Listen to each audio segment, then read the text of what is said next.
The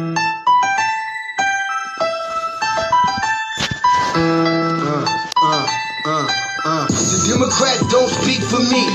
Speak for me. Speak for me. Republicans can't speak for me. Speak for me. Speak for me. A bitch ass nigga can't speak for me. Speak for me. Speak for me. You coon ass niggas can't speak for me. Speak for me. Speak for me. Listen here, this is a fact of life. I be rapping like Nat Turner came back to life. Grab Donald Trump by the pussy, he ain't acting right. I never run from a conflict, I be glad to fight. It's a very cold world that we live in. And somebody please tell Elizabeth you're not an Indian. You just trying to con them people to get the benefit. Just another immigrant, stealing from the Indians. That's some punk ass shit and that's too lame. Now we finna step over to Andrew Yang. And you a sucker, you could never speak for black folks. Fake ass pandering, trying to get the black votes. The Democrats don't speak for me. Speak for me. Speak for me. Republicans can't speak for me. Speak for me. Speak for me. A bitch ass nigga can't speak for me. Speak for me. Speak for me. You coon ass niggas can't speak for me. Speak for me. Speak for me. You know your boy be high off sativa. Kamala wasn't popping, so we said bye, Felicia. She ain't had a right policy. We ain't trying to meet her. Y'all can take Biden too. Bye. We don't need him. We don't need Roland Martin or that coon Al Sharpton. Didn't need Cory Booker from the start, man. I don't fuck with police and no snitch. You know I'm coming with the heat when I spit it. The Democrats don't speak for me. Speak for me. Speak for me. Republicans can't speak for me. Speak for me. Speak for me. A bitch ass nigga can't speak for me. Speak for me. Speak for me. You coon ass niggas can't speak for me. Speak for me. Speak for me.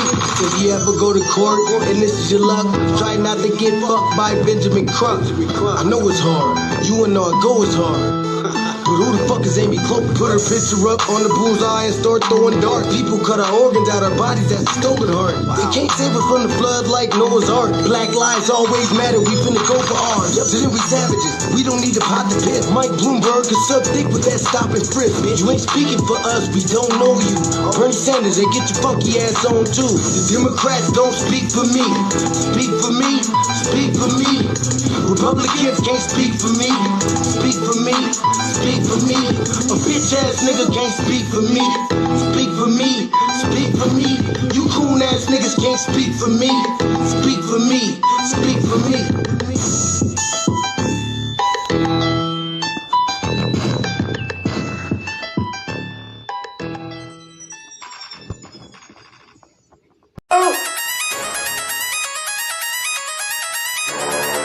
I'm talking about shout it going crazy. People going crazy in them motherfuckers.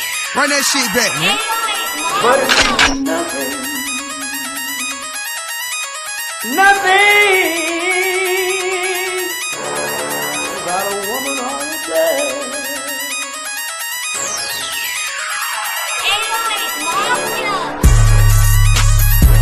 Man made the car.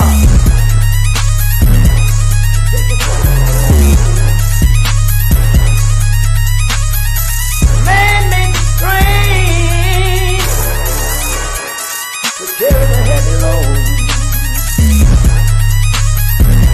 Man made the electrolyte to take us out of the dark. Man made the boat for the water like it's 7 no. Man thinks about a little bit of baby girl and a baby boy. Man make them happy because man make them strong. But after man make everything we can, do you know that man makes money?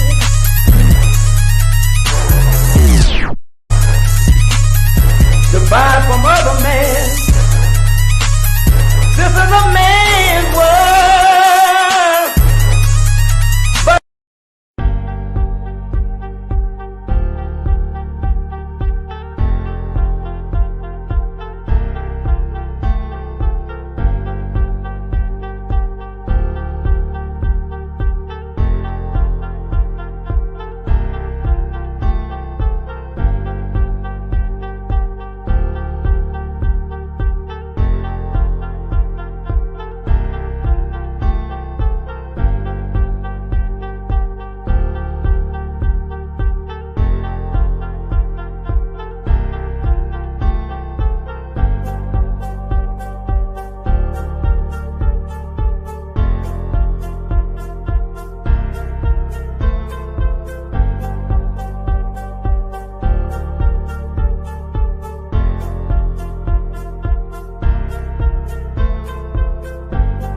Greetings. See.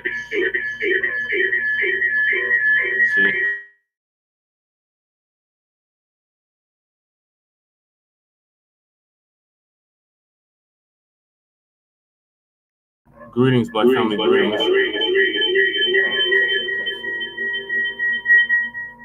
Greetings, my family. Thank y'all for tuning into another episode of the Frontline Black News. I'm your host, Che Cronin, and we're joined with our other host, Lady Che. And we should be joined here shortly with our West Coast correspondent, Shabaka Sampori, for Shabaka's Black Experience Enhanced. And I apologize, we were running extremely late. The show must go on. This is season 4, episode 37, and Trey 7, part 2 of the Frontline Black News. And we will be discussing several topics we didn't get to in part 1. The first one is breaking news. Jay-Z, otherwise known as Sean Carter, is accused in a civil lawsuit with Diddy, the diddler, with a 13-year-old girl from like 20 years ago. Then we got breaking tragedy reported from Tyler Perry. He died in a plane crash. Lady Chase tells me it's somebody on his entourage or CEO that had died in a plane crash. Then we got Sister Nina Turner. Shout out to her. She puts Sleepy Jim Crow Biting on blast and tells him to pardon low-level offenders too. Like he pardoned his dope fiend son, Hunter Biden. Then we got President Trump, aka the dump, as in human shit, and we want to make that perfectly clear. Wants to end birthright citizenship used to game the system by illegal immigrants. Then Jemele Hill, or as Professor Black Truth calls her, Jemele, what does he call her? He got a nickname for her. I can't remember off the top of my head, but it's like similar to Angela Rye with tomato on the side. Jemele Hill still crying over Trump destroying Kamala. Well, y'all don't have to get over it, Democratic Shields. Y'all lost. Life goes on. Then the dump drops bombshell news, and Black Americans are terrified. I don't know why some of our people are terrified. They can't deport us. Nicc Fuentes gets arrested for battery. Great news. Was it justified? I would assume it was. Then we got the YSL case with Young Thug and others. Is why taking political offices matters. So those are the topics tonight. Make sure y'all like and subscribe to Frontline Black News. So I'm going to hop right into it. Jay-Z has been accused, along with the diddler, in a civil lawsuit involving allegedly sexual assault of a 13-year-old girl.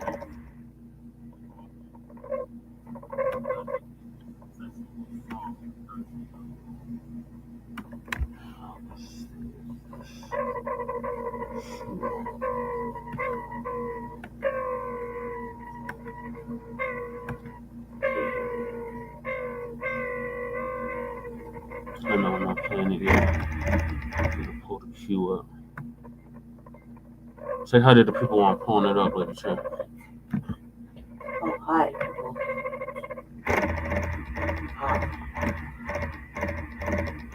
Guess you got it all quiet over here.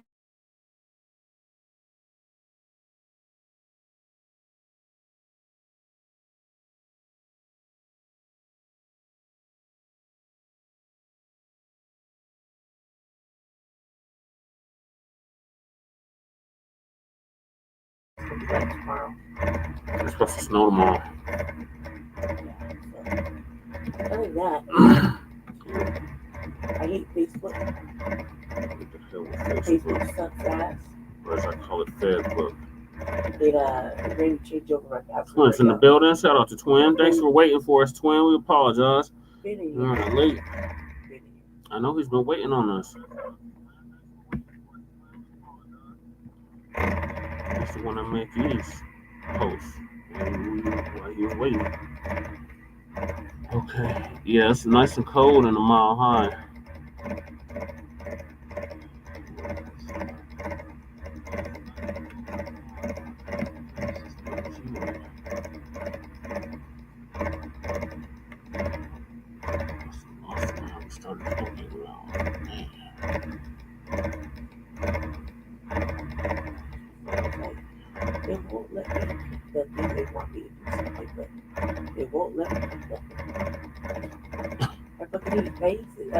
Like finally they let me get my chance to get my stupid ass Facebook back.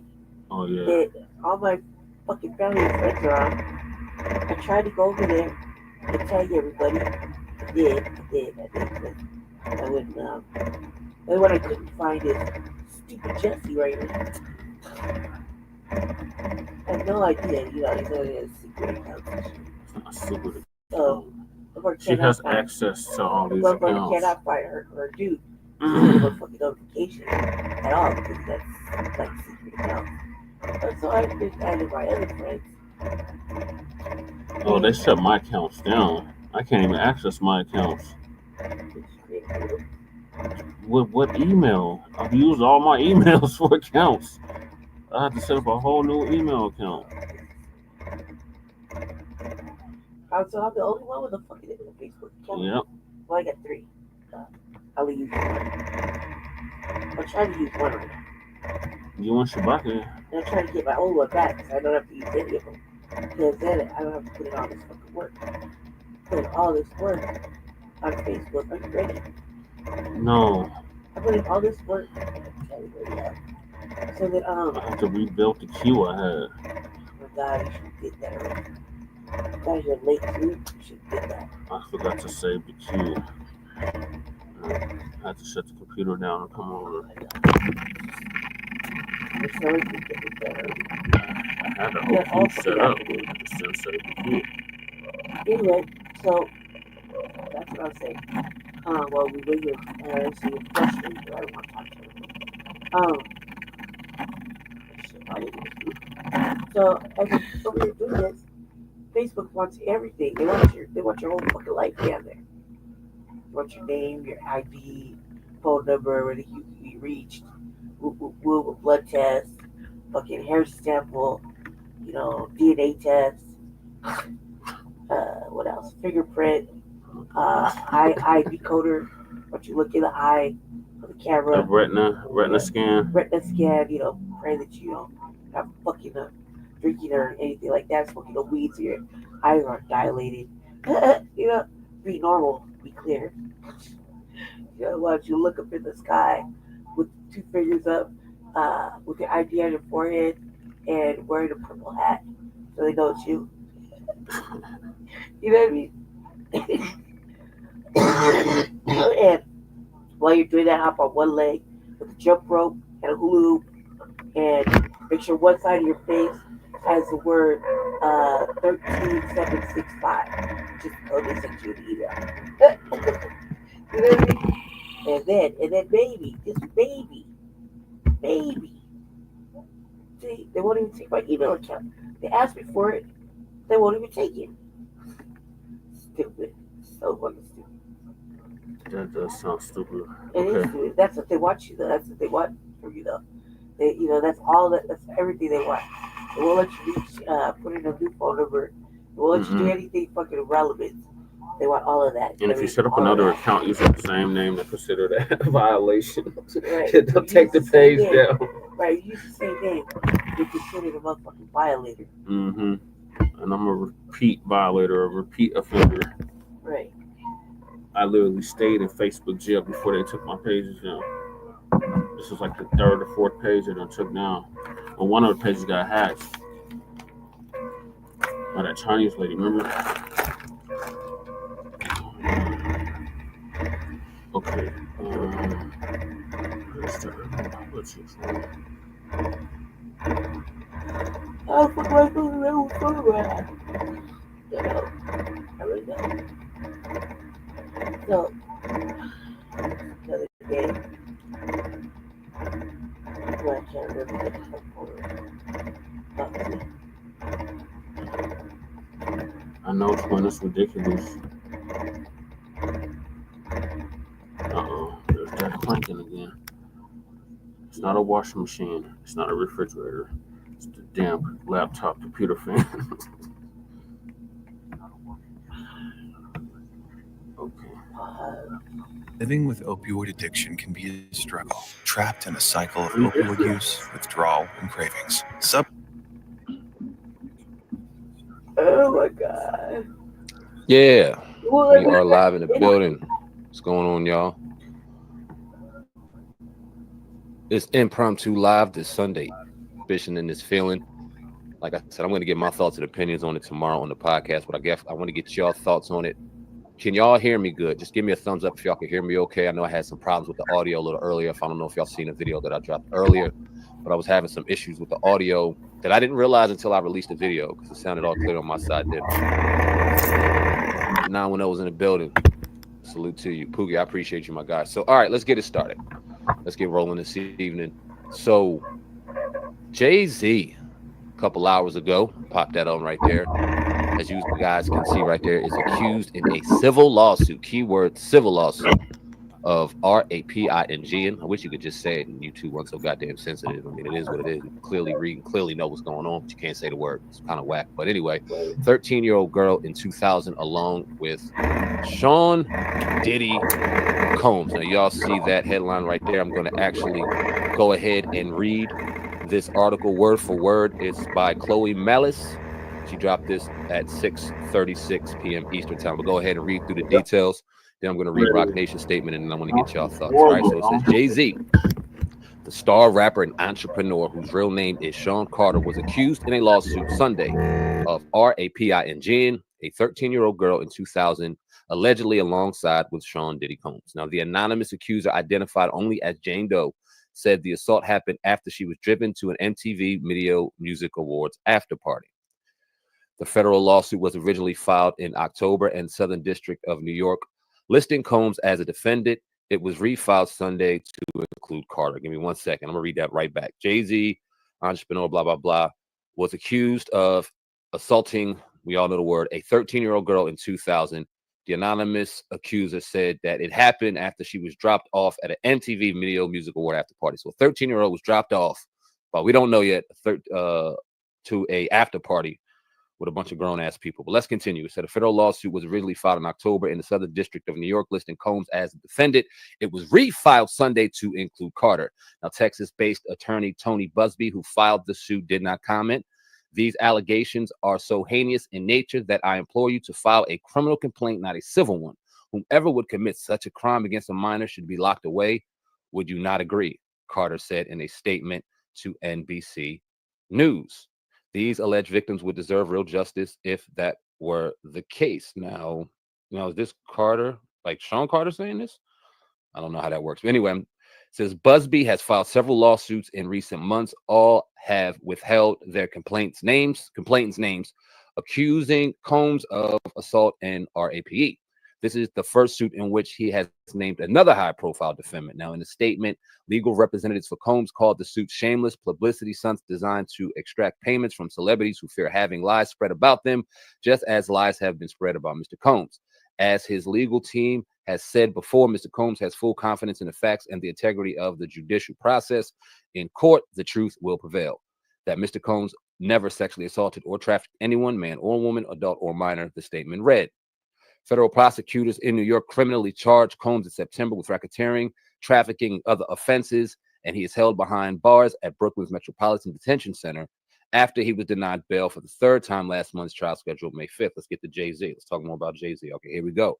Prosecutors said in a court hearing last month that they are in the process of potentially bringing more charges against Combs in a superseding indictment. Before Sunday's lawsuit was refiled, Carter received a letter from plaintiff's counsel requesting a mediation to resolve this matter.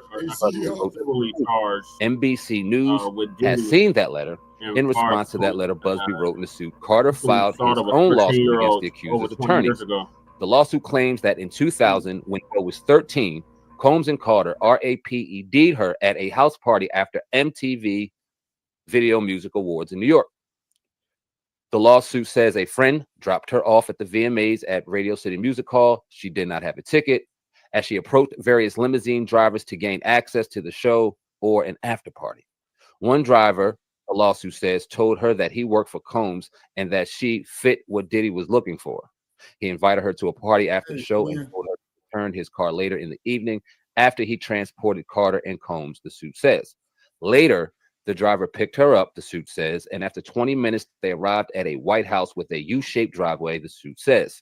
She had to sign a document she believed was a non-disclosure agreement on arrival, and she did not receive a copy. To enter the party, which the suit says was filed with celebrities and other people doing marijuana and cocaine.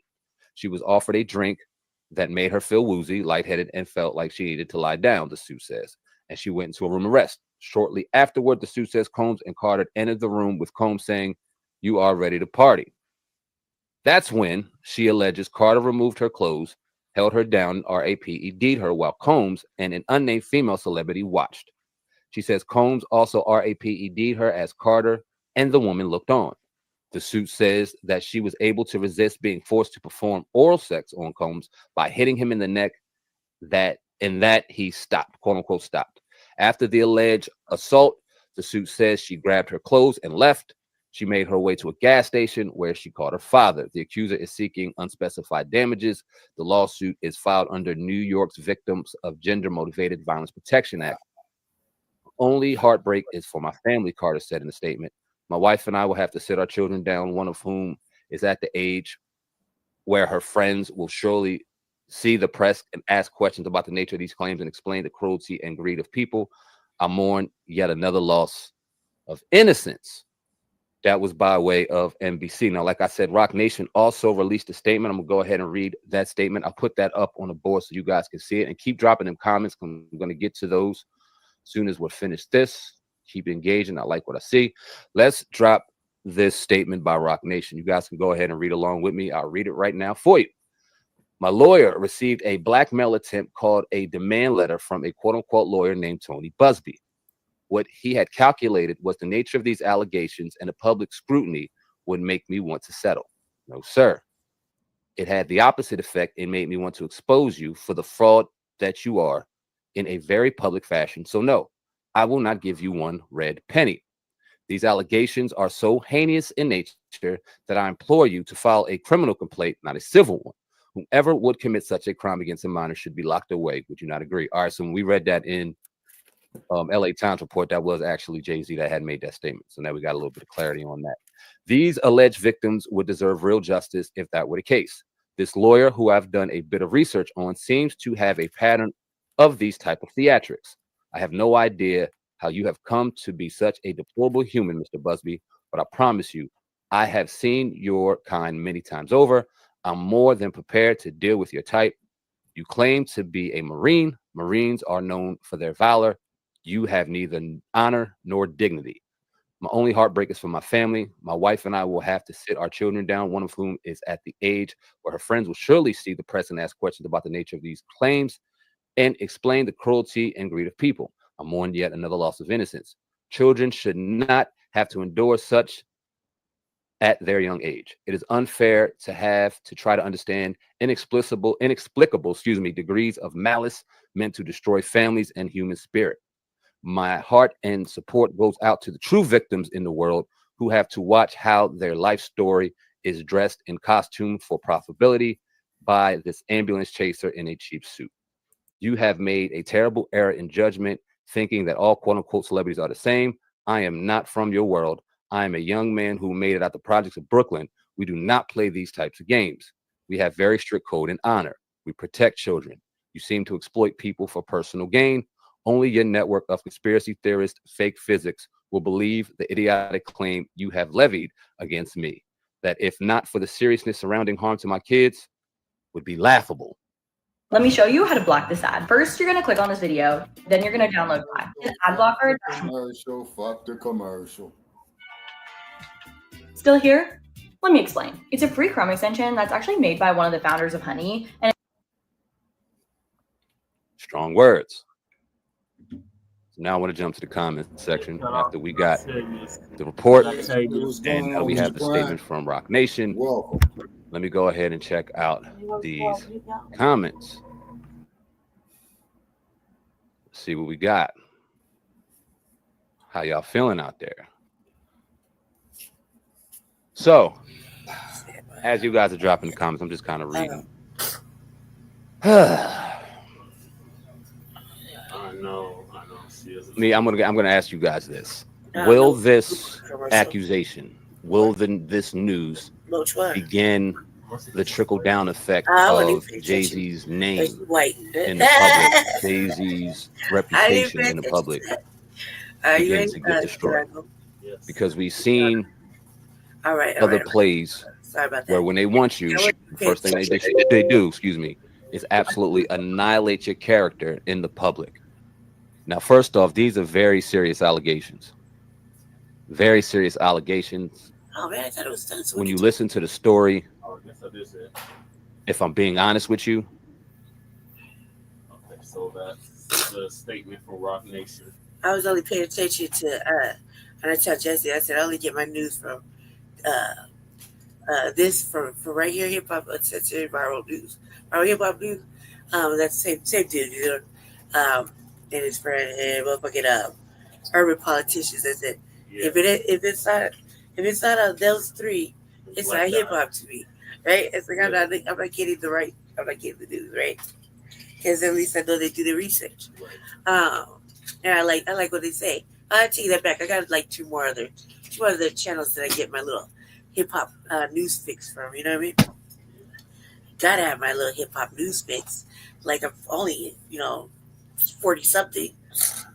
What was I gonna say? All right, so let's look at it like this. I like his perspective too, but let's look at it like this.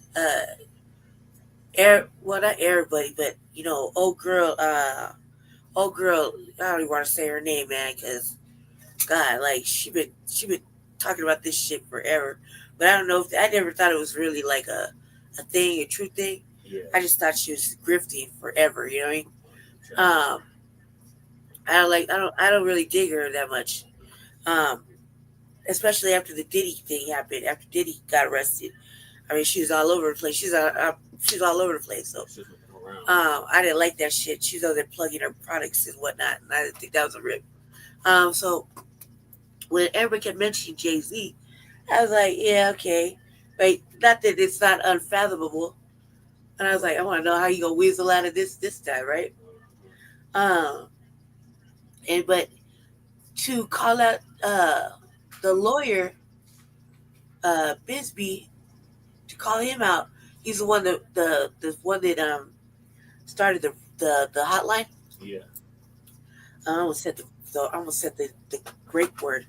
He's the one that started the hotline, right? Yeah. And he's the one that says he's the one who was like, he made that statement like there's gonna be a lot of people going down with this, like all over the cameras or whatever. Remember Cat Williams called it at the end of the year. No, not this. Yes, right, not like this. What do you mean? He said all these muscles gonna be exposed. Oh yeah, but who knows what he was talking about with that? The truth will be exposed. It could be any kind of truth, though. Just that's for speculation. Arguably, he could be talking about anything. He's talking about big sexual deviance. When he's talking, stop talking On to that me. stage, Just shh. Let me get my thought out, okay? I don't know. Just arguably, he could be talking about fucking whatever, and I don't remember that fucking interview like that because it was just I watched it once. I didn't know what the hype was, so I just kept it pushing. You know what I mean? And it wasn't like that. It wasn't all that for me, like it was for everybody else. So anyway. Just wait, let me get my thought out. Okay, so man, I forgot Bisbee. So anyway, Bisbee comes out. He tells he got all these victims so far out of 1,000 calls, 110 of them or some shit. You know what I mean? And the victims of this and that, and that's the hotline. He said one more time. I think out of Texas, yeah. Right?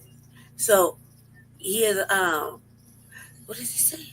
He said he isn't. They sacrificing the black word also protecting people. Yeah, he's right. Yeah, okay, hold on. Tavius Prime was right. Yeah. He isn't. Finish my shit, please. So all these motherfucking people, all these things, right, are really like attacking. I don't want to say they didn't do it or they did do it. Who cares? I mean, they care. Obviously, somebody cares, right? However, this is just black men going to jail right now, currently, as they letting, like he said, like Octavius Price was saying, how they let the white ones just chill, right? And they're not going to jail like they should, and they're guilty of heinous shit, Look at Penny. Penny should be in jail. Sonia Massey's killer should be in jail. You know what I mean? There should be like two more motherfuckers would be in jail. I forgot the names right now off the top. I just woke up tired. So, this is just terrible. But what Jay-Z or whoever wrote that shit was like, we got to sit out on our children, woo, right? And you think that 20 years is a big motherfucking time.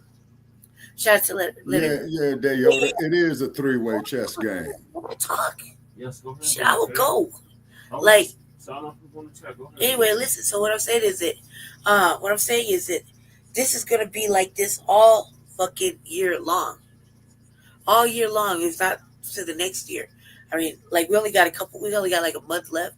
Less than a month left in this year. So we're talking about all next year until like 2026. You're gonna be seeing nothing but us, being black people, going to fucking jail. 20 years is like fucking ridiculous time to bring something up. And why did you wait so motherfucking long? Like, I have all these questions. Like, I think anytime something like that waits a long ass fucking time building up fucking evidence for what? Who knows what? But you waited 20 something fucking years. And keep in mind, this is well past the year that old Hochul fucking put that time It sounds pretty. on when to file your cases. This is long past that. So how is this able to slip on? Yeah, how is this able to slip in like that? Not that it's not doesn't need to be looked at or looked into. I'm not saying any of that shit. What I'm saying is, why did it take this motherfucker so long to fucking tell somebody? A, B, it's way past the fucking Kathy Hochul time limit. You know what I mean? It's B, and what in the fuck? 20-some fucking years, like Jesus Christ! And where is he? He didn't get arrested, right? No, he hasn't been arrested. He's just charged or indictment. This is a civil lawsuit. This is a criminal, so he hasn't been arrested. So what did he? He's civil. Yeah, it's just a civil lawsuit. So it's an in and out court case. They said there's no amount. They haven't specified the amount that they're suing him for. He's right. You let the jury decide the amount too. You have to pay for it. First of all, I'd be like, I don't even know what the fuck you're talking about. Yeah, like really, 20 years? I can barely remember what I had for breakfast last week. 24 years. Well, Jesus Christ. Either way, I don't barely remember fucking yesterday afternoon. Right, let alone 20 years ago. And hell, I can't even remember 20 minutes ago. I'm so fucked up. That's what I'm talking about, Chewbacca. That's how I remember. I was in high school 20 years ago. 20 years ago, where the fuck was I? I don't know. I was running the streets. I was anywhere and everywhere. I was doing the most. I couldn't tell you what I did or what I didn't do, who I fucked up and who I didn't fuck up. You know what I mean? I can't remember. I was busy. You see what I'm saying? So this is fucked up shit. Like, the reason I say it's fucked up, not that it doesn't need to be looked at. Don't take that. Don't twist it around, Bradley. I'm saying it's fucked up because it's 20-something motherfucking years. What Bisbee said, what he said was everybody's going to be wrecking their brain and wondering if they were at a Diddy party then or not. You know what I mean? He was so fucking adamant and scaring everyone that people were just like, whatever it takes. You dig? Yeah, so y'all going full Biden in this motherfucker. It's better to press delete so you don't get questioned, cuz. Yeah. Right. What you say, damn, y'all full of Joe Biden in this motherfucker, huh? Yeah. I pressed delete because I don't get questioned. I don't remember a motherfucking thing. I can't recall. You know what I mean? Delete. Hey, what you do is you deny everything, confess to nothing. That's why they got something called. Well, that's why they got something called the Fifth Amendment in the U.S. courts. You do not have to be a witness against yourself. Yeah, God damn it, Leonard, I was high. I can't recall. I don't remember. 20 years ago. Well, hold on, lady. Make that classic line. Make that classic line Stacey Coombs said in Ventura County. Oh, I have no recollection of that incident. Yeah, I don't have no recollection, which is true. I press delete on every event, even now. So, like, on my head, like, if I see something or heard something, you told me something, I press delete right after you said it and moved right along. Why? So you can't question me for this exact very reason. I don't know. I can't remember. I really can't remember. Because when you press delete in your brain, you really are pressing delete. It's a real situation. You're like, I don't want to remember this shit. Secrets. Little John Secrets. was out then. Secrets. You see what I'm saying? Oh, the Carter. So- Carter came out then. I don't remember, but all I can tell you. DJ. Yeah, that's my DJ. Oh yeah, okay. So yeah, I was doing the most of that song. So I'm just gonna say it like this. This is foul for how he came at him. But the way the old boy handed him that work on the email to Bisbee is very direct. You know, it's like, look, you a sham of a lawyer. Right. You a real fucking bitch for this. You know what I mean? And basically, you know, and I gotta do all this work with my children. Whoop, whoop, whoop. You know what I mean? I gotta sit by me and my wife gotta have this discussion. She looking at me some kind of way, basically. You know what I mean? Without that, I gotta tell my children that are around the same age. Aren't their children like around that same age? Oh my God. Right? 24 years ago. So yeah. Oh, Nelly was out. Yeah, Nelly was out. So Oh yeah, that was all over that The album. Lambs had just won the Super Bowl. Shut up, Jesse. So Man, later for them damn anyway, lambs, so man. I'm saying this that this is some foul shit. I hope he fights it just because if you give in, it's guilty. If you fight it, you look guilty. Either way, you're black in America, you look guilty. Right. So I hope you fight it. Don't pay a motherfucker. No, if you're black in America, you are guilty. Right. Guilty. Whatever. What did I just say? God damn it, I just woke up. Guilty. Pointing with 2 fingers, okay? Guilty. Right? Shots about what's for. Pointing 2 fingers. He did it. You know what I mean? And that's just foul. You know, right? You know, like, think about it. But like a little girl, like, come on now. Wow, Like, they got a whole bunch of cases like that. Was watching this shit go down. Well, a woman was watching, so she could listen too. I would be like, man, show me the motherfucking evidence. Like, that ain't me. That ain't me. You know what I mean? Yeah, 24 years ago, he's at the prime of his career, right? In 2000? Yeah, Jay-Z. Yeah. Jay-Z was at the peak of his career, right? The Life and Times of Sean Carter. Yeah, like the second or third album, right? Yeah, well, this is after Hard Knock Life. The album after Hard Knock Life Volume 2.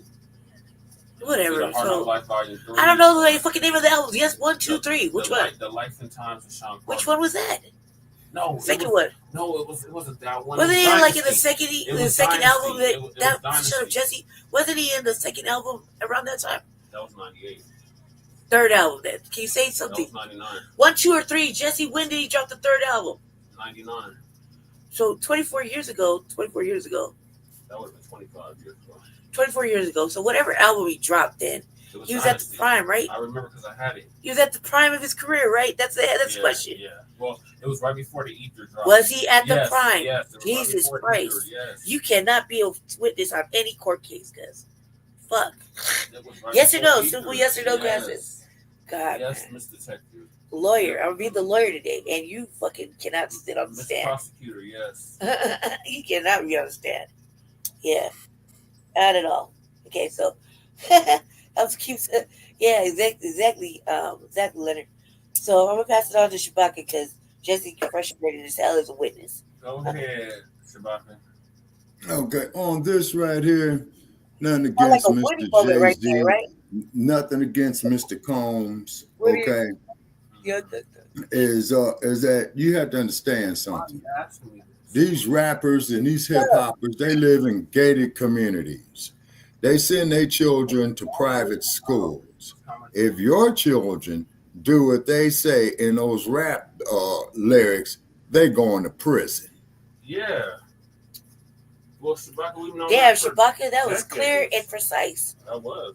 That was clear and concise right there. But the cold part about it is that Dr. Francis Cress Welsing had said is that, no, not Dr. Welsing, but it was Dr. Welsing. Assata Shakur said is that the rap lyrics could be changed and used for positive influence, you know.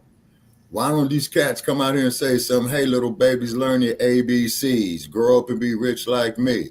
Kill a nigga, shoot a nigga, fuck a nigga, and all that bullshit. A lot of that shit I don't even listen to. And I hope the motherfuckers out there hear me say it, man. You know, that shit, man, is dispiriting. Yeah, it is. That is dispiriting. Really, I saw some shit for like the little kids learning ABCs, little black kids learning ABCs, right? I say black kids because that's all I care about right now. Right, so and they had a little program and man, they had so much bounce to this rhythmic fucking learning letters, numbers, colors, and all that shit. Right? Stories. So much bounce to it. I was jealous. Yeah. I was so fucking jealous. I was like, look at me and my brother sitting here watching fucking white motherfucking Sesame Street. And these little babies right here is learning ABCs, 1, 2, 3s, and colors, with rhythm and dance and bounce and so much fluidity and beats and everything. And I was over there gigging. You dig? I was having a good old time. I was like, this is that bullshit. Why did we get subjected to fucking nothing? Like, what did I learn? It made me feel like I didn't learn shit my whole life, right? It made me learn like, fuck Big Bird. I want to fucking dance like this. Yeah. I want to have some fun too.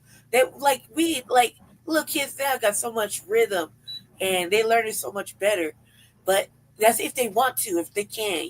The shit is free, and you see some people ain't even not even allowing their children to grow.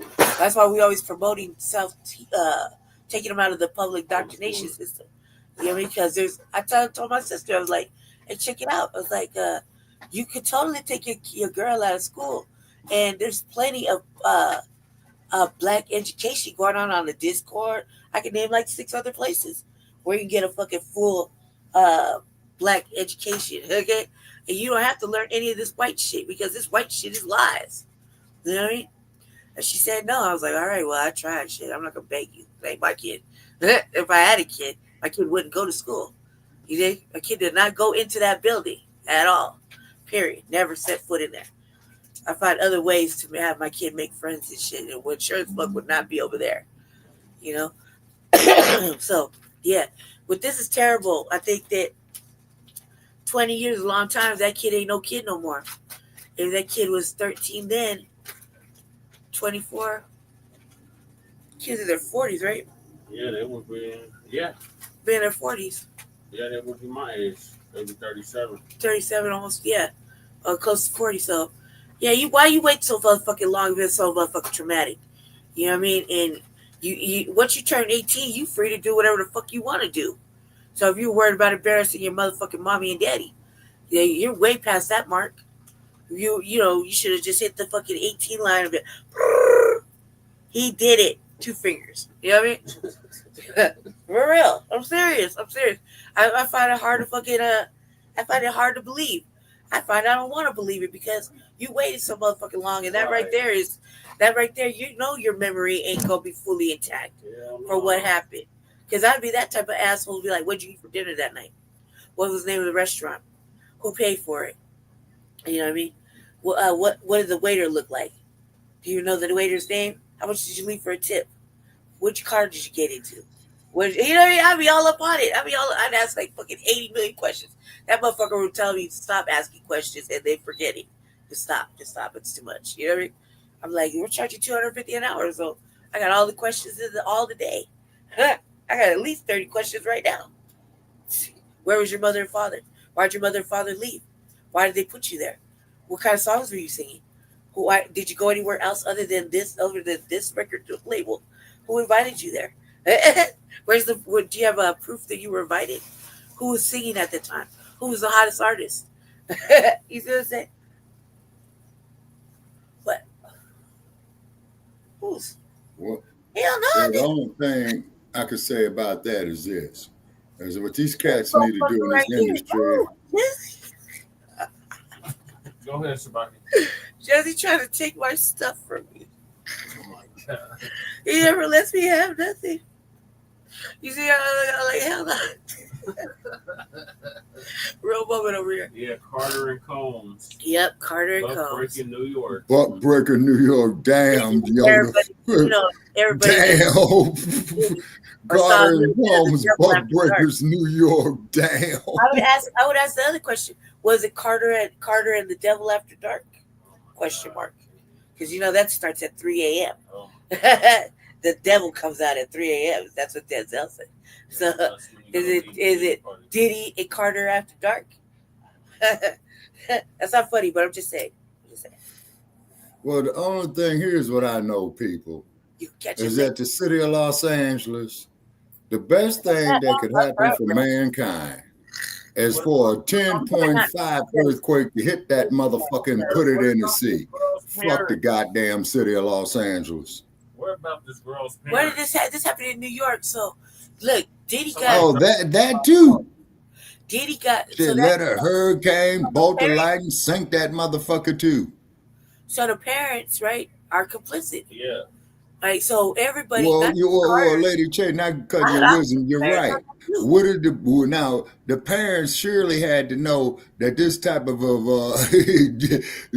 Gay Z and P Dookie, damn Yoda. That sums it up. Yep. Yeah.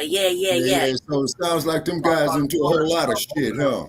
Yeah, you did try to warn us about both of them before he was assassinated. Yep, and yeah, for sure. And not only that, but that shit's disgusting. Like you know, the fact that as in the Black community, you know, we know things, or we heard things, or we heard things. We don't know, but we heard things. Over 20 years. It's like, goddamn, man. Like, you would think that this shit would have been handled a long time ago, because Black people are like indiscriminately dry stitching on these motherfuckers forever and a goddamn day. They're like, you heard, right? You know, you heard.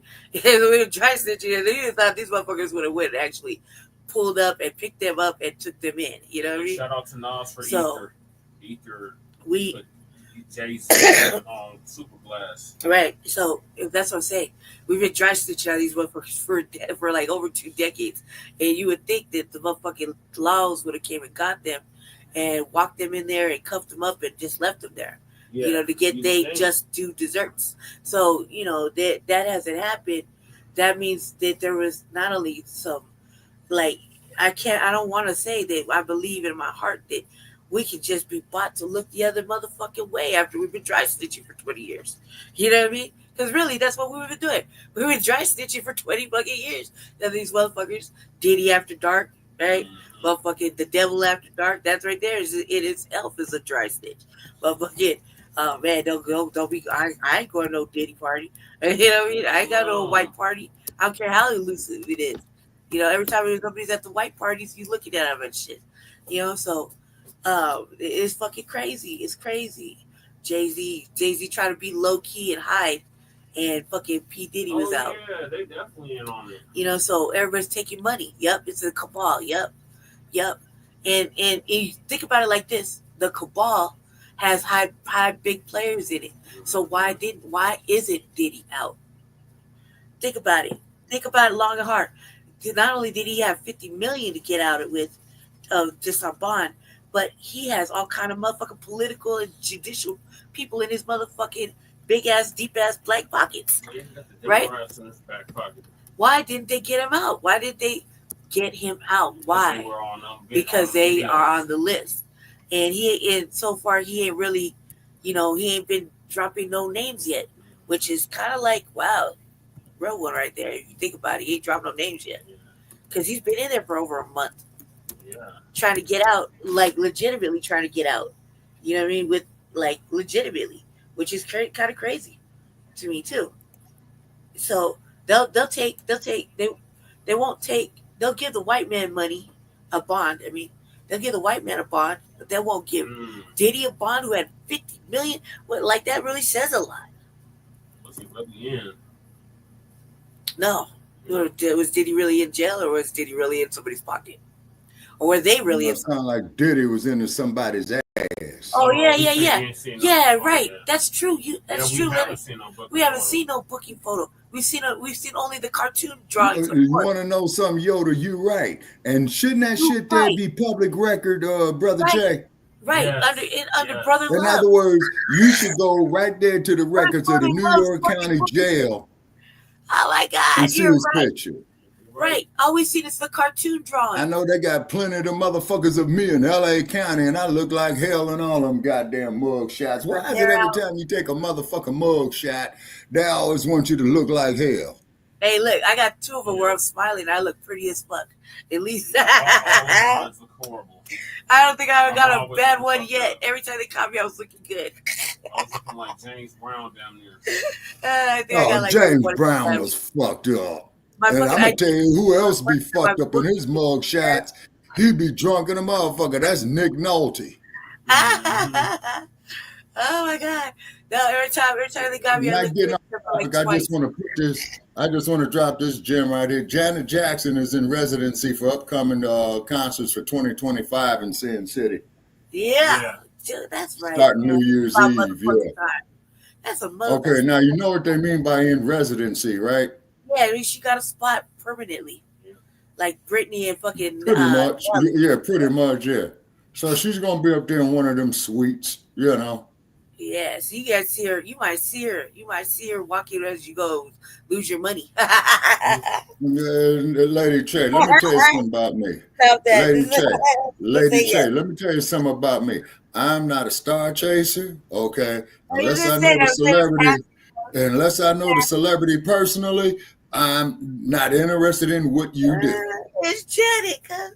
You mean to tell me you're not gonna be walking around and you may or may not see her? That doesn't say you're looking for her. Let me put it to you this way, Lady Che. I won't be going out looking for her, you know. I don't say don't you get were. me wrong. Everybody likes the Jackson's family music, you know what I'm saying? But I'm not going around looking for her. You look cute right now for some reason, Jesse. The only footage we have is because you smoked some weed, huh? No, I haven't even smoked yet. It's because you got your sunglasses off. That's what it probably is. Diddy's arrest, caught on video, marched out of New York City hotel in handcuffs, TMZ. Like I really give a good goddamn. Hip-hop uncensored right there. Fuck the commercial. A viral hip-hop. What is that? Viral hip-hop? No, this is TMZ. Oh, fuck TMZ. What is this? That's supposed to be the video. Well, Lady Che, I went right up there to TMZ. Wait, hold on. And Brother Che told me, Shabaka, they feds, get away. That's the fans arresting Diddy. His entourage like, what the fuck? Yeah, he's hooked. Months ago. Yeah, he's hooked. Mm-hmm. He's in a hotel. He's definitely gaffled. That's for damn sure. What's that walking? What are people walking? Who's editing this shit, man? Some bullshit. It's supposed to be the fans taking him in. For what? When? 2 months ago. He walked in. Oh. Yeah, didn't he walk in? And then they marched his ass out in handcuffs. Mm-hmm. No, and didn't he walk into the police department? No, he walked into the hotel and the fans arrested him at the hotel. That's what it's right. Yeah, but the lawyer said that they walked into the fucking police. Watch the video. That they turned himself in. Look. He walked into the hotel, the fans approached him. Yeah, he's being arrested right there. Yeah, Mr. Combs, you are in custody at that point. Who leaked this footage? TMZ. TMZ can get sued, watch. No, this shit is off of surveillance cameras at the hotel, you guys. Yeah, but who leaked it? It's TMZ that got who leaked it to TMZ?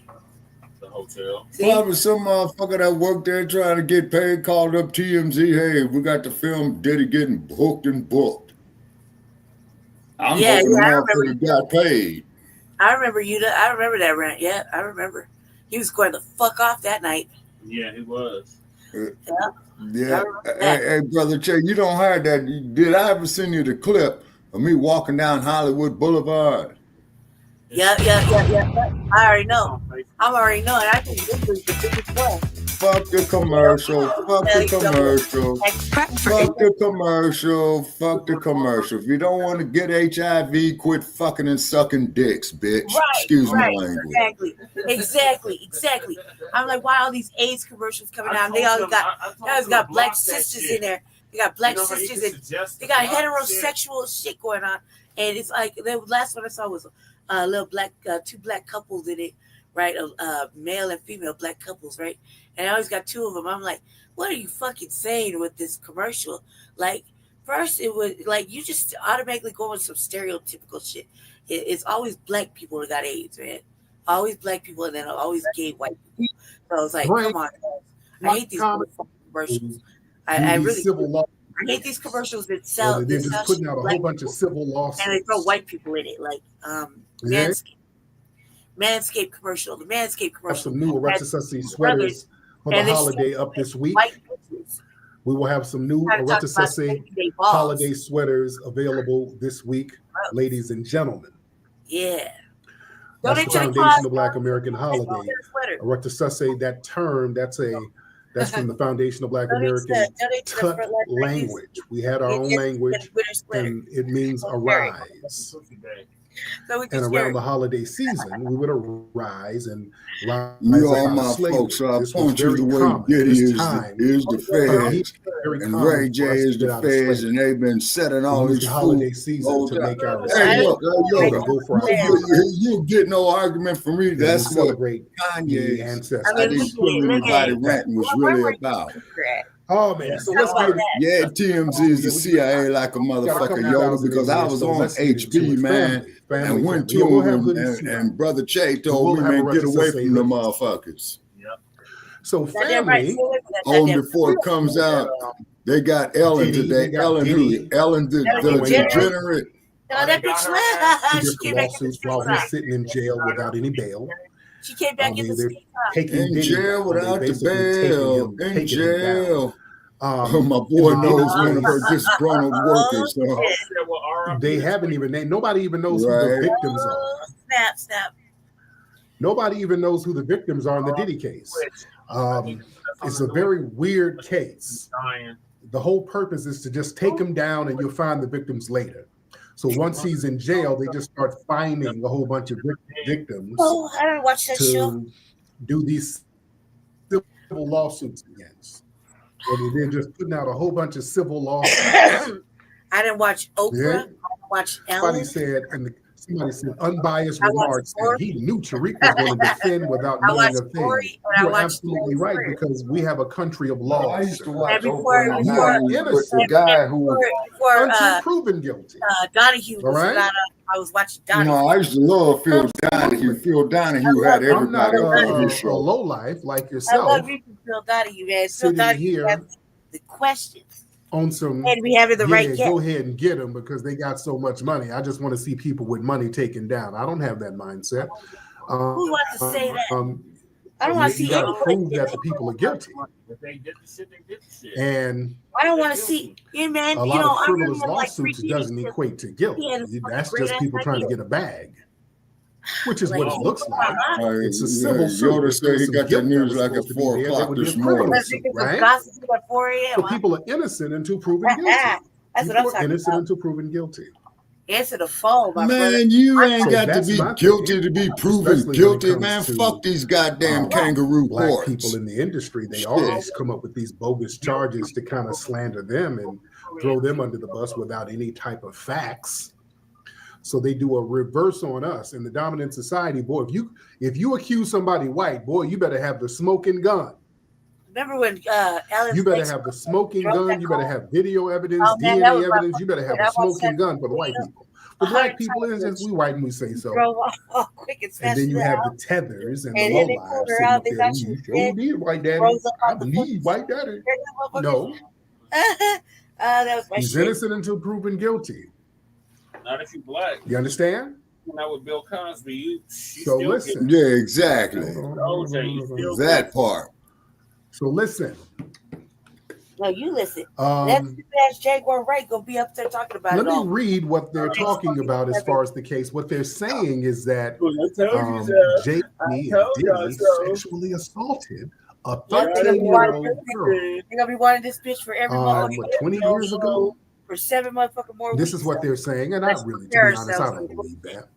I don't believe that. I told y'all so. I don't believe that. I hate that. I don't like hate her. Just like, God, man, shut up. I do not believe that. They said this was at a VMA party in New York 2 decades ago. 2 decades ago. It says the alleged victim, identified as Jane Doe, leveled the disturbing allegation in a newly refiled civil suit in the Southern District of New York on Sunday. The complaint was originally filed in October against Combs.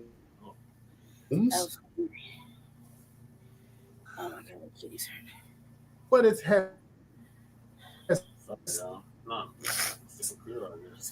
since been amended to include Jay-Z.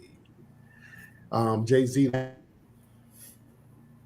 Oh, they added. What did they do? Go back and retype it? Yeah. Hell nah. Damn it, computer, what the fuck? Yeah, what the fuck? Oh man. So you were getting the 4 a.m. tea, huh? That's right. Looking for a place to rest, she entered what she believed an empty bedroom so she could lie down for a moment. Soon after, Combs entered the room along with the defendant Carter and a female celebrity, and she recognized all three celebrities. Combs aggressively approached the plaintiff with a crazed look in his eyes, grabbed her and said, "You ready to party?" He threw the Combs through the plaintiff on the wall, according to the report. Well, the civil suit, not the report. It's a civil suit. You go to Kingdom Hall, causing the plaintiff to fall. The plaintiff got up and stumbled, at which Combs grabbed her again and threw her on the bed. At that point, Carter, Jay-Z, began removing the plaintiff's clothes as she grew more disoriented. The woman alleged she was then pinned down and raped by Combs and Carter as the unnamed female star watched. He's like, I want to say statement, Carter, who's married to Beyonce.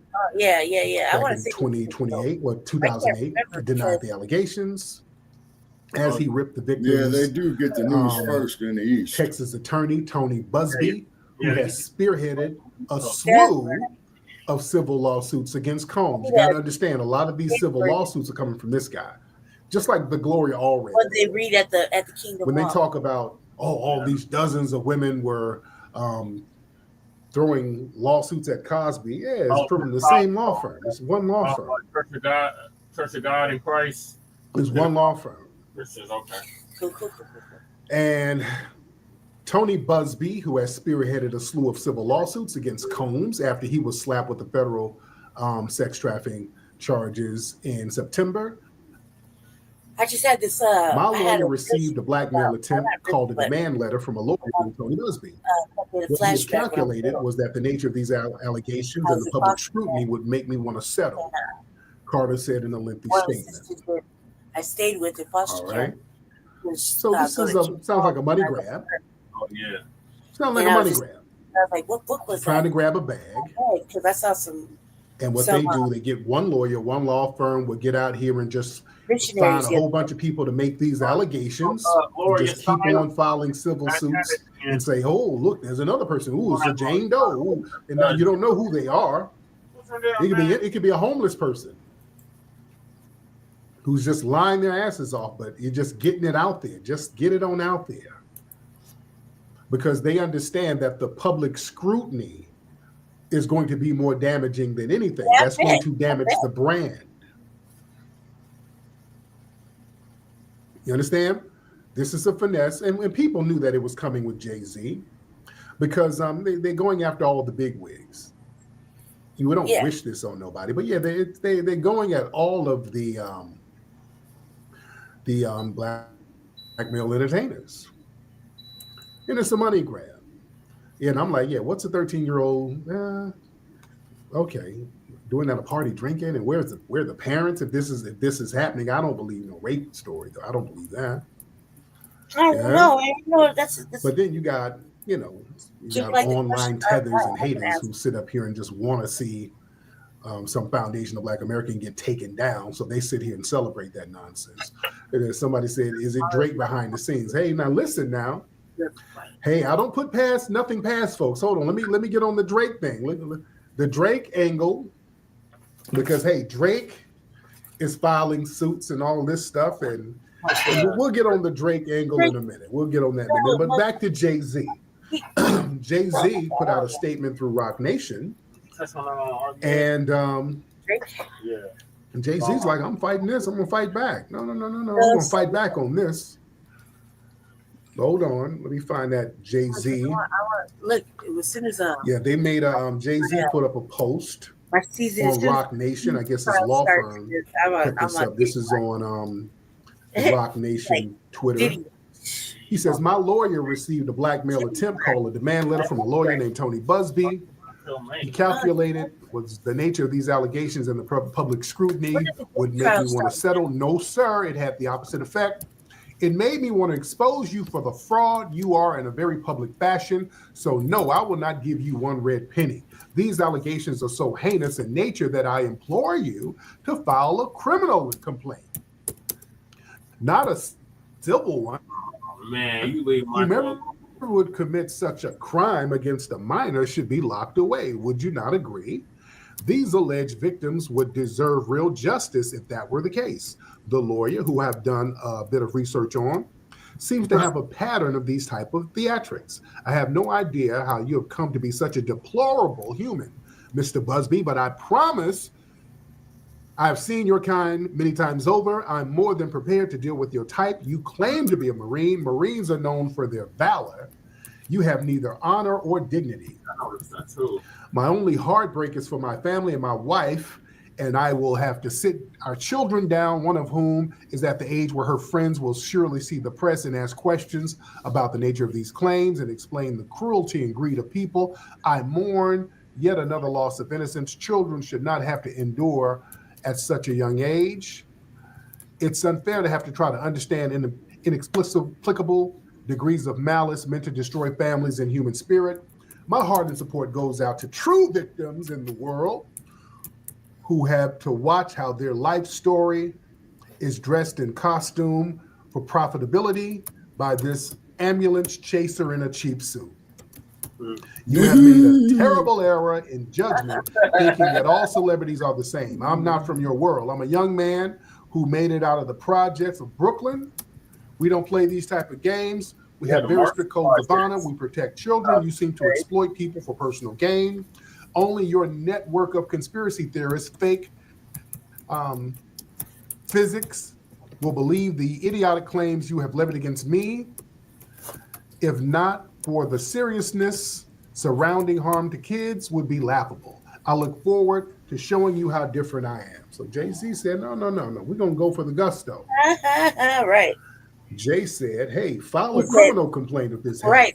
That right there shows innocence. Yeah. Jay-Z's lawyer put that together, which is cool. He said he's young. He ain't that young, but shout out to Jay. Man. This is interesting. This is going to get very interesting. But yeah, I think it's a finesse. No, it's a finesse. That's easy. The problem is making it look I don't think they did that, because if that happened, somebody would have gotten the bag years ago. If that happened, somebody would have went on and got the bag already. Well, really got to meet the Jackson stuff. So the lawyer, he put out a little tweet. Let me go to him.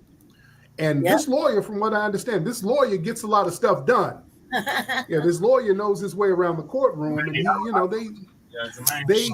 a lot of stuff done, from what I understand. The lawyer is pretty, as far as the Tito that just died, right? Yeah. Knowing the ins and outs of the courtroom.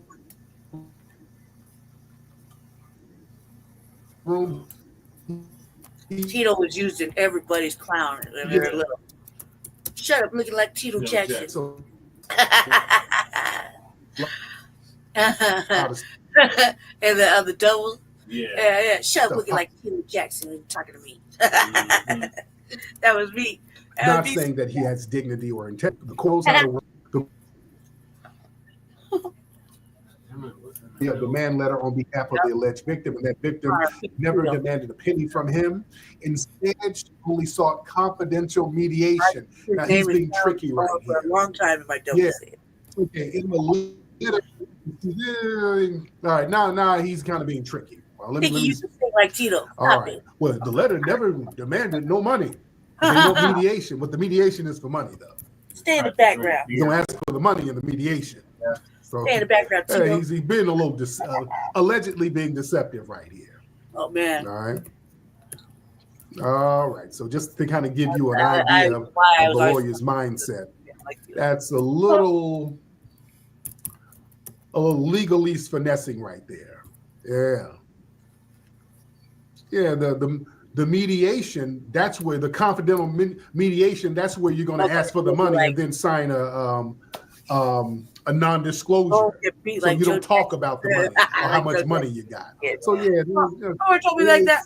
I just want y'all to understand how the because I get beat up. Somebody said hit me with that line. Beyonce don't get beat like Joe. I heard that all. People say Jay-Z is Jamaican. Somebody is Jamaican in his family. I know he's half FBA, at least. Somebody might be Jamaican in his family, but Beyonce is not Haitian. Beyonce is not Haitian, for the record. But let me read the rest of this tweet from Tony Busby. Let me read the rest of that. The alleged victim has never demanded a penny from him. Instead, she only sought confidential mediation. Since I sent the letter on her behalf, Mr. Carter has not only sued me, but he has tried to bully and harass me and this plaintiff. His conduct has had the opposite impact. She's emboldened. I'm very proud of her resolve. Cap. As far as the allegations in the complaint filed, we will let the filing speak for itself. We will litigate facts in court, not in the media. No, you are going to do it in the media. The name of the game is to smear his brand so that he would quickly settle, which is what y'all did with Puffy, and then put him in jail anyway. Mm-hmm. See, that's the thing. If you smear the public brand, you already doomed. So Diddy allegedly paid out $30 million and still had to go to damn jail. And there's still brand is tainted. They're still using that video. Yep, he already found out. That right there should have been like anything that has to do with Cassie should be null and void. He already submitted to that. Interesting things going on here, but I think it's a finesse. I think it's a finesse. Right. And let him go. Let him live. Like, you know what it is that we preach all this reform. Without criminal charges. But when you try to reform your motherfucking life in public, they won't let you do it. And people knew, okay, since they were going after Diddy, they were going to be going after Jay-Z next. They're going after all the big wigs, which is typical. I was like, well, just try to bring up some past shit, like hanging out with them white girls, and he was doing this and that. Yeah, man. But listen, somebody said the whole Drake angle. Let's look at the Drake angle. We already know. We moved past that shit. Like, doesn't matter what the fuck Drake did in his past. Let's enjoy what he gave us. Right. Like the Hidden Colors series. Like all the motherfucking books and fucking the museum and it's shit that nobody else is doing. They always want to fucking pull up the past when they ain't got shit. They ain't never contributed shit to nothing. So why they always want to fuck with somebody who did contribute something? Religiously, he's always contributing something. So I don't understand why everybody want to fuck with him. I mean, like, look, if it wasn't for him, too. That might be a play because I don't know. So Drake is Drake is doing light-skinned shit. That wounded Drake. Really light-skinned shit. That wounded Drake majorly. So Drake's brand has been tainted by Kendrick, and now Kendrick is doing this big Super Bowl show. And if he performs Not Like Us, that's going to it's our taint the Not Like Us blew up. So some of the big wigs are like, hey, we need to put the brakes on Jay-Z. Now, I'm trying to see, my thing is I want to see how this is going to play out with the Super Bowl thing. Because now you got Drake throwing that's our anthem left and right. We want to admit it. Well, I'll say it out loud. Now you got this thing against Jay-Z.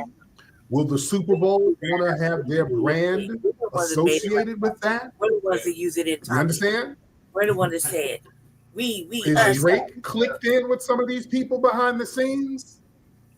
These are questions. I'm not making allegations. I'm just asking questions. How clicked in is Drake behind the scenes? Say Jay wasn't smart knowing they had dirt on him. What dirt? This is a false allegation, allegedly. It doesn't sound real. Court, he's innocent. So yeah, if they can just make up stuff about you. They can do I'm white and I say so. Right. I want y'all to understand how powerful the I'm white and I say so rule is when it comes to black people. Black folks, we got to understand that when the dominant society exerts their power, all they have to do is I'm white and I say so. I think it's very hard for us to believe that these people have that type of simplistic power over us, but they do. Right. There's a case where, hold on, let me pull it up. And an out elderly of couple, program fear, we back down. another black couple in modern times, getting their land and property taken from them on just some like I'm white and I say so stuff. The new version of the Klan walk Hold through on. your street. Let me It's show you program fear. They make you irate. They make you want to attack them. Yeah. Hold on 1 second. Like they was doing in Columbus. Except now we want to get busy. You know what I mean, when we see them. But hold on 1 second. Where's that? That's couple? generational fucking There's traumatic a fucking black program fear. And where are they located? It's in your generational skin. Okay, yeah, this was in Georgia. This was in Georgia. Fucked up. Let me show y'all this here. Hold on. Let me play this. This is unforgettable. Okay, hold on. Let me show y'all this. This is from down in Georgia. This black family got all this land down there, and they just ran in there on some eminent domain. They just gonna take the land. Hold on. Let me show y'all this. Hold on. Where we at? Where's the sound? Okay, hold on. Let me show y'all this real quick. Let me just show y'all how the I'm white and I say so law works. They pull the I'm white and I say so on us all the time. This wonderful couple down in Georgia, their farm has been in their family for years, but a local railroad company wants the land. When they start wanting your land, all of a sudden they start pulling dirty tricks on you. Hold on. Yeah. Driving across their nearly 600 acres. Yeah, you see a lot of 600 acres for black people. 600 acres, family. They got 600 acres. They don't like us owning land like that. Never gets old for Blaine and Diane Smith. The history just as rich as the timber crops they've been farming. We used to go down there. It's a special rock that we like to sit on. Blaine's enslaved ancestors lived and worked on the Sparta land. Now, he and his wife own the very property. The family among the less than 2% of black farmers nationwide. My father farmed this land almost all of his life. My grandfather farmed it most of his life. He bought it back in the 1920s. During that time, he raised cotton, corn, peas, all kinds of vegetables. But it's still in the Smith family. Not one piece of it has gotten away. Until this September. State leaders decided parts of the Sparta land are no longer theirs. It's my property. You know, you don't have the right to take. But a private company does have the right to take it, according to the unanimous vote from the Georgia Public Service Commission. The agency, comprised of 5 elected officials, oversees. Who is that Sambo in the middle? Right. You know, oh my God. Eminent domain. Eminent domain. The right of the government or its agent to appropriate private property for public use with payment of compensation. In Georgia, the process starts by first condemning the site. The Georgia PSC members agreed private company Sandersville Railroad could legally condemn 9 properties in Sparta. Now, this was a private company. I want y'all to see the game because eminent domain is usually for like the public. The city will say, okay, we need to build something that's going to, be run by the state. So yeah, we're going to do eminent domain, which ain't cool.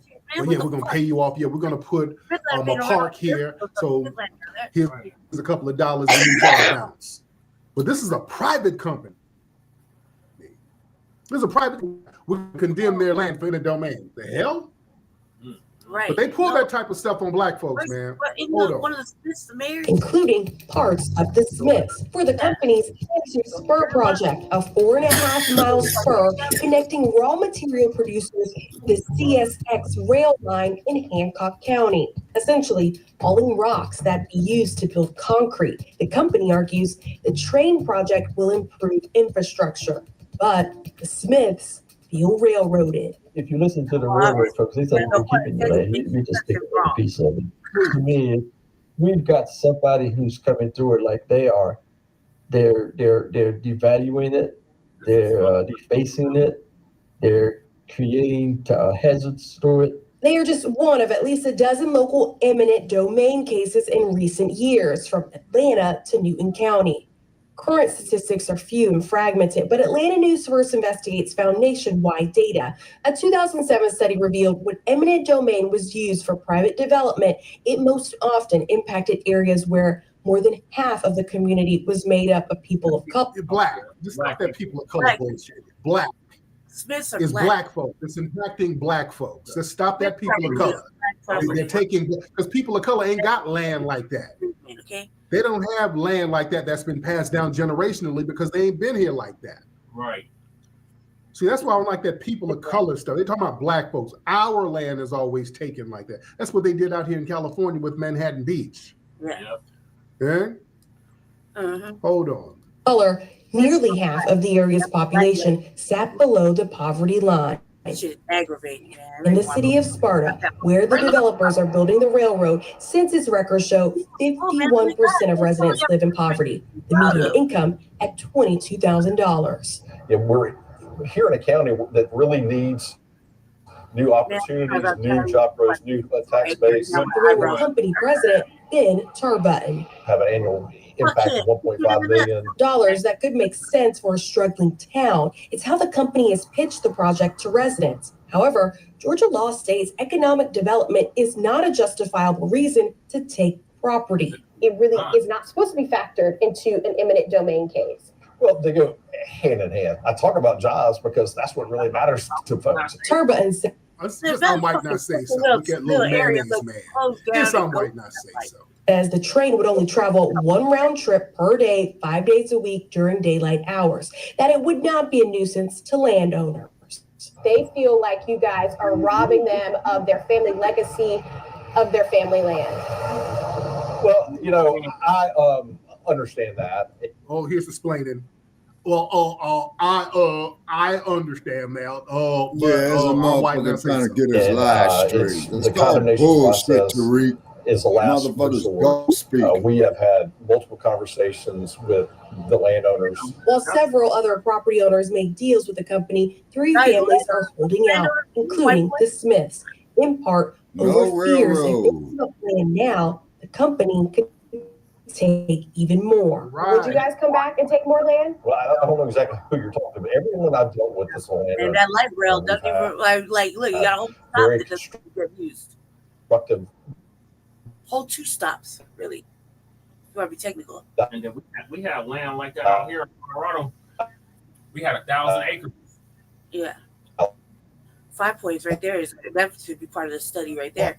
That fucking that light rail that started, they took the streets, they moved the fucking, they moved the motherfucking sign to walk at 5 Points. I mean, like they don't keep up with the motherfucking. Would you take more land? Oh yeah, he keeps dying. Oh God, man. And then all the fucking black people sold out. Sorry, y'all. Computers have to stick minus 1 or 2. Alleging the BFC improperly granted Sanders' most petition that the project is not economically feasible and may not be legitimate use. What the railroad has shown is that this track, if it even comes out, is going to promote the profits and the cost reductions for a couple of private companies. Right. This ain't for the public. Oh, that's enough of that. I just hate to see our folks get railroaded. So that's gonna help a private company.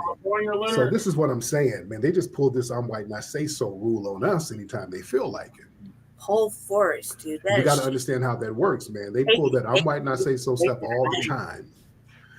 This is what's going on in New York, by the way, with the Jordan Neely situation with Daniel Penny. He choked that innocent black man on that train. And you got these white supremacists running around here talking about he's a hero, and he was defending all of the people on the train who were in danger. Oh, he was doing the community work. No, that motherfucker don't even know the homeowners. Cowardly talk about landowners murdered an unarmed innocent black special needs man who weighed about $105. This dude was not a threat to nobody. Children are going to wake up and go to war. You know, and in that case, by the way, they threw out one charge and they got to deliberate on a second one of the negligent. It's something. It's another charge. It's a lesser charge, Tariq. The main charge of manslaughter they threw out. You got some people on that jury who's on code with the white supremacists. They're on the white supremacists. They threw out the most serious charge. So a lot of people, especially in New York, they're watching this case very, very heavily because they're really trying, looks like they're trying to get this guy off. Because y'all got to understand something with Daniel Penny and people like that. The white supremacists, they have to get a win every blue moon, at least a couple of times a decade. They got to have some type of urban vigilantism where a suspected white supremacist will murder an innocent black person in an urban area. And me and Jesse, it's very important that they get donations. Bailey, me, and Jesse. So me and Jesse get us two tight ass motherfucking sweaters. I'm kidding. I'm right. I do want a sweater. What is like $60? Jesus Christ, you looked it up. Of course you did. Jesse's always trying to hit the Tariq store every Christmas or every artist. Yeah, I get the Russell package. This is a lingering tradition. Oh God, this year's gonna be hard. I've been thinking about it all day. I had to take a sleepy pill to sleep it off because it's so depressing. Oh boy. All right, I'm gonna stop here because they're acting stupid. Excellent. Yeah, I'm laying here back in the bed. I got this Bluetooth on. Okay, what are y'all thoughts on Jay-Z being accused in a civil lawsuit with Diddy with 13-year-old girl? Okay, well, first place, child molestation is an act wrong within itself, okay? And just like when they had the Michael Jackson case before he died, as you know, Brother Che, way back, what was that, 2006, 2007? Okay. Yeah. You have to hold the parents accountable is because if this was a hostile environment, particularly the sexual abuse, then why are the parents putting their children in a line of fire? Oh, I already know the answer why. Because they trying to get paid too, okay? Yeah, they're pimping out their children. Well, for all practical purposes, Brother Che, that's exactly what they're doing. You see? That's exactly what they're doing. And one thing that black celebrities, have to keep in mind is that, hey, they can be brought down. You know what I'm saying? Yeah. Absolutely. Yeah, they can be brought down. You see what I mean? So they get up there, they make their money, they work hard for it. I ain't mad at them. But at the same token, they need to shore themselves up. It's because, that money is going to bring envy and jealousy. Yeah. You see what I mean? And then if you don't play ball a certain way or piss somebody else, well, hey, how can I get off in his pocket? You see what I'm saying? How can I sue him? You see? And that's why, like a lot of them, pretty much keep to themselves, you see? Or they should. Of course, you want to go out there, see your public and what have you. But remember that these are vultures. Right. You go out there to LA, you see all that lights and glitter. And what they do with these young people, like from, the inner cities, they take them out there to Century City, where they sign all the contracts at. That's where all the entertainment lawyers are. You see what I mean? Then, they overwhelm them, with all this shit. Then the next damn thing, they wind up being in debt. You see? So this is why it's best after you make you some money, start producing your own shit. Right. See? Because when you're the producer or the executive producer, you're doing some moving and shaking. So when you go from executive producer to associate producer, that just means the level of money that particular individual has invested. The executive producer would be the most, the producer would be like the second or the most, and then the associate, would be there on the tail end. You see what I'm saying? Same thing with the records as well, too. And then they go out there, put them contracts in front of them, give them some of that joy juice or any other thing they like, put your name on a dotted line and, and they got you. Yep. You better go take that shit over there to a goddamn lawyer before you sign that shit. Mm-hmm. See? And if they object to you taking it to a lawyer, then you know they out to fuck you. Yep. With no Vaseline. Exactly. You see, but if they encourage you to go take it to a lawyer, now don't get me wrong, I do believe that there are some good people in the entertainment industry that have been blessed, would like to pass on the blessings, would like to have proteges, you know what I'm saying, to keep the legacy going on, because when you check out and die, you cannot take none of that money with you. Your ass is going to be a dead-ass motherfucker. You see what I'm saying? Like the rest of us, and they're going to throw your ass in the ground, and the rest goes to your estate. Now, here's a joke for you. There was a couple who was rich, made money, and a brother who died said, bury me with all my money. So his wife said, yeah, I'll bury you with all your money. So she went and wrote him a check, put it in there, and she went and took all the money out the bank, and she says, well, it's going to be a while before that check gets cashed. You know what I'm saying? Yep. So I ain't mad at her. Shit, the motherfucker can't take it with him. He's through. He's through. All right, so I'm going to switch gears and move to the next topic. All right, I'll put the link up there for the show for Tuesday night. Yeah, I was in the process of copying and pasting this about it.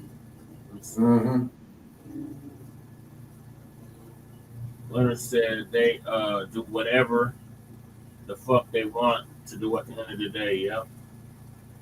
Pretty much. That's right. All right, so the next topic is something happened with Tyler Perry's CEO. He died in a plane crash or something. Oh, yeah. The plane crash, yeah. Just like the Nigerian banker. Uh-huh. That thing was Cody? Yeah. That's what I'm looking for. Oh, yeah, I haven't seen it. Okay. Well, look, we're going to look for it. We need to look for it. It's pink and green.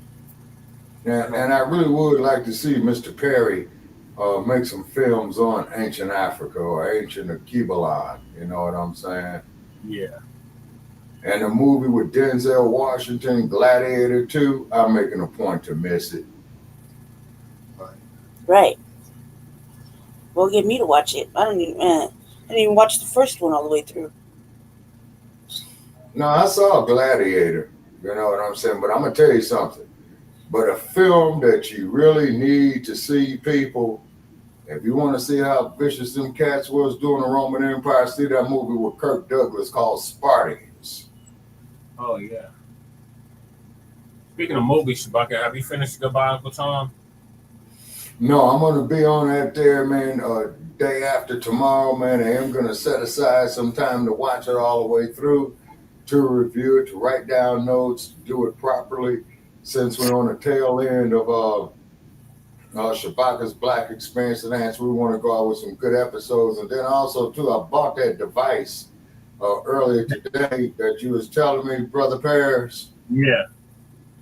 All right, so I have to get on the phone with you, man, when you got some time, man, to show me how to work this shit, man, because I can't get it to function properly.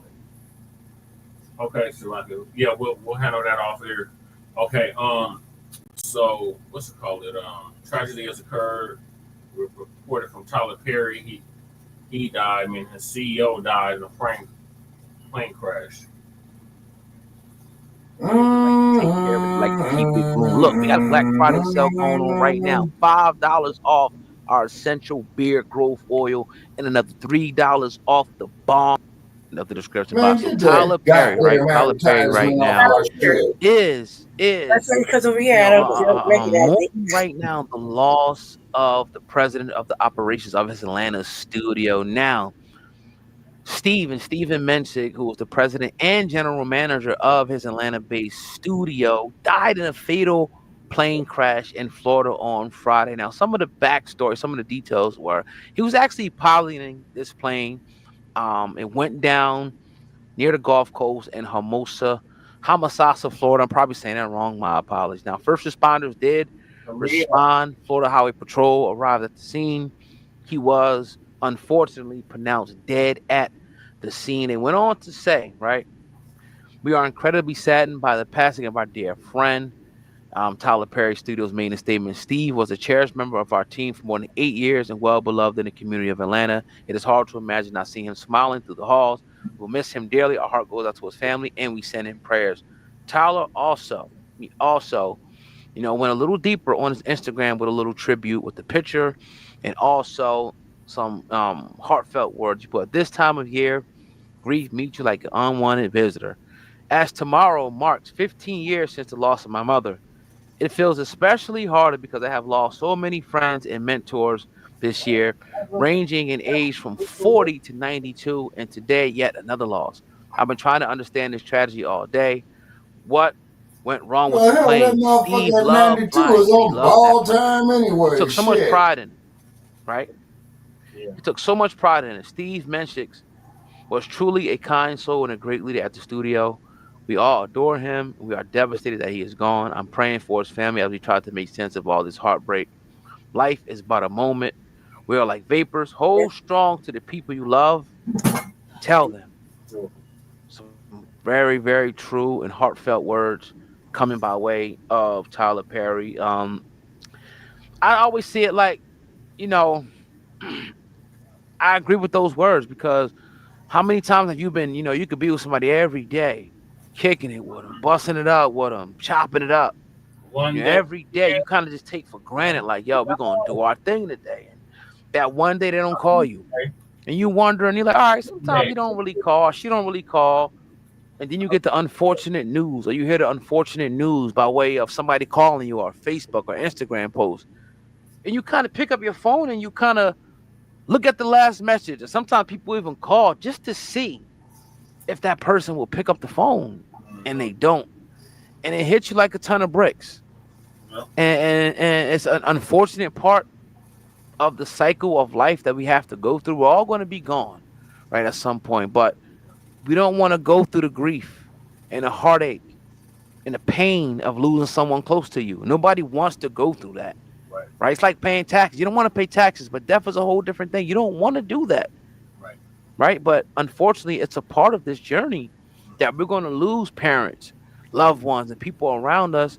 And it's something you kind of just got to learn to adapt to and live with. So my condolences go out to Tyler Perry, his studio, and all the employees and members there, because no matter how much we've been critical of Tyler, obviously, but hey, look, he's a human being at the end of the day, and he's doing the best he could do in his journey, and he's creating jobs, he's creating opportunities for people that some of us have never created. So look, I know you're gonna leave your comments, you're gonna say what you're gonna say and all of that, but this is crazy, this is sad, and that is what it is. So again, they're going to do that investigation and see exactly what happened. Was it a pilot error, excuse me? Was it the weather? Well, it could be a whole litany of things that could have went wrong. But I admire people that get up in those planes. I really do admire them. I talked to a brother, he was flying planes, and he said it's kind of just take you up there first. I'm like, there's no way you could just take me up there. And I guess that's the best way. Throw them in the pool, let them swim. So we'll see, once the final crash report comes out, we'll definitely have that update, whenever that may be here on Hip Hop News Uncensored. Hey, hit the like button and make sure you guys go to the top line of the description box. We got a special sale going on right now for our beard oil. We ain't interested in buying your shit, buy our shit. Looking fresh, shiny, and smelling good. Shit, man, I don't give a fuck what the hell you trying to sell, Trick. We trying to make some goddamn money.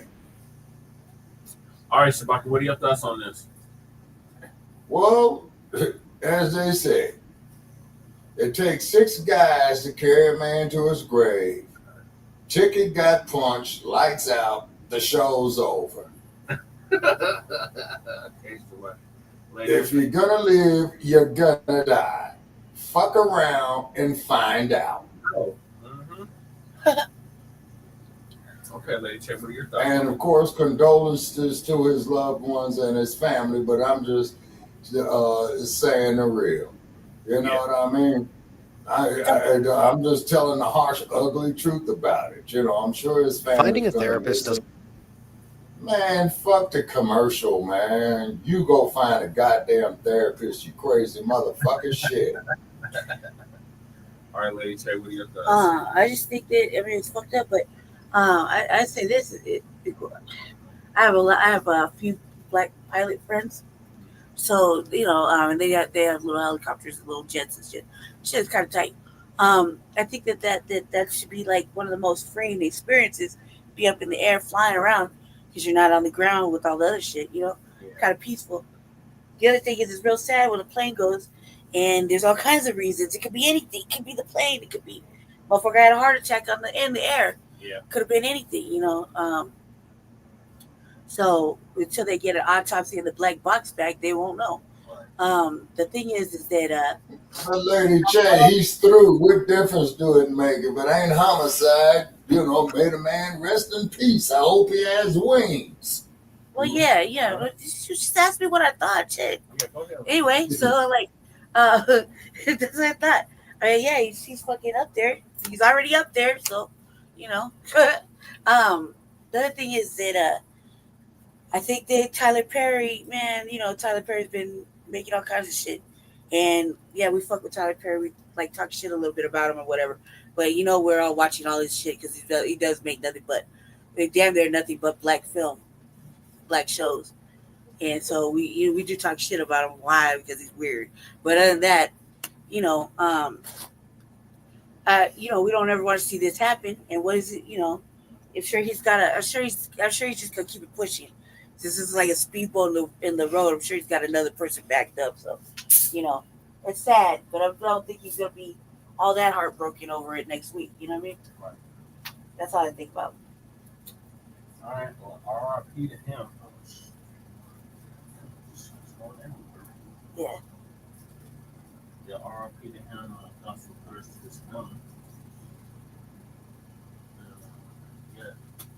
So moving along, we got our sister Nina Turner. Shout out to sister Nina Turner. She is putting that work on Biden. She is podcast on blast and tells him to pardon low-level offenders too, like he pardoned his. Oh hell yeah, most definitely. So Uncle Phil, or it's either Uncle Phil or Sister Demetria K is gonna give us the update on this. Okay. Of knowledge and connect with the heartbeat of the African diaspora. Download our African Diaspora News Channel app now on Google Play and Apple App Store. Stay informed with authentic and diverse perspectives, breaking. On December 1st, President Joe Biden pardoned his son, Hunter Biden, for gun and tax charges on the federal level. Now, originally, Joe Biden said that he would not be pardoning Hunter because it's not his business and he wants to stay out of that. Well, he's getting ready to leave the White House and he decided to change his mind. In fact, he stated, well, Hunter has been unfairly targeted due to his family's name. It's a political witch hunt and things like that, right? So a lot of people are having conversations about it like, well, it's wrong or it's right. Me personally, if I had the power to pardon my child, I probably would do it too, right? So I'm not really mad at that. But I think the real conversation comes from that of ex-representative of Ohio, Nina Turner, when she said this: there are roughly 10,000 people in federal prisons for non-violent weed offenses. Pardon them. Right. And she's absolutely right. Again, low-level weed offenses. Now we know that weed is legal in a lot of places, especially on the federal level, right? So why are those people still in there? Because it sounds like what Hunter was accused of and was getting ready to be sentenced for was a lot more serious than a little weed, right? And then if you want to take it to another level, what about some of those Black Panther members, MOVE members, and BLA members, Black Liberation Army, that are still in some of those federal prisons and have been there since the 60s and 70s and the 80s even? What about them? Because we know that COINTELPRO, which is a government, I say is because they pretend like it don't exist no more, but yeah, right. You know what I mean? Right. But COINTELPRO, federal government program, was spying on and dismantling Black organizations, labeling them hate groups and terrorist groups and a whole host of things. So some of them are still in prison into their 60s and 70s and 80s. Santiago Coley, he just got out and he's in his 80s. We just got out, not too long ago, I think 2022. But y'all get the point. So while he is pardoning people, yeah, he should think about all those people. Don't just think about your son, who is probably guilty of what he's accused of. What about some of the black people probably that the are not guilty? motherfucker was guilty. He's using his shit on video. Another point to prove. And that point was to destabilize the black family, and they've been doing that ever since. And Joe Biden, you ain't off the hook, because a lot of those crime bills that you bragged about helped destabilize the black community, and it's still destabilized because a lot of those bills that you got, right, that you tend to ignore. So yeah, if you feel so free and all that, you want to pardon people, think about our people. Because you remember when you lied on the night that you were elected, he says, Black Americans, you stood by me and I'm going to stand by you. You ain't did it. So if you want to do something, because we know you ain't going to do reparations, free black people who shouldn't have never been in there in the first place. So anyway, y'all tell me what you think of that. And for more insightful commentary, please subscribe to this channel and my channel. And make sure y'all subscribe to the average person. Exactly. Your Cade, you couldn't have said it no better. All right, go ahead, Sabaka, what are your thoughts on this? Okay, yeah, she pretty much said it, summed it up right there. Everything she said was right, you know. And like I said, I'm not mad at Joe Biden for pardoning his child. You know, that's his child. So, of course, he's going to take care of his family first. But what I'm mad at the senile motherfucker ass is going to sit up there. If you don't vote for me, you ain't black. And this son of a bitch, man, introduced every goddamn major crime bill that incarcerated black people by the masses. Did a little bit. Hell, even Donald Duck in his first term, man, they pardoned some black folks. You know that, right? Yeah, Duck did. Yep.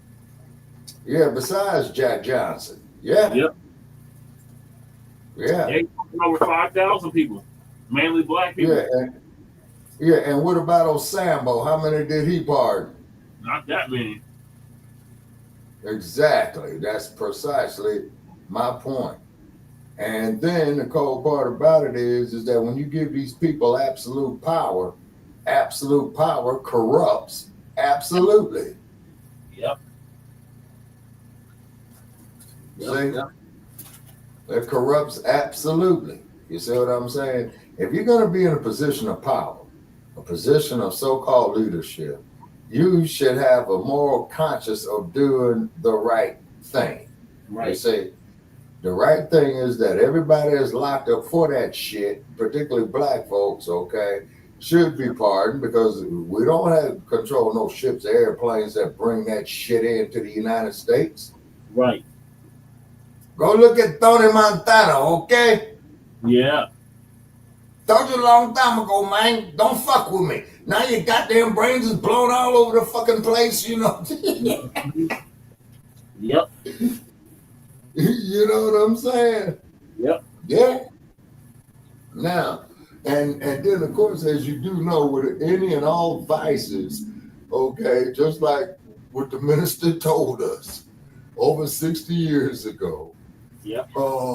Every time that you break the seal on that wine bottle, that beer bottle, that alcohol bottle, that's a government seal you're breaking. Just like they tax cards. You remember they used to put a tax on cards. You see what I'm saying? Okay. So that there, you know, is more revenue for the feds. You see what I'm saying? But you motherfuckers can't pay reparations. Well, you wasn't a slave born then. And what it is not only just slavery, but the Jim Crow era, police brutality, police murders of unarmed black people. You see what I'm saying? There's going to be check gangs, convict leasing, penny. Oh yeah. Yeah, go up there to Folsom Prison. They got a great big ass sign out there that says Folsom Industrial Complex. And who's the main motherfuckers that buy that furniture from Folsom Pen? Walmart. Walmart, yeah. See? Now, what's the motherfucker getting in there, man? What, 27 cents an hour? If they're lucky, yeah. Yeah. That raggedy ass food that you got to eat. Shit, all of us walk the concrete. Shit, a lot of that shit. Hey, man, you can have this shit. You know what I mean? I don't know what the fuck is in there. Not for human consumption. No, it's not. You know? Hey, what are your thoughts On what? on Nina Turner putting Biden on blast? Well, oh yeah, that okay. Look, I don't know why we're even asking him for anything. Look what he just did for Angola, and the whole time he's at the fucking slavery museum. He's been talking about motherfucking Americans. Wait a minute. Whoa. Wait a minute, Lady Che. When you say Angola, are you talking about the nation of Angola or are you talking about Angola prison in Louisiana? The nation. Matama's okay. Yeah, so Matama. I covered it on the RVA, Shabaka. Yes, you did. So this look what he did right there. He gave them $1 trillion or some shit. Yeah, and like look what he did. He didn't. He was talking big, like he was actually involving Americans, freedmen, in his whole little statement, right? Only to give Angola, $1 billion, $1 billion, whatever, for their infrastructure. So he's gonna go rape and pillage them some more, and instead of giving reparations, and we're gonna ask him to release our release the land. No, free the land. No. And he gave $1 billion to Ukraine. So while we're sitting here, your money's funneling over there. You don't give a fuck about us over here. Clearly. That was the biggest fucking slap in the fucking face in front of us that, we could see all year. That was clear. It came right from the fucking president. He gave your money as he used you. And like I say, used you. I used this in a fucking speech for like 25 minutes and then gave the money to them. So I don't know why Nina Turner's asking him for anything. He's clearly not going to let nobody out. And he's clearly not going to give reparations. He did it. He's an enemy to the fucking black people. And that's that. His legacy is shit. Yeah. His legacy is shit. Black people should know that. Black people should say that, stand on it. Anything that has to do with him is shit. He's garbage. He's trash. He did that. It's like him, her, anybody, anything on the Democratic ticket that was involved with them, never getting a fucking vote again. They could get kicked in the face for all I care. They're stupid. Fuck them. Why are you asking them for shit or telling them to let out all these low-level offenses? He clearly disrespected us when it came to reparations. He could have gave us reparations. I mean, since he's over there handing out money and shit. Yeah. He could have fucking did it in the Angola speech. Well, he's giving them $1 billion. Yeah. He could have tossed $1 billion over here to FBA freedmen. Yeah, he could have. He didn't. You know what? They didn't need a study. No, they didn't. They didn't get no study. But wait a minute. Is Angola still a colony of Portugal, Lady Che? I don't know. It's supposed to be a former colony. I don't know, Shabaka, because I was so angry to fucking look it up. I was so angry. I just said this shit happened last week, Shabaka. So on the last episode of the RVA, just scroll to Biden. Okay, all right, I'll pull it up, okay, because Lady Che, you just brought back a memory. Yeah. Okay, I recall in 1975, okay. That shit'll infuriate you. Yeah, in 1975, I believe that's when Angola had formally put out the Portuguese. So what it is that he's putting that money in there to go get the materials out of the land, the silicon, the soil itself. He's building a train. With him in China, they're building a train. But here's the question. I want to know why. Stop a second. Hold on. Whoa. You saying, Lady Che, that the Chinese and the U.S. got a joint venture going on in Angola to build a railroad? Yep, to build a train, Shabaka. It's called shit, that's all bad. The train is supposed to be for the mining, though. Yeah. Right, that's what I'm saying. The train is to get the chrome, to get the diamonds out of there, to get more of the raw materials up out of there. Yep. That's what they're saying, but not saying. But yeah, something like that. You know they're gonna rape and pillage that fucking area. Yeah, they're gonna extract whatever they can out of Angola. And they're working. And even Biden was disrespectful. He fell asleep on the fucking Angola president. You know what I mean? He fell asleep right the motherfucker was asleep when they was discussing it, huh? Yep. So, this is all bad, but for anybody to keep talking about, he should do this because he pardoned fucking Hunter. Like, look, that shit was like 2 weeks ago. Secondly, why aren't we talking about this? He didn't give reparations. He gave your money to Angola. And right in our faces. Right in front of our fucking faces. Okay, well, Lady Che. Freedmen in front of our fucking face about how they stole us and they left us here to build the fucking nation, but he gave the money directly to them. So I don't know why we're not talking about this, black people. Yeah. Why was I the only one talking about it? Why am I the only one fucking angry? I just want to know that because everybody else seems to be slipping on the motherfucking news update. This was big. This was major. We're going to get reparations. You should watch that. Listen, it was a 20-minute discussion while he's over there in Angola. All right. Okay, Lady J, I'm going to have to. It's on their I'm going to have to do further research on it to really weigh the pro and cons on it. But if I was to bet my money on it, it's definitely a deal to fuck over there in Goldens or Mutamba, because the real name of the place is Mutamba. Yes, correct. Yeah. About it before the Portuguese got there. Yep. And he was talking about, Americans being stole, enslaved, and blah, blah, blah, blah. All that good shit. He's talking all that hot boy shit. Only President Joe Biden there speaking in Angola. He's real about that. He can impress the fuck out of me by breaking me off 100 It's a genuine honor to be with you today in Angola. I just got off the phone with the vice president, telling her I'm sorry she's not with me to be here today. Fuck her. With you in Angola, a vibrant city, and I look, not the city. The city I know is not Angola, but in Angola, in a vibrant city. And I'm joined by members of the United States Congress, senior officials of my administration, American business and civic leaders. We think it's important that we get together. We thank all people of Angola for your warm hospitality. And I mean, please sit down if you have a seat. I'm sorry. I want to show you all our seats. We're gathered in a solemn location because to fully consider how far our two countries have come in our friendship, we have to remember how we began. We hear them in the wind and the waves. Young women, young men, born free in the highlands of Angola, only to be captured, bound, and forced on a death march along this very coast to this spot by slave traders in the year 1619.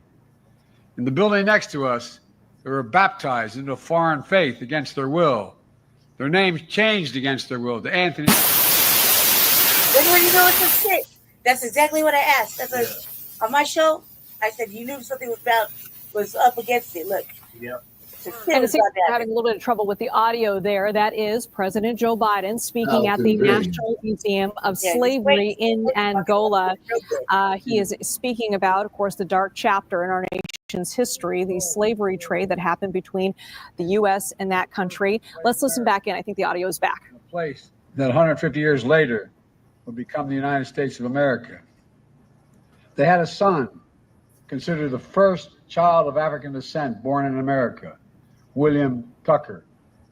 It was the beginning of slavery in the United States. Slave name. Cruel, brutal, dehumanizing. Our nation's original sin, one that haunted America and cast a long shadow ever since. From the bloody Civil War, really tore my nation apart, for the long battle with Jim Crow in the 1960s, for the civil rights and voting rights movement, which got me involved in public life, during which American cities were burned, to the still unfinished reckoning with racial injustice in my country today. Historians believe people from Angola accounted for a significant number of all enslaved people shipped to America. Today, millions of African Americans have roots in Angola. As I said at the U.S. African Leaders Summit, held in Washington 2 years ago, They didn't even go to America. Deep and profound connection that forever binds Africa they went to Brazil. together. We remember the stolen men and women and children who were brought to our shores in chains, subjected to unimaginable cruelty. Here with us today are three Americans who are direct descendants of Anthony and Isabella, whose first enslaved Americans, Africans in America.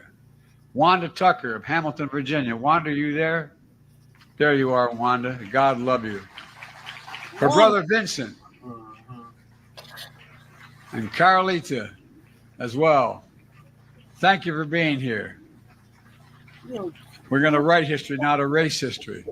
The Tuckers learned their family history around the dinner table. That history led Wanda here in Angola a few years ago.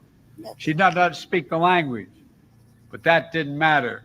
When she arrived, Wanda said she felt something profound, like she'd come home. That was her comment to me. She called it connection without words. Ladies and gentlemen, I'm here today to honor that connection between our people and to pay tribute to the generations of Angolans and American families like the Tuckers, who have served in government I've served in government over 50 years. I know I only look like I'm 40 years old, but I've been around hanging in the government for 50 years. But in that 50 years, I've learned a lot. Perhaps most importantly, I've learned that while history can be hidden, it cannot and should not be erased. It should be faced. It's our duty to face our history, the good, the bad, and the ugly, the whole truth. That's what great nations do. That's why I chose to speak here at the National Slavery Museum today, just as I toured. And that's why your president visited the National Museum of African American Culture in Washington, D.C., the second most visited museum in the States.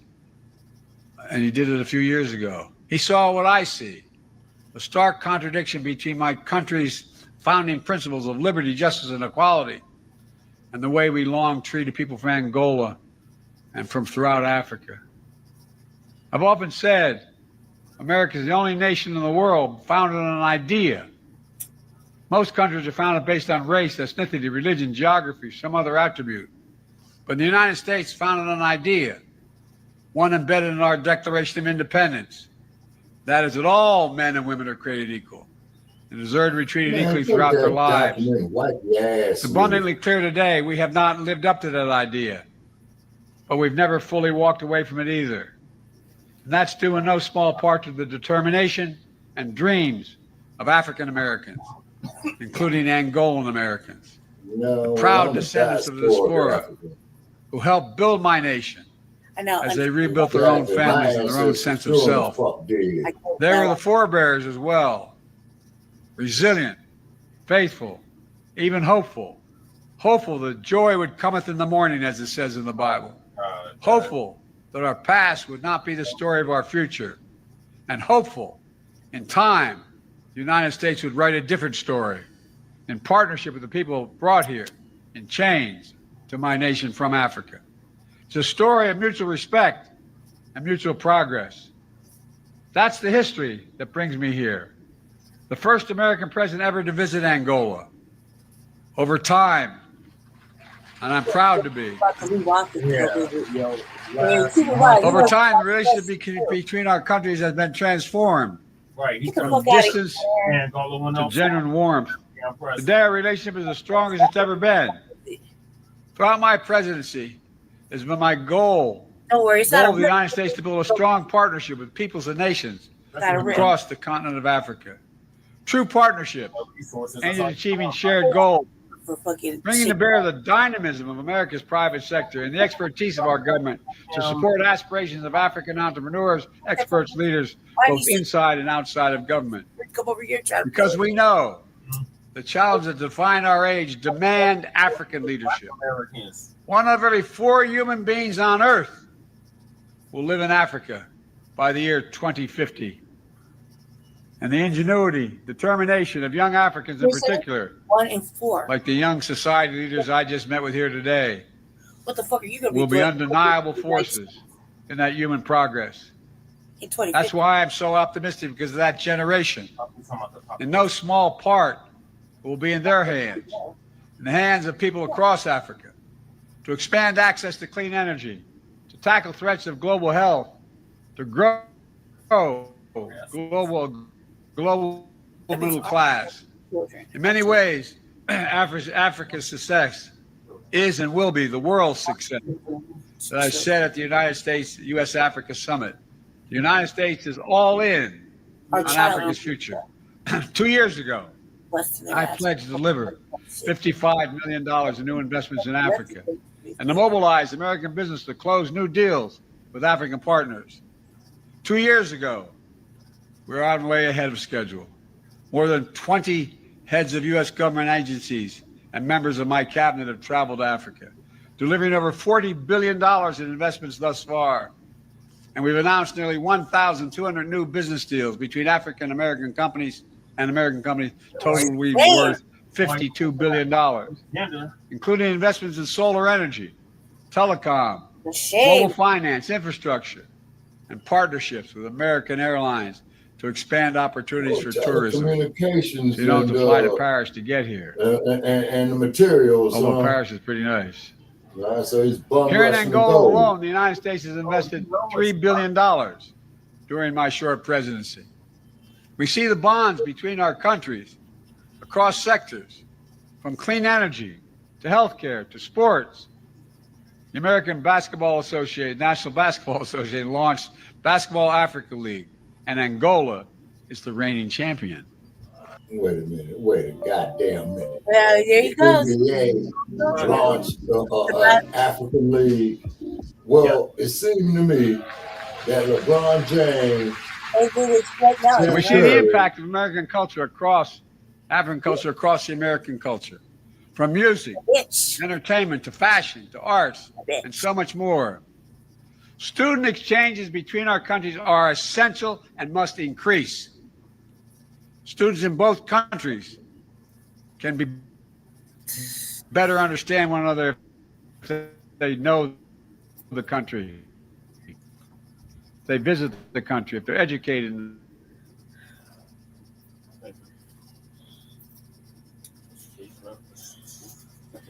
Sorry, y'all. Hold on, we'll get right back. Just give a second. Don't go nowhere, family. It's about to get intense. Anyway, your girl covered it on the RVA. I covered it. I was so fucking angry. I was still angry when I covered it, but that's exchanges between our countries. And I covered it on the RVA. I watched it 3 times, and each time was the same Students in both countries can be better understand one another if they know the country, if they visit the country, if they're educated in the other country. An increased connection between us makes a big difference. Being all in on Africa means making sure African voices are heard at the tables that matter most.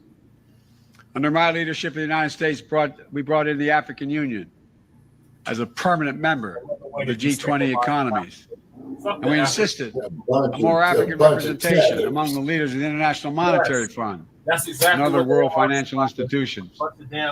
We've also pushed to ensure that developing nations do not have to choose between paying down unsustainable debt and being able to invest in their own people. And we're using our own voice to increase Africa's presence in the UN Security Council at the United Nations. That should happen. And it's all to be made of family. Don't look at it like that.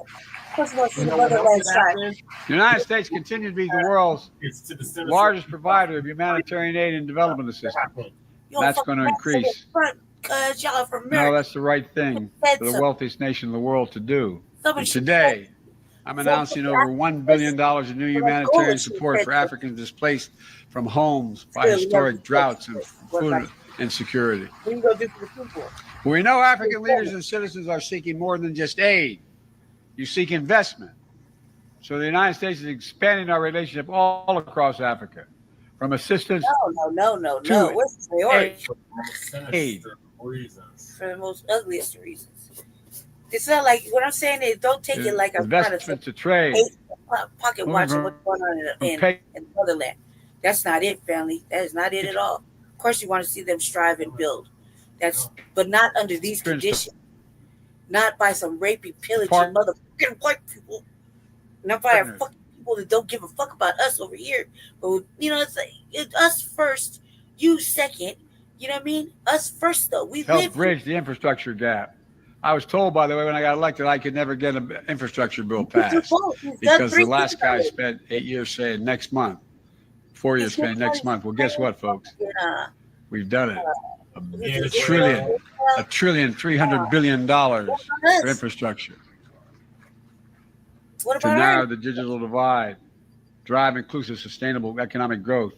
We're looking for partners who understand that the right question in the year 2024 is not what can the United States do for the people of Africa?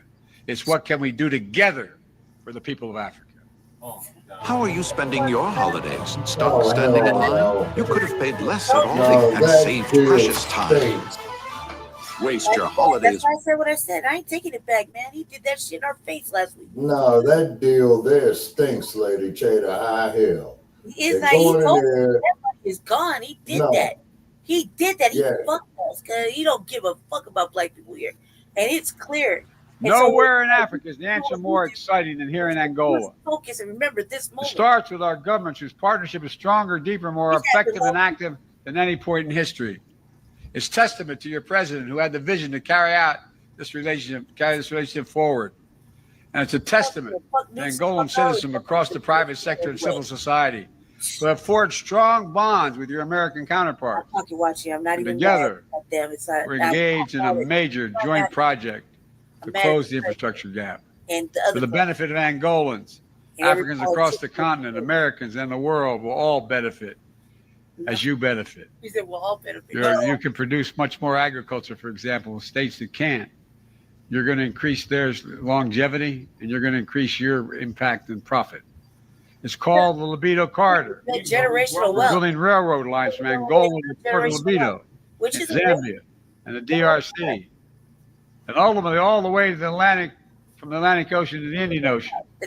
You're the first transcontinental railroad in Africa and the biggest American rail investment outside of America. And I must tell you up front, with the American press here, I'm probably the most pro-rail guy in America. I've ridden over 1,300,000 miles on a daily basis to my work, 220 miles a day for the last 50 years. Well, I didn't do it as president. I stayed in the White House a lot. But all kidding aside, folks, we can do this. We can do this. It's in our power. We'll not only generate significant employment, we'll also allow individual countries to maximize their own domestic resources for the benefit of their people and sell critical minerals that power the world's energy transformation and our fight against climate change. And transport them at a fraction of the time and lower cost. A ship that used to take over 45 days will now take 45 hours. That's a game changer. That increases profit, that increases opportunity. The Libido Corridor represents the right way to invest in full partnership with the country and its people. As part of this project, we'll install enough clean energy power to power hundreds of thousands of homes, expand high-speed internet across for millions of Angolans, which is as consequential today as electricity was 2 generations ago. And we're investing in agriculture and food security, filling the needs of countries without agricultural capacity, and expanding opportunities for countries growing the crops, connecting farmers across along the Libido Corridor to new markets, expanding opportunity and prosperity. You doing that, having the means to do it. The United States understands how we invest in Africa is as important as how much we invest.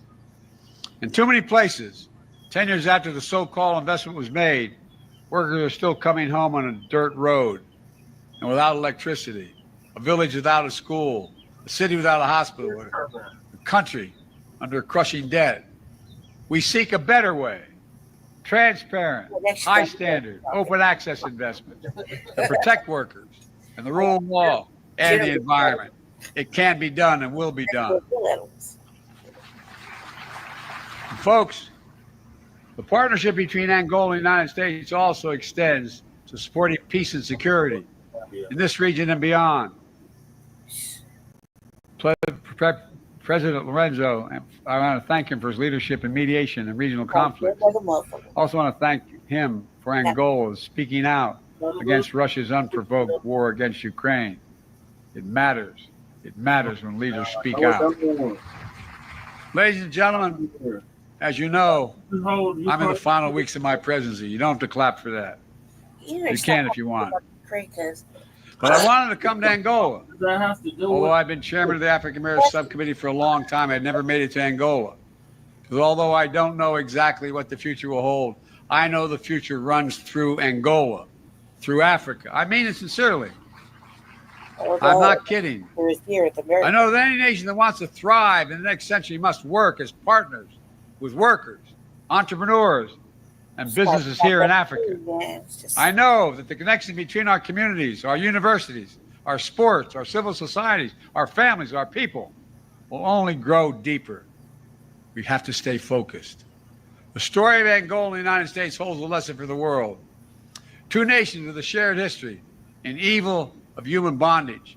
Two nations on opposite sides of the Cold War, defining struggle in the late part of the 20th century. And now, two nations standing shoulder to shoulder, working together every day for the mutual benefit of our people. It's a reminder that no nation need be permanently the adversary of another. A testament to the human capacity for reconciliation and proof that from the horrors of slavery and war, there is a way forward. So I stand here today, I mean this sincerely, deeply optimistic. By the way, 20 years ago when I was a senator, I had a cranial aneurysm. They got me to the hospital in time. I remember asking the doctor, what am I? He said, oh, your chances are good. They're about 30%. And that night after it was all over, he was deciding whether or not it was congenital or environmental. And I said, I don't give a damn, I'm here. He said, you know what your problem is, Senator? You're a congenital optimist. I am. About the possibilities and progress that lie just beyond the horizon. Together we can and will chart a future worthy of great nations, worthy of the highest aspirations of our people. Just have to remember who we are. We're Angolans, we're Americans. As I often say in America to the American people, there's nothing beyond our capacity if we work together. And today, I say to the people of Angola and all the people of Africa, there is nothing beyond our capacity if we do it together. Thank you, and God bless you, and keep you all safe. Thank you, thank you, thank you. And thank you for waiting. Yeah. Where it's like, it's wait, it was before and it's in the middle. There's one right there. Okay, somewhere around there.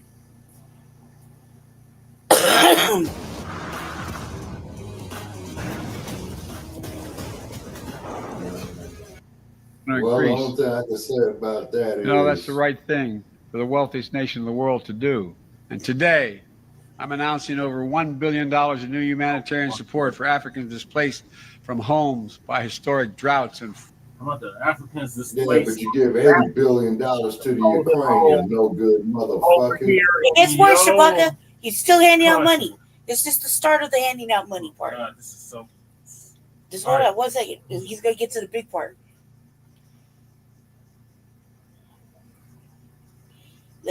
Food insecurity. We know African leaders and citizens are seeking more than just aid. You seek investment. So the United States is expanding our relationship all across Africa, from assistance to aid. Competing with the Chinese for the resources. Investment to trade, moving from patrons to partners to help bridge the infrastructure gap. I was told, by the way, when I got elected, I could never get an infrastructure bill passed because the last guy spent 8 years saying next month, 4 years saying next month. Well, guess what, folks? We've done it. $1 trillion, $300 billion for infrastructure to narrow the digital divide, drive inclusive, sustainable economic growth. We're looking for partners who understand that the right question in the year 2024 is not what can the United States do for the people of Africa? It's what can we do together for the people of Africa? That's what we do. Nowhere in Africa is the answer more exciting than here in Angola. It starts with our governments whose partnership is stronger, deeper, more effective and active than any point in history. It's testament to your president who had the vision to carry this relationship forward. And it's a testament to Angolan citizens across the private sector and civil society who have forged strong bonds with your American counterparts. And together, we're engaged in a major joint project to close the infrastructure gap for the benefit of Angolans. Africans across the continent, Americans, and the world will all benefit as you benefit.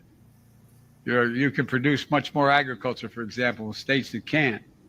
You're going to increase their longevity, and you're going to increase your impact and profit. It's called the Libido Corridor. We're building railroad lines from Angola to the port of Libido in Zambia and the DRC, and ultimately all the way to the Atlantic, from the Atlantic Ocean to the Indian Ocean. Be the first transcontinental railroad in Africa and the biggest American rail investment outside of America. And I must tell you up front with the American press here, I'm probably the most pro-rail guy in America. I've ridden over 1,300,000 miles on a daily basis to my work, 220 miles a day for the last 50 years. Well, I didn't do it as president. I stayed in the White House a lot. But all kidding aside, folks, we can do this. We can do this. It's in our power. We'll not only generate significant employment, we'll also allow individual countries to maximize their own domestic resources for the benefit of their people and sell critical minerals that power the world's energy transformation and our fight against climate. Another slip for the diamonds and the silicon. There it is. Yep. That's what he's over there. He's over there bumping their heads. Talking loud, bang, bang, saying nothing, bang, bang, talking loud, bang, bang, saying nothing. This is really gonna happen, and he already started to, send that shit over. It's been working. This is on the works behind the scenes. And it started off with China wanted to run a train through that way, and them owing money, saying Africa owed money to it. And then here it goes with the United States. I mean, obviously, it's fucking shit. And what's really sad, is nobody stood up and said nothing. The president of Angola never said nothing. Anybody of these other countries where that train is going to touch, and the other states where that train is going to touch, said nothing about the fucking freedmen here in the Americas not getting anything to sustain themselves, to build wealth for themselves, to create food, get out of food deserts where they intentionally put food deserts at. They're not saying fucking nothing, and we should just be happy to hold hands with every country while he goes and spends money and does whatever, right? And this is one of his last acts. As one of his last acts as president, and that's that. So that shit is fucked up. That's why I'm saying for Nina Turner and anybody else to be asking him to do anything like free the land is fucking stupid. Because look, if you could talk about the biggest fucking oldest sin in the Americas, why couldn't he talk about that the biggest old sin needs to be paid in the Americas? Right. You know what I mean? Instead, we're worried about, we should want them out. We should want the fucking all our freedom fighters and everything out. We should want them out. Yes, of course. We should have something to give them when they get out. Okay? Look how they've done the sisters and the last two remaining in Tulsa. You know what I mean? I think there's only one left, right? Two left. Okay, I thought it was only one. Two left. The last two sisters remaining. Right? Look how they did. Look at how they keep doing those sisters.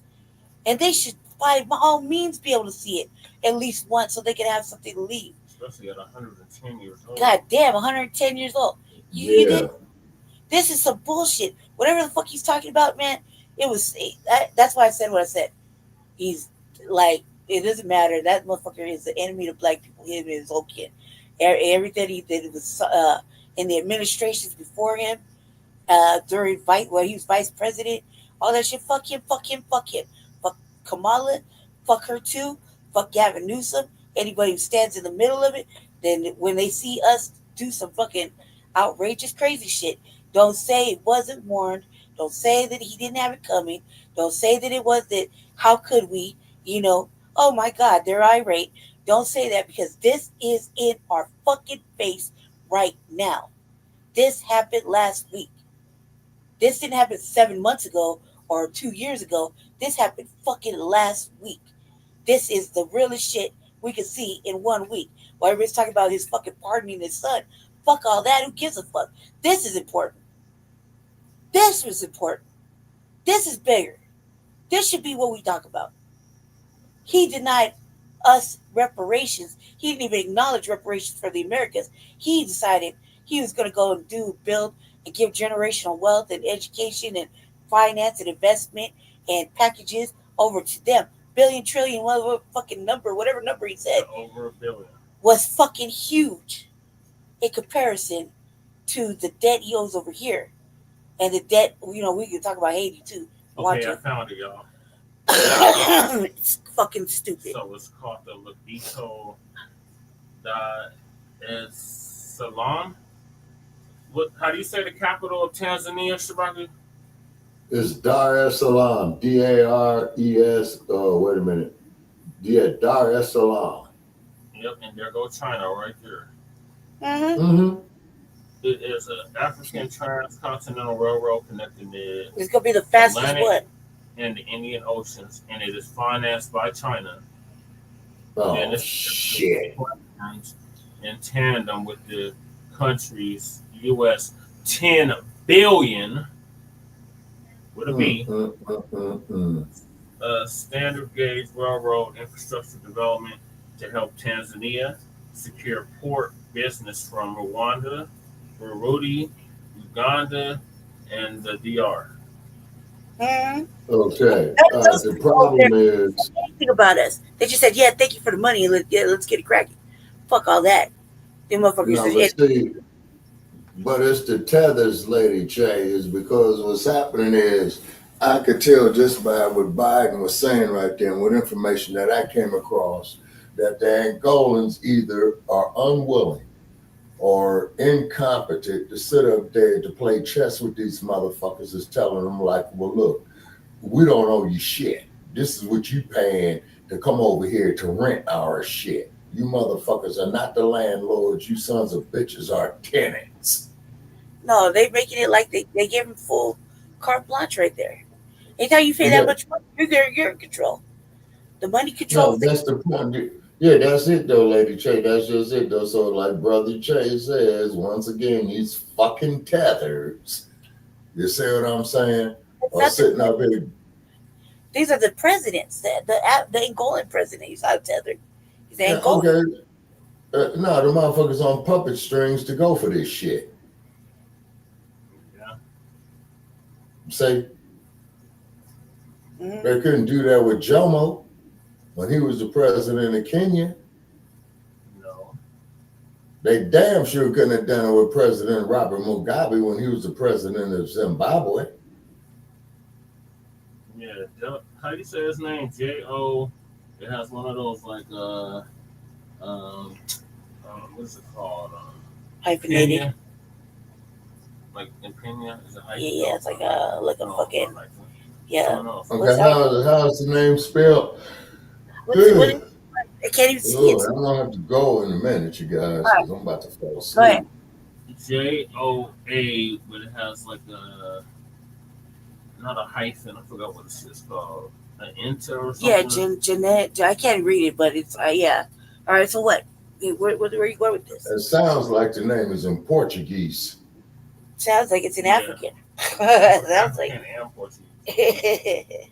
It's probably in Portuguese, because the Portuguese had been in Angola after Her Majesty got finished with their asses until her passing. Then quite naturally, of course, with her passing, they didn't have the command strength that they did. You see, I bet you Her Majesty Queen of Nzinga's turning over in her grave with this bullshit. Well, I was trying to pronounce the dude's name, so you know who the president is, who's going along with this shit. So the presidents of Angola, the DR, and Zambia are all in on it. In cahoots. That's them right there on screen. Man, I'm not talking about you, man. I'm not doing any of that. What I'm saying is, fuck him, fuck Biden. Just for the fact that since Americans just got all this free flowing money, you know what I mean? We got funneling money to everywhere. I mean, fuck you. You can't take care of us. You can't take care of our own fucking people. All right, that's fine. And so whatever Daddy Trump does, don't want to hear shit about it. Oh, we're getting to him next. Well, when you say take care Whatever Daddy Trump does, they'll be mad because you did this. You did this.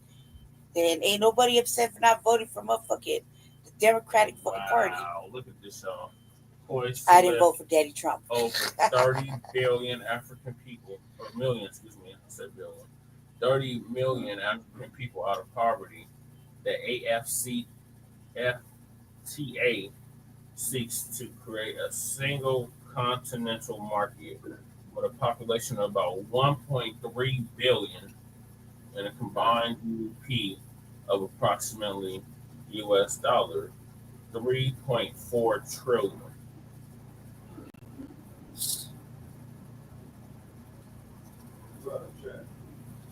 Yeah, yeah, Shabaka. Can't hear you, Shabaka. It's like you're in the distance. Shabaka went to the bathroom with the Bluetooth on. Obviously.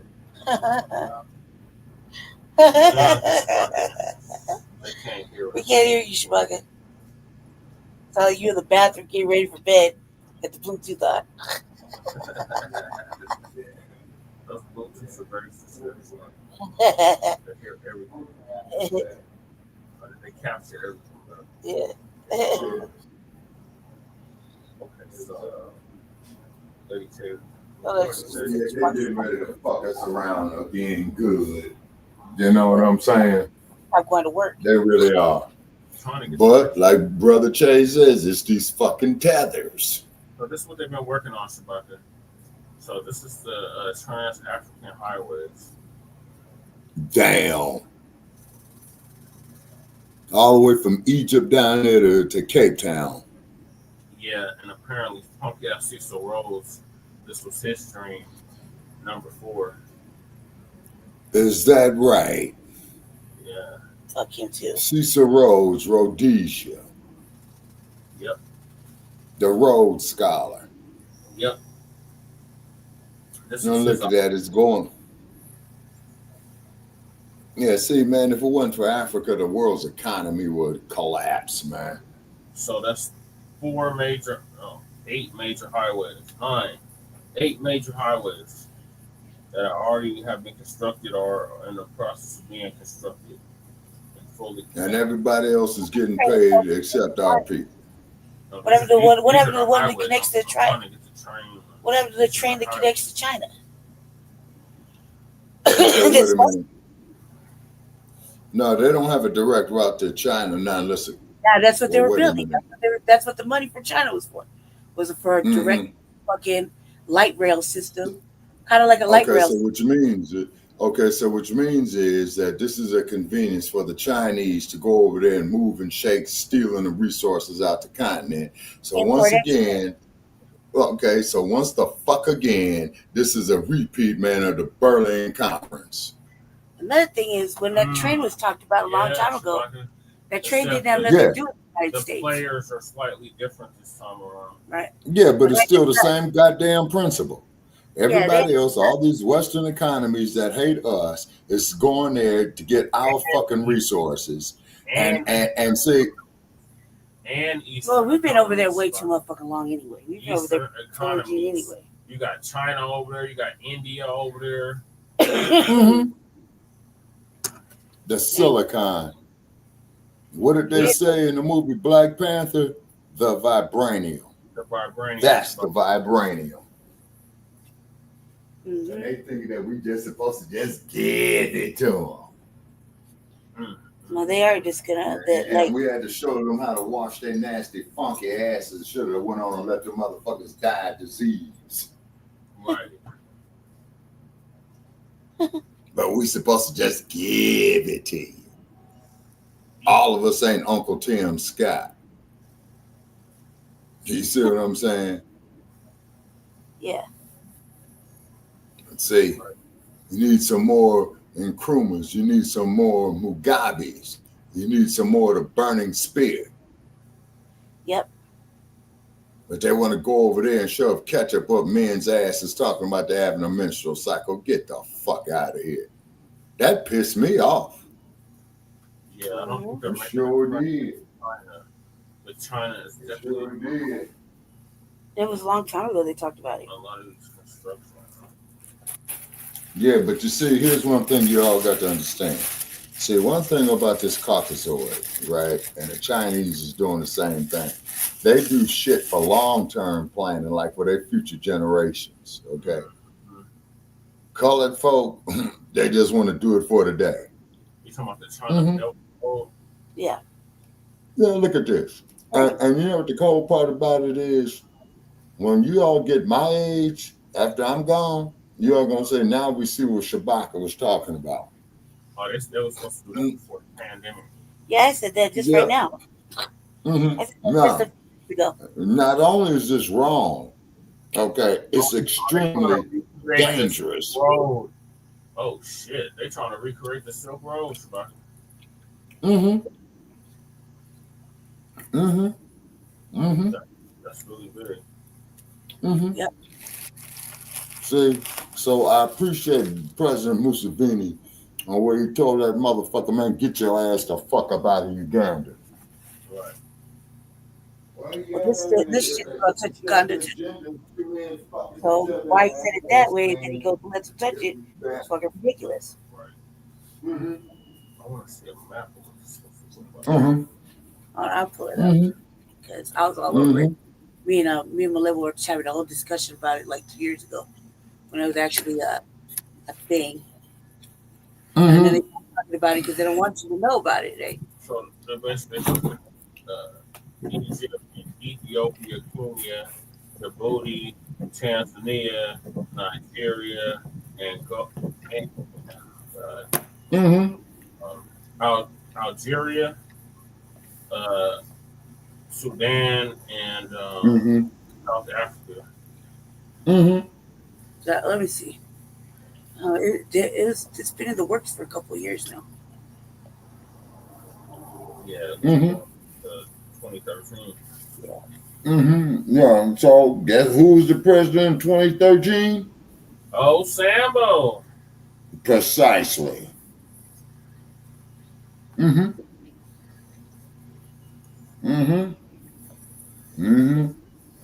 There's always a nigga in a wood pile somewhere. Damn ass scratching yassa bosses, man, can't stand them motherfuckers. Straight up tether to them. Yeah, and then they're gonna sit up there, man, endorse the alphabetized agenda. Motherfucker, is you crazy? Wow. Okay, I see it now when you change. What are they gonna try to do about water? What is this? They got a key. Can't share the screen. Silk Road. Old pipeline. Okay, those are oil pipeline. What is the greenest blue? Maritime Silk Road. Can I share the screen? I'm sharing the screen. Can I share the screen? Yeah. Jesus. Man, all right, hold on. Back up there real quick. Okay, so what I'm gonna do, I'm gonna call it a night, y'all. I'm out of here. Okay, yeah. Thank you for having me. That day just fucked my whole night up right there. Yeah. That fucked me up. So we're gonna review the story for Shabaka's Black Experience Enhanced about what's upcoming in 2025, and that damn sure is gonna be one of the issues right there, Brother Che. Yeah. Yeah, that is damn sure one of the issues. Okay, so the preliminary has been set up, man. Go in there, make any corrections or additions that you see fit. You know what I mean? Okay, Shabaka. Okay. All right. Okay, and I'll talk to y'all tomorrow. Okay. Or later on today. Shit is already tomorrow. Yeah. All right. Okay, have a nice night. Okay, thanks for having me. Okay. Yep. That's it.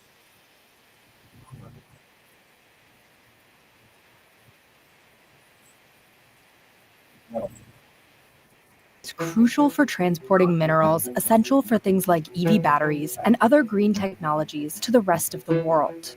For years, China has led Africa's. This is what he's talking about. This railway is at the heart of a high-stakes battle between the US and China for economic influence in Africa. It's the Benguela Railway, part of the Lobito Atlantic Railway, which connects Angola to the heart of the Copperbelt in the Democratic Republic of Congo. The line is crucial for transporting minerals essential for things like EV batteries and other green technologies to the rest of the world. For years, China has led Africa's infrastructure development, pouring hundreds of billions of dollars into projects like railways, ports, and roads. But a successful US-backed bid to restore the rail line could change power dynamics across the continent. The Benguela Railway isn't new. It was built in 1902 and has always been crucial to Angola's trade, but it was severely damaged during the country's civil war. If you go on the rail line, you can see some blown up armored vehicles. You can see rail cars that have been left to rust. After the war ended, Angola needed to rebuild its infrastructure, and China stepped in to fill that need. So in 2006, Angola agreed to a $2 billion deal with a group of Chinese companies to rebuild the railway line. But poor construction and upkeep led to rundown stations, malfunctioning safety systems, offline servers, and frequent derailments on the train line. There's something like 10 derailments a year, which is extraordinary. The stations weren't well built. There's all sorts of technological equipment that just isn't working. And so the entire rail line really needs a rebuild.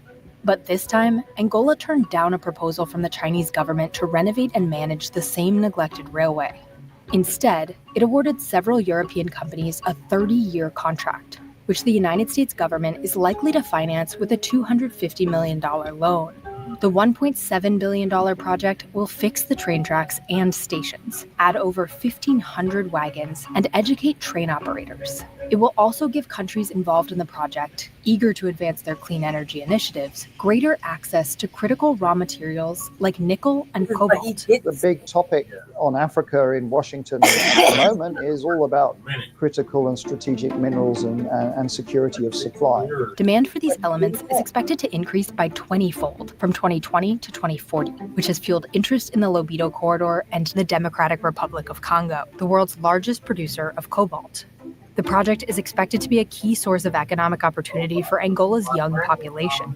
So hope that they will both feed the rest of the world and also create jobs and opportunities inside of Angola. Historically, you can see when you create corridors, they attract people, especially if they're more economic opportunity. China's Belt and Road Initiative has played a major role in Africa's recent infrastructure development. Launched by Chinese President Xi Jinping in 2013, its goal is to boost China's global economic influence through infrastructure, trade, and investment deals. China loaned African governments over $160 billion from 2000 to 2022, and Angola has received the most. The Chinese in Angola provided roads, railways, football stadiums, suburbs of cities. But the initiative has faced criticism from around the world over poor construction, environmental impact, and long-term economic sustainability. And it's left some countries with significant debts. Those are debts that are very hard to pay back.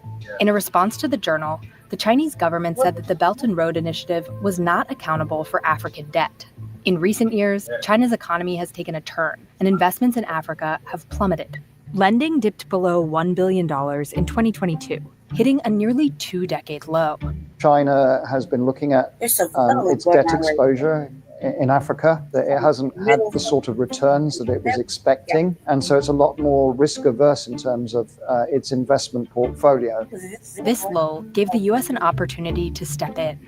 But the U.S. isn't just interested in pushing back against China's influence in the region. It also hopes to secure key resources for future technological advancements. Copper in particular will prove vital as the country transitions from old-style energy production. The Biden administration has put a focus on strengthening commercial relations with Africa. In 2022, the government set out a plan for a modern U.S.-Africa partnership and promised to invest $55 billion in the continent.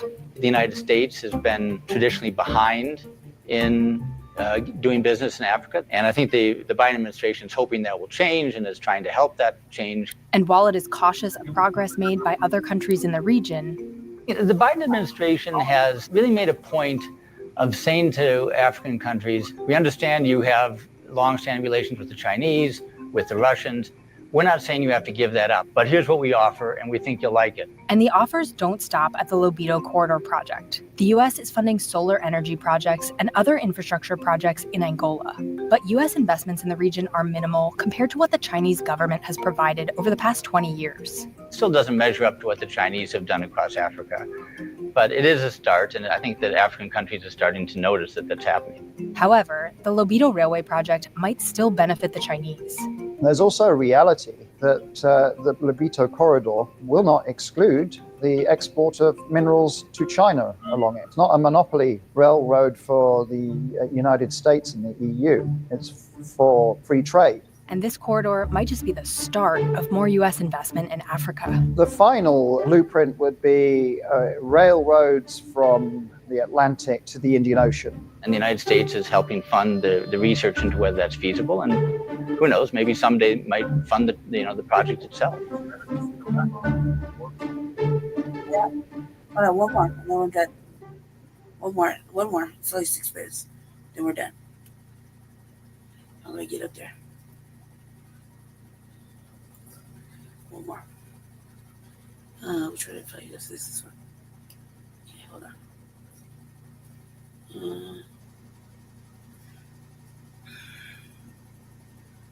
Let's see. Why won't it move? Oh, yeah. Where's the mic?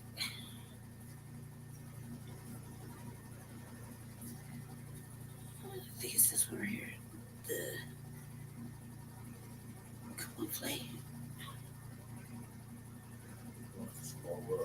I am, like, I don't see. Am I in the fucking stream guard? Where am I at? Okay, hold on a second. Yeah, I know. I know. Obviously, I know. It's like, I know. Let's try to get it to play. Like, you see, it won't move. You see, am I moving my mouse at least? The mouse is moving. The cursor is moving. The video is This is that bullshit. Hold on a second. Hold on 1 second. Let's do this one more time. Hold on. Share screen one more time. Yeah, let me do this. Hold on 1 second, Valley.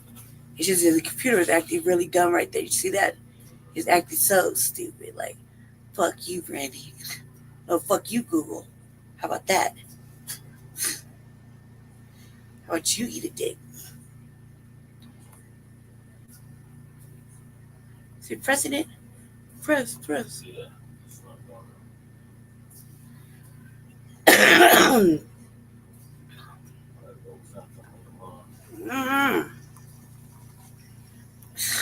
Fine, cuz go.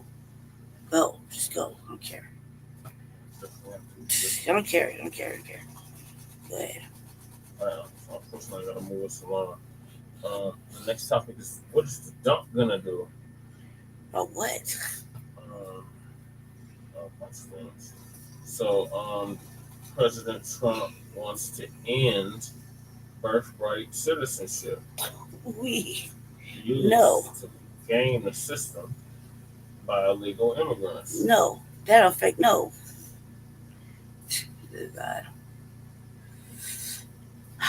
Go ahead, play it.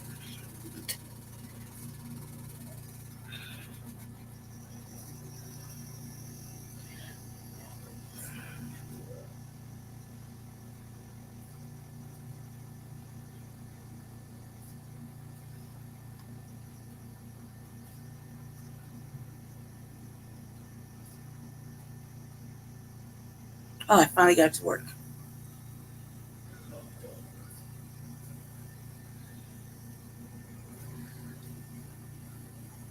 Imagine the possibilities of sharing your life with a lovely young Asian lady.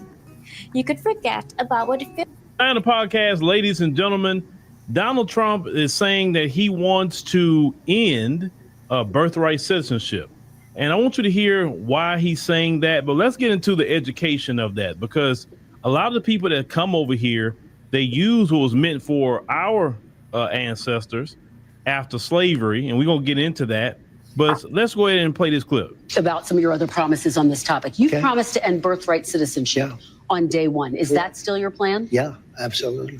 The 14th Amendment, though, says that, quote, all persons born in the United States are citizens. Can you get around the 14th Amendment with an executive action? We're going to have to get a change. We'll maybe have to go back to the people, but we have to end it. We're the only country that has it. Through an executive action? You know, we're the only country that has it. Do you know, if somebody sets a foot, just a foot, 1 foot, you don't need two, on our land, congratulations, you are now a citizen of the United States of America. Yes, we're going to end that because it's ridiculous. Through executive action? Well, if we can, through executive action. I was going to do it through executive action, but then we had to fix COVID first, to be honest with you. We have to end it.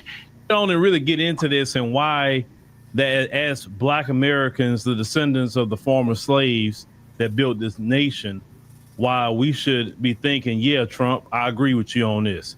Now, the 14th Amendment of the U.S. Constitution was ratified in 1868, and it was originally intended to protect the rights of the formerly enslaved after the Civil War.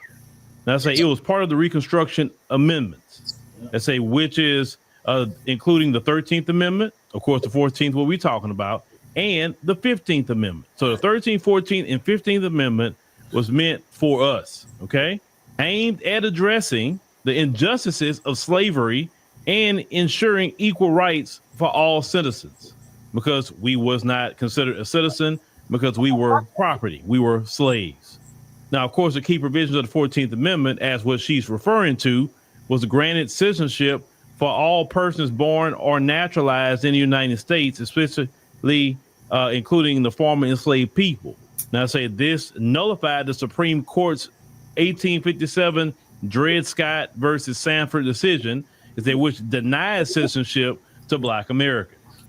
So when all these people come over here and they have what you call anchor babies, and they're benefiting off of the 14th Amendment, that amendment was meant for us to sort of make us, as the formerly enslaved, citizens of the United States. Also, you have the Due Process Clause, which prohibited states from depriving any person of life, liberty, or property without due process of law, safeguarding individual rights. It say against state actions. Also, it say the Equal Protection Clause, also in the 14th Amendment. Now, I say the purpose really was passed in the wake of the Civil War to address the systemic oppression of Black Americans, particularly in the southern states. It sought to secure basic civil rights for the formerly enslaved individuals and counteract the Black codes. Discriminatory laws aimed at limiting, the freedoms of Black Americans. It also serves to reinforce the provisions of the Civil Rights Act of 1866. Ensuring that Congress's protections were constitutionally enshrined. Now, with that being said, the 14th Amendment was for us. Everybody else has benefited off the 14th Amendment. You understand? So when Trump talk about getting rid of birthright citizenship, should Black Americans be concerned about that? Should they say something about that, etc.? I would say no. Matter of fact, I would say I support Trump wanting to get rid of birthright citizenship, because no other nation on this earth sit up here and let you just have a child. You know, they have a thing called birthing tourism, where they bring women here from other countries about to be having children. They come in, they try to hide their pregnancy, because technically on paper, if you're like 8 months pregnant, you can't travel to the United States. But so what they do, they try to hide the pregnancy best way they can, get them in here, and then, on their visa, have the child or induce the labor and make the woman have the child here in the United States. And now the child's a U.S. citizen. And then with that child, that parent is anchored here. That woman is anchored here. You understand? And they get all kind of services and all that because that child is a U.S. citizen. And they're not just going to deport, the mother of a infant when that infant is a citizen of this country. Kind of make it complicated, right? So I seen a special, I think it was on NBC, how a lot of women from Russia, China was coming over here doing that. And then they had doctors, and they would come over here and induce this labor in these elaborate hotels. And these doctors will be delivering their babies and all kind of things, right? And it's just a game on how they running things. So yes, they do need to end birthright citizenship, because that was meant for FBAs.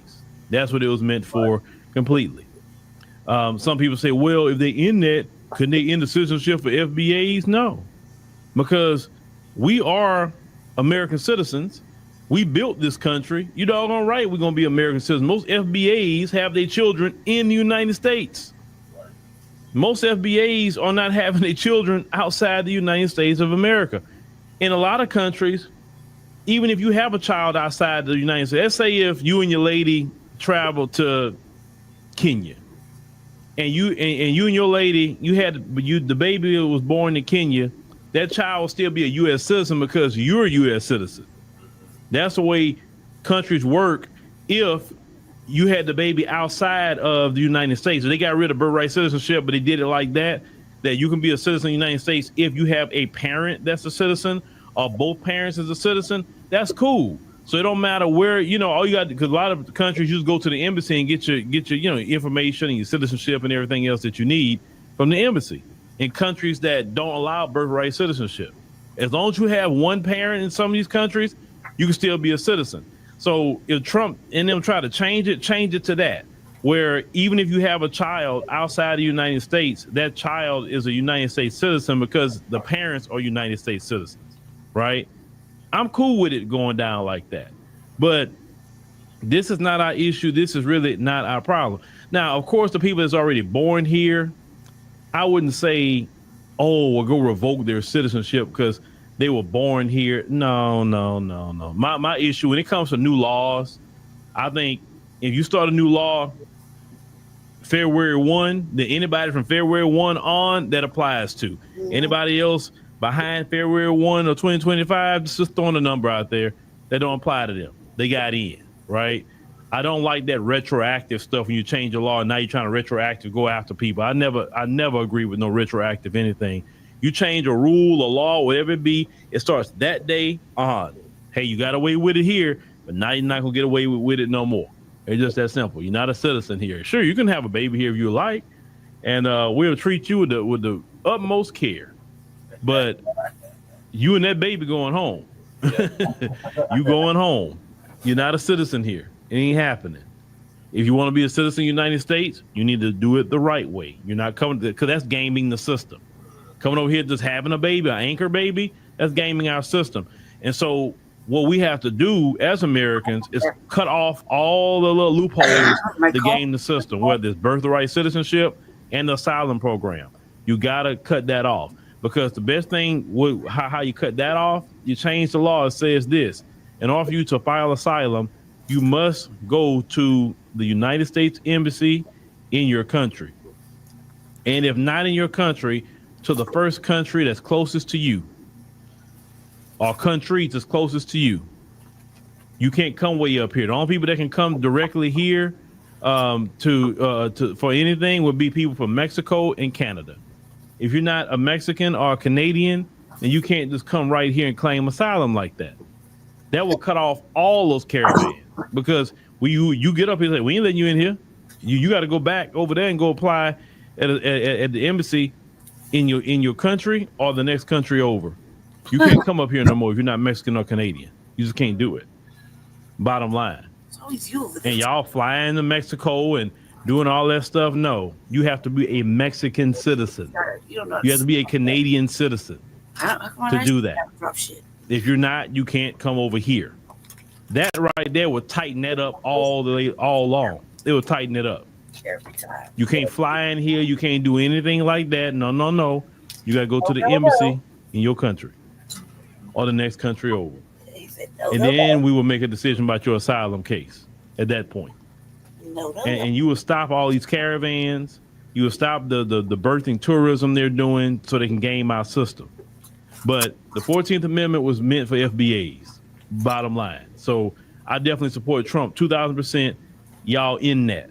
I'm with them on that. In that. People need to come in the right way. If you're legally here, hey, cool. I'm with you. Do you doing things the right way. But people just gaming the system. No, we all got to be against that as Americans. We can't be accepting that. You can't have a country unless you have laws to keep your country protected. Because God knows who coming over here, right? We got enough criminals. You have illegal aliens as criminals that's committing crimes against Americans. They shouldn't even be in this country because they illegally came here and they're committing a bunch of crimes. Right. Yeah. So no, Trump, I'm with you in that birthright citizenship because that was only meant for the FBAs and everybody else's game. Shout out to all my brothers out there that got the beard. They like to take care of it, like to keep it groomed. Look, we got a black.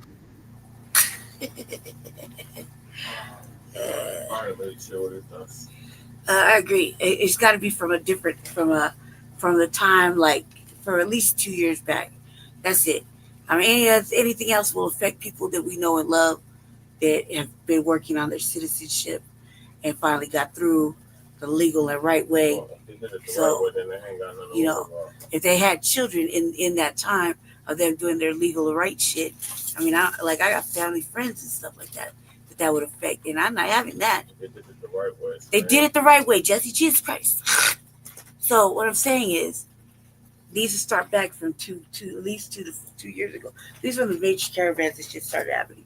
We started getting flooded, and we started to become a real life issue. It should start from there. That when they came in and they had a anchored baby here, you know what I mean? Yeah, you and your mama could go. I don't give no fucks. But if you've been here for over a fucking 20-something years doing your fucking paperwork, waiting in line to get fucking approved, and you manage to have like children and you still work, you pay taxes and be a normal human being, then yeah, leave you the fuck alone.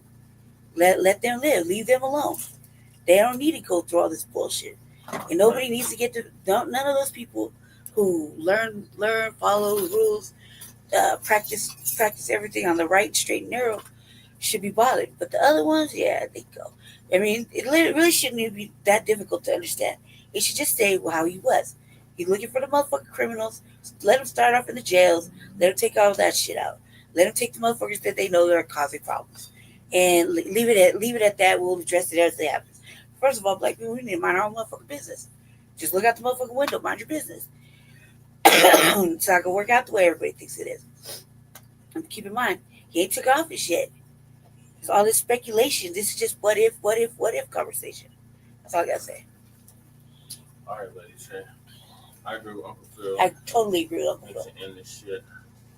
Enough of this cheddar anchor babyism. That's not going to stop anything, though. You know, at the end of the day, I agree with him. I totally 100% agree. And at the end of the day, there's still going to be fucking anchor babies. Motherfuckers trying to marry overseas. These white-ass, old-ass, motherfucker, wrinkled-ass bitches. They ain't married to a citizen. You know what I mean? Trying to get in on that. The days of that shit happening are long gone. Where you can marry a motherfucker and he pay you 5 racks and that's that. You know what I mean? But those days are long gone. They said they're going to try to do that shit again. They say it's not happening. Until it happens, it's just speculation. It's just fear-mongering. It's stupid. And them old-ass biddies need to stay the fuck out of Africa, too. What is it called? I was watching 90 Day or motherfucking 90 Day Fiance or fucking Low Overseas or whatever the stupid ass shows were when I was in the hospital. Watching like 20 minutes of it. Old ass motherfucking grandma, bitch ass, old ass fucking bride had went all the way to Kenya to split some fucking dude she married to because he didn't answer the phone for 2 weeks. Are you serious? She flew her motherfucking big ass over to fucking Africa and rode in a car, rode up on his house and was kicking the door. And then trashed his fucking vehicle that she bought him because he didn't answer the phone and the door. He's like, I'm not going outside. And all the family's like, why you married this old ass lady? Right. You're only 24.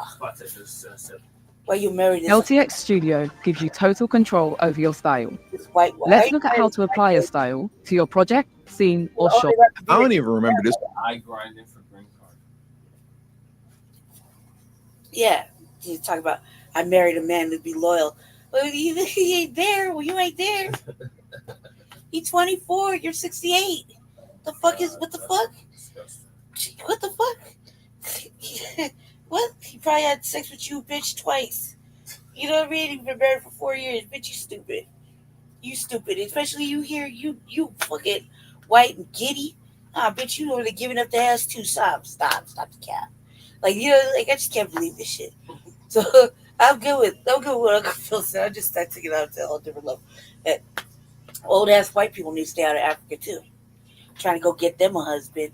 White people period need to stay out. White people period, yeah. White people period need to stay out of motherfucking Africa. America needs to stay out of Africa. China needs to stay out of Africa. Africans need to just say fuck them and figure out how to sell their shit or whatever to get their own money. That's what they should be doing. Instead of fucking letting these motherfuckers come and colonize over them again, and then protest later why you don't want to pay them. Yeah. All right, well, switching gears. Not really switching gears. She was still on the dump. Jemele Hill. Remember her? She's still crying over Trump destroying Kamala. Bitch, let it go. It's been 3 weeks. She She's still crashing out. Like the rest of them shields. This woman's name. What is her name again? I don't even. Hill. I forgot what her name is. Y'all know who she is though. If I remember correctly, what's her origin story? Isn't her origin story like she used to be on ESPN? Some years ago, and then for whatever reason being, I think she got really big and popular. I mean, she was doing her thing on ESPN, but she got a lot of extra notoriety for some reason. I think because she said something about Trump. I don't know if she said something about white supremacy and racism and Trump or something like that. And for whatever the reason being, she got a lot of like just press off of it. And then she found herself out of a job with ESPN, and she went from being a sports commentator of some sort to a political whatever it is that she does now. Because when these people leave the machine, they're never the same. They're never the same. You get to see that it's the machine that propped them up and made them big. It's not them, right? But nonetheless, here she is, whatever her name is, right? Crying, not literally like Angela Rye, but big mad, like a lot of people still are, over the fact that Kamala Harris got mollywopped in a bloodbath by Big 47. So let's listen to what she has to say. So yes, I take the re-election of Donald Trump quite personally because of the person themselves, but also as a Black woman. And that is because I think for a lot of Black women, we can relate to Kamala Harris just in the sense of how she's an Indian woman. She's she's a biracial Indian woman. Now, how do Black women relate to her? That's the question that I'm waiting for you to answer. I mean, it's too late now because nobody cares because she lost. Okay, so all that stuff is over with. But I mean, I'm just saying, like, how do you relate to that? Some of us have been in this position before where we felt qualified, if not overqualified in many respects. And for a lot of Black women, even though we should not internalize it this way, it felt like a particular rejection of some of the things that we've been fighting for, or it felt like a particular rejection of sort of our place and how we're seen in this society. And what are you talking about? The Black woman, especially in the Democrat Party, is held up like the golden sacred calf that we must all worship. And she knows this. So you just out here trying to be a victim. Stop. Jemele Hill. I remember. Is it Jemele Hill? Something like that. I should have made this a live stream. This would have been a really good live stream. I think Jemele Hill is her name. Now it came to me. Why you got to be a victim for? I don't understand this, man. Stop with the victim talk, okay? You know good and well in the DNC, they all love the Black woman because the Black woman is God. And that's why they hold you all up the way that they do, and that we must all worship. Okay, we know this to be true. Now we know the DNC doesn't actually love Black women; they just use them. But nonetheless, you understand it's about the DNC. No, they don't. So why are you fronting? Why are you sitting up here with this whole victim narrative? That isn't true. You should pull yourself up by your bootstraps. Okay. Damn. And I don't think it's by any accident that both of Trump's presidential victories have been against women. He would have won against Biden too if it wasn't for that 2020 magic. The 2020 magic just didn't work this time around, because, the election was too big to rig. Okay. It was too big to rig. So it didn't work this time around. But we all know what really happened in 2020. Come on, knock it off. We all know what happened. Hillary Rodham Clinton, of course, in 2016, and now in Kamala Harris, because some of those same tropes have come up in both elections. And so it does make you wonder at what point, I hate to use the word ready, but at what point will America be ready for a woman to be in that role? I think it's a question we have to ask ourselves. It's like, what is it going to take? Because I see all this post-election autopsies trying to box around what I think is pretty obvious about how race. I'm not interested in none of what she had to say. I'm big mad. The volume was low. Y'all probably like, what is that playing in the background? I just got some new drops. That's all. In order for America to be great again, we got to have white men run this country. Facts.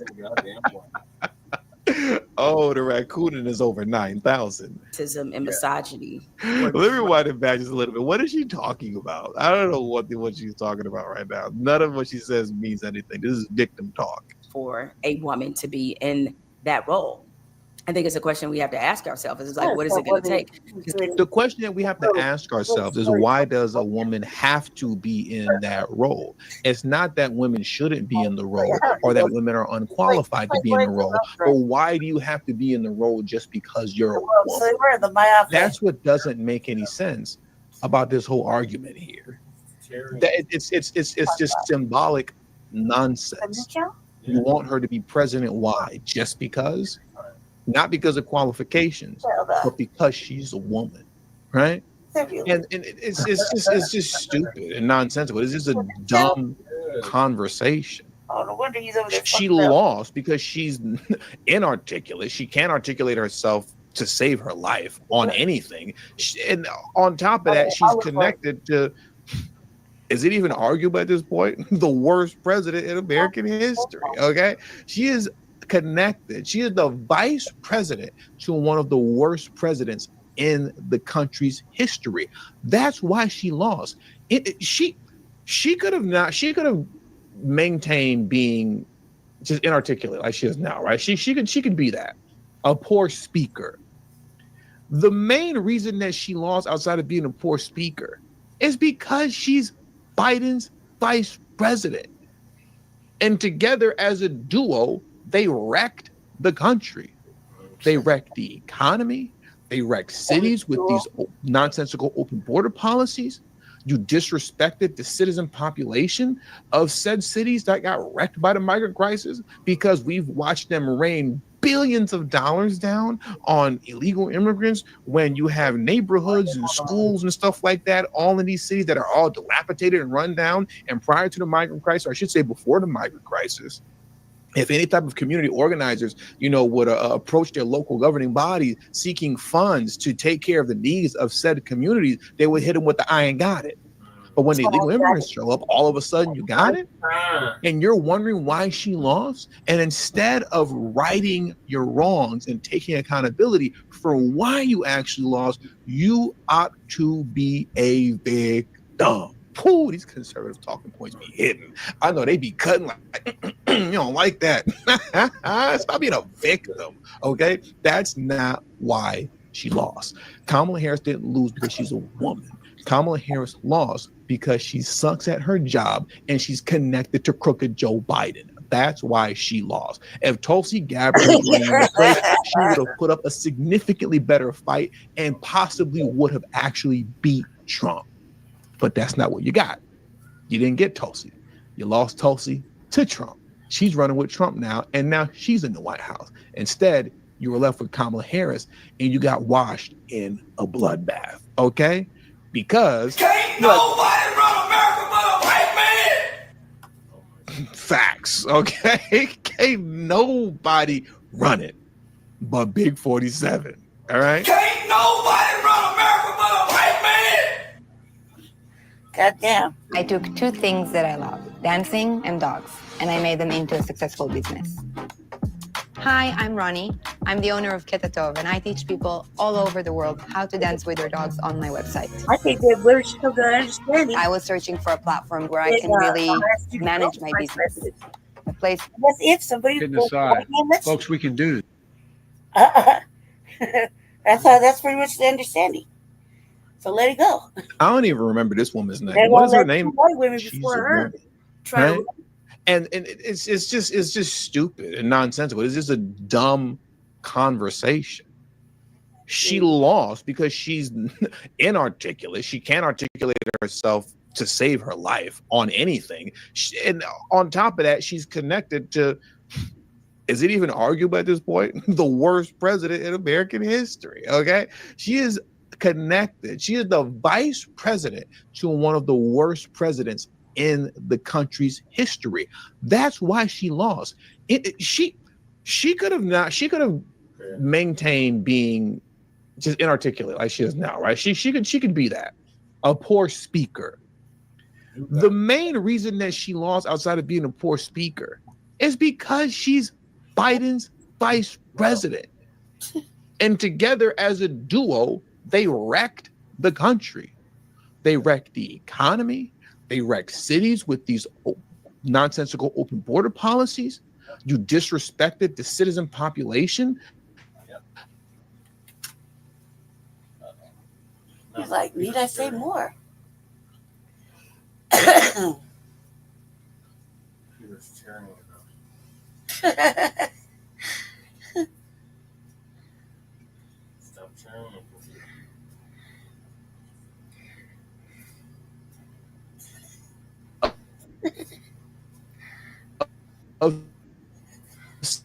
Bad computer. Bad computer. Bad. Or the migrant crisis. She's Biden's vice president. And together as a duo, they wrecked the country. They wrecked the economy. They wrecked cities with these nonsensical open border policies. You disrespected the citizen population of said cities that got wrecked by the migrant crisis because we've watched them rain billions of dollars down on illegal immigrants when you have neighborhoods and schools and stuff like that, all in these cities that are all dilapidated and run down. And prior to the migrant crisis, or I should say before the migrant crisis, if any type of community organizers, would approach their local governing body seeking funds to take care of the needs of said communities, they would hit them with the "I ain't got it." But when the illegal immigrants show up, all of a sudden you got it, and you're wondering why she lost. And instead of righting your wrongs and taking accountability for why you actually lost, you ought to be a victim. Ooh, these conservative talking points be hidden. I know they be cutting like, you don't like that. Stop being a victim, okay? That's not why she lost. Kamala Harris didn't lose because she's a woman. Kamala Harris lost because she sucks at her job and she's connected to crooked Joe Biden. That's why she lost. If Tulsi Gabbard was running in her place, she would have put up a significantly better fight and possibly would have actually beat Trump. But that's not what you got. You didn't get Tulsi. You lost Tulsi to Trump. She's running with Trump now, and now she's in the White House. Instead, you were left with Kamala Harris, and you got washed in a bloodbath, okay? Because can't nobody run America but a white man. Facts, okay? Can't nobody run it but Big 47, all right? Oh my God. I never thought I'd ever hear him say something like He said, it's Trump over here. said that the other day. Yeah. Don't get it twisted. It's Trump over here. What are your thoughts on Jemele Puke? Crying over Trump. I still didn't understand the fucking word she was talking about. I didn't understand what the fuck she was talking about. Crying about Kamala. Get over it. She was blaming it on her being a woman. It has nothing to do with it. Well, yeah, it does have something to do with it. It does, because even women don't want, sometimes, some women don't want a woman running shit either. She didn't have a real platform. The shit she was running was stupid. I don't understand this black woman talk. You clearly see, and you clearly know, like, I don't understand why our Democratic sisters is just on that shit. Just would tell the truth, man. You ain't selling me a fake bill of goods. And that's what I told them. Over here, don't let the shade deflect the motherfucking message. I'm all about her sisters, but that ain't no sister. You know what I mean? She don't act like sister. She ain't with us like that. And yet, you were shilling. What the fuck did shilling get you? Nothing. You should have just came real. I mean, it wouldn't matter either way. It doesn't matter, because if you look at the census or the numbers from the time Trump ran before and now, they're pretty much the same. So pretty similar, close to each other. She did get a lot of black votes. So, obviously the motherfuckers that voted for her, you weren't listening. And now you want something. So, well. Your little violin is playing and we're not listening, okay? As far as her crying about Kamala, I mean, shit, it's a wrap now. It's a wrap now. Now we are on the let's wait and see what happens. We're watching in the wind, in the dark, in the shadows of what's going to happen next. And no way should we be worried or scared or anything. And if you're going to cry about it, you should have did something to help her. Do you know what I mean? You do shit to help her. So, you miss us with the tears. Go ahead. I don't know about the Tulsi Gabbard thing. Like, whatever you said, but I don't know about the Tulsi Gabbard thing. I didn't remember her running. That's how irrelevant she was. In 2020, again, who the fuck is that? That's then. This is now. And then I guess she called herself trying to run again under the Republican ticket. That bitch left and been with them. She's been with them, right? No, she's independent. So, allegedly. Now, not if you're over there with Trump. She left the Democratic Party and declared herself independent. This year? No. Oh, then it doesn't matter. Who the fuck his shit doesn't matter. He's bringing up some old broad. Doesn't matter. It doesn't matter. He's definitely on Terry time. It doesn't matter. That broad does not matter. It wasn't even relevant this year. Okay, go ahead. Carry on. He's on Terry time. Don't drink that high expensive tea, cuz. All right, so the Trump as a human shit, and we want to make that perfectly clear. The bombshell news, and Black Americans are terrified. What? Worry. Sounds like Got 1,000 toilet paper help. But the Birthright Citizenship. Citizenship on day one. Is that still your plan? Yeah, absolutely. The 14th Amendment, though, says that, quote, all persons born in the United States are citizens. Can you get around the 14th Amendment with an executive action? We're going to have to get a change. We'll maybe have to go back to the people, but we have to end it. We're the only country that has it. Through an executive action? We're the only country that has it. Do you know, if somebody sets a foot, just a foot, 1 foot, you don't need to, on our land, congratulations, you are now a citizen of the United States of America. Yes, we're going to end that because it's ridiculous. Through executive action? Well, if we can, through executive action. Okay, y'all. So I had to do this video real quick, man. I had so many people reaching out to me, afraid. Like, see? And some people even shaming me and mocking me. See, you voted for Trump. Trump is trying to get rid of black people. He's trying to send black people back to Africa, and you crazy for voting for Trump, and see, you voted for your own demise. Listen, first off, Kristen Welker, she mentioned the 14th Amendment, and we're going to read from the 14th Amendment because she only took a soundbite from it, and also she only took a soundbite from part of the interview. So I'm going to actually read what Trump is actually saying and get the context of it. Because so many people came to me, see, Trump wants a majority white country. And do you guys really believe that Donald Trump would deport all these black Americans to Africa? First off, you can't deport us all to Africa because, first off, my ancestors, my mother's mom, my mother's father's lineage, my mother's mom's lineage, my dad's mother's lineage, all indigenous to America. So you're going to deport me where? And that's the case for many other people. We come from indigenous roots. So indigenous American roots. So that's not what Trump is referring to. So a lot of people get these words misconstrued and they start thinking and trying to put this rap on Trump like he's trying to get rid of black people. First of all, let's look at this from a business standpoint. You truly believe that Trump would get rid of all of the black America? That's going to be bad for the economy. Trump is a businessman. He's a smart businessman. You think Trump would do something like that? Makes absolutely no sense. Because Trump himself has stated that he's a immigrant. He has stated that himself from his own mouth.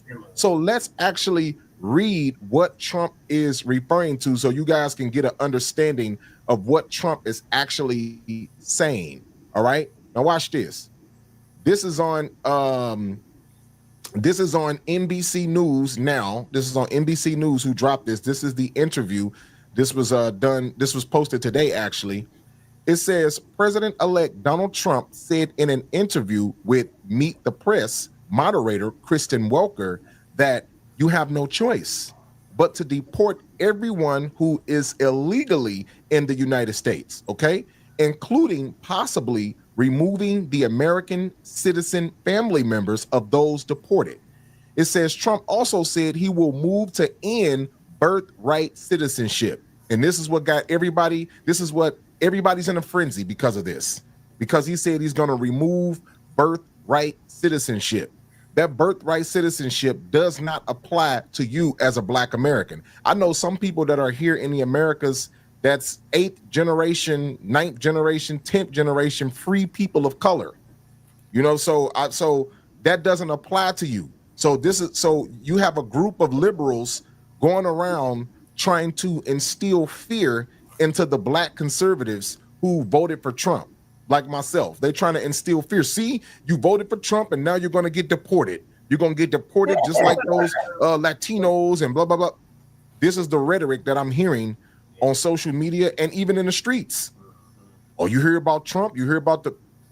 So it says Trump will also move to end birthright citizenship, long enshrined in the 14th Amendment, which we're going to read. I'm going to pull the 14th Amendment up on screen and show you.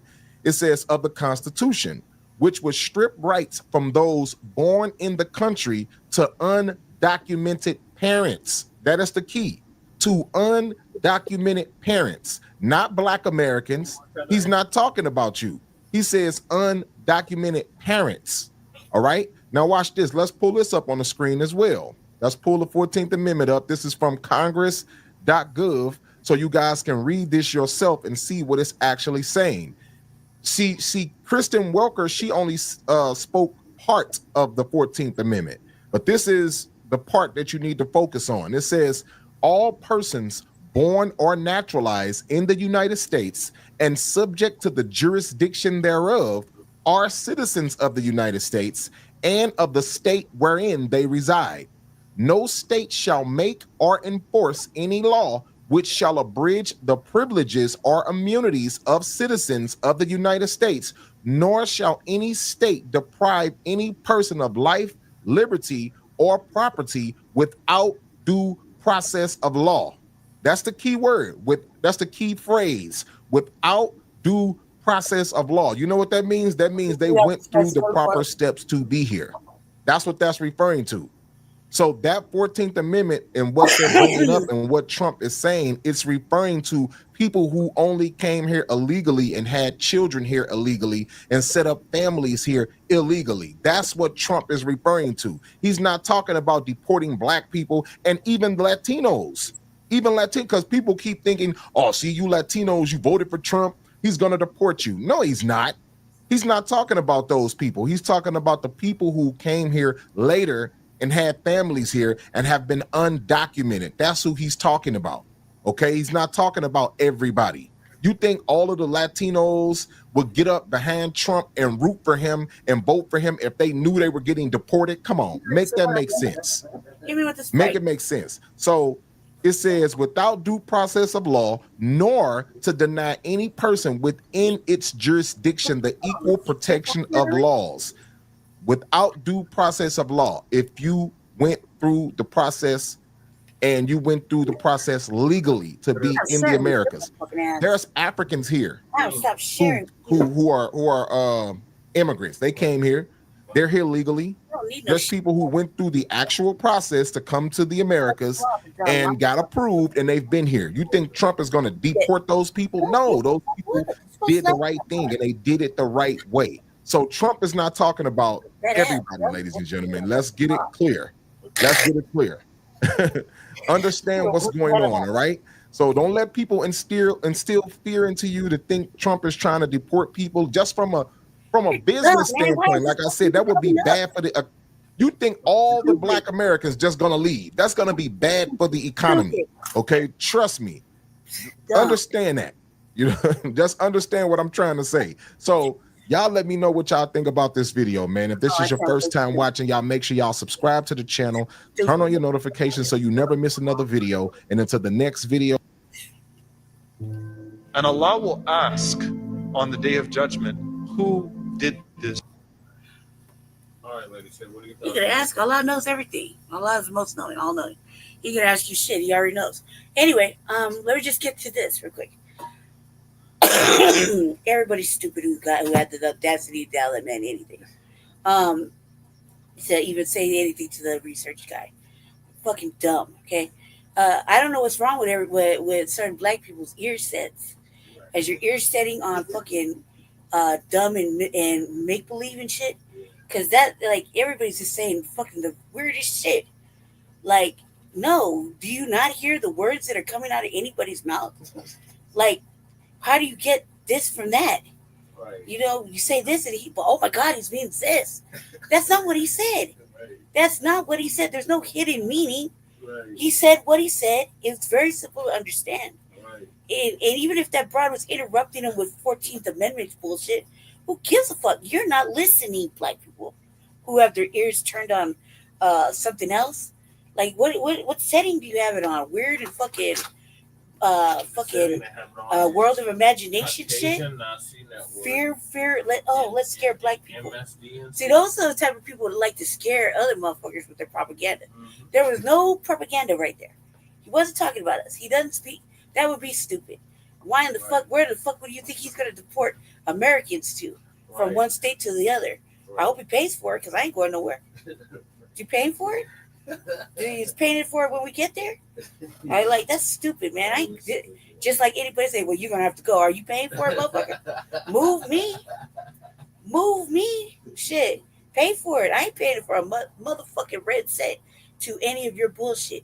You want me to go somewhere? Pay for it. I want to see the ticket in hand. Don't tell me to go somewhere. Wait, nah, I'm going that day with a ticket. Is the other place paid for? Let me see the receipt. And make sure it's all to the good. Let me do my due diligence. Do you really think that he gonna round up any FBA people? And even if he do, you really think any FBA are just gonna go willingly? Yeah, no, we got the best wiggle out fucking skill sets that anybody's ever seen. Play American basketball, for God's sakes. Football, we got the fucking bitch, catch me. No. I'm not going with you. I'm not getting in your fucking car. Right. No, you can't take me in. I'm an American motherfucking citizen. Right. If you gotta ask me when you hear those words coming out of my motherfucking mouth, it's because you're stupid and you're on some other shit. You're trying to hurt me because I'm black. See what I'm saying? So no, this he didn't say nothing like that. You hear how Tom Holman or whatever the fuck his name is says what he says. They're looking for what they're looking for. Stay the fuck out the way. And you're not going to have no problems. What's so hard about stay the fuck out of the way? You know, do what we're supposed to be doing. Minding our own motherfucking business. This ain't got shit to do with us unless you's a tether. And you know you're a tether. And you came in with all the other motherfuckers from the other countries. You came in under this alleged asylum bullshit. Okay, knowing goddamn well you're a grown-ass motherfucking man that can get it. Why you gotta run and leave why you leaving your country when you're able to fight in your country, but you're not fighting, you're fleeing like small pussy. So go back home. You know what I mean? Like, do you see these motherfuckers? These motherfuckers come in yoked, like they can go ahead and fight in their own country, but yet you fleeing and running like a fucking old girl. Like, I expect that shit for women and children, not grown ass men. Like, what the fuck is your problem? Get back over there. You go home. You go home, take care of your shit in your own. You learn, do better, man. Go fight your shit. You know what I mean? You're done. You're done. Go fight in your own country. Like, this shit over here, you ain't standing with us. You ain't with us. You doing the most to hinder us. Hey, go ahead. You going back home. Sorry. Not sorry. Right. Disrespecting? Fuck yeah. You know, I don't give a fuck. We don't care. You know why we don't care? Because you don't care. And you ain't cared, so we ain't gonna care. So, and they ain't gonna touch us. Don't worry, black people. You're safe. And if you got a family member that's from another country that you've been, doesn't want to go get themselves together, hey, you might just put them away or fucking get them going. Whatever you want to do with that, I suggest put them up somewhere, so you ain't got to wonder and worry. But this other shit, this is not for us. And it does affect, certain things if he takes it back a few more years. It's just like Uncle Phil says. I like what Uncle Phil says. Start from a start date of, say, like 2 years, hypothetical, like two years back. You know what I mean? Then these are people we really don't know that well, and we can really give a fuck less. You know what I mean? Because they've been taking it full advantage. So they bankrupt our systems and all that shit. But they're not just them, dude. We also have to hold the fucking politicians accountable as well. So it's not just them. Yeah, it's not just them. It's a whole bunch of motherfuckers that got to go down with this fucking ship, and just sit back and watch. Why are you so worried about what the fuck Trump's saying? He ain't talking about you. He ain't talking about you. So calm down. Like, really calm down. When he talks about you and fucking us, he talks about you, then we should get upset. When he directly says something about us, and he'll directly say it, like he doesn't have no problem saying directly what type of motherfuckers he's going after. You know what I mean? Then we should worry. But he ain't speaking to us. He ain't speaking about us. He ain't spoke to us at all. If you think about it, he ain't spoke to us during the campaign. He ain't spoke to us afterwards. He ain't speaking to us now. He ain't speaking to us, though. So it doesn't matter if he met with 5 motherfucking black people in the whole fucking thing. He ain't talking to us. He ain't talked to us, Jesse. Yes, he did. No, he didn't. He had the chicken girl talk to us. No, he did. Remember he went on the National Black Journalists Association. They didn't ask him no real questions. They were busy attacking him. Yeah, he ain't talking to us. But either way, he didn't talk to us. Even if he did go on that program. He did more interviews than Kamala. He didn't talk to us directly. We don't got nothing to do. He didn't offer us shit. He didn't talk to us about shit. So let's just keep it honest. He didn't really talk to us about shit. To keep our black jobs. So he mentioned it. Okay? And only because he was talking shit about the fucking immigrants. He didn't mention us because he cares about us. We're just null and void. We're just sitting here. We just existing. He didn't talk to us. That's the reality. He didn't give a fuck. You know what I mean? And black people got behind him because black people got behind him for tangible reasons. So that's that. I mean, I don't know. I didn't get behind him, but I heard, I saw, and I witnessed. So that's just that. Don't get your panties in a bunch, FBA. He ain't talking to us. And turn your ears back on to listening with righteousness. Like, just listen correctly, because whatever you're taking from this is like nothing he said. Not even remotely close. Everybody that you're listening to. Remember they said that he was giving out reparations to white people. That's just like that clip we showed yesterday with the white man with old little Adolf, right? Oh, yeah, look at little Adolf taking shit that he heard on a fucking song and rewriting it to fit his narrative when it had said nothing in the context of what the fuck the little Adolf Hitler was saying. You know what I mean? Little Adolf had it all wrong. He was just none of that shit matched. None of that shit was even matching. So I'm just saying, y'all got to turn your ears back to normal. Okay, normal. Turn your ears back to normal and listen to what he's saying before you just start flipping the script and making up shit. Because that right there sounds like some made up fucking flipping the script shit. Yeah, and the research guy had it right, so let it go. Go ahead. I agree with the research guy. I agree with the research guy. All right, moving along, we got Nicc Fuentes. Fuck yeah. Suspected by supremacists. He's beyond suspected now. Beyond. His ass got arrested. For real? Mm-hmm. What? So don't do yourself in on that. That's crazy. One of his Twitter spaces. Oh my God.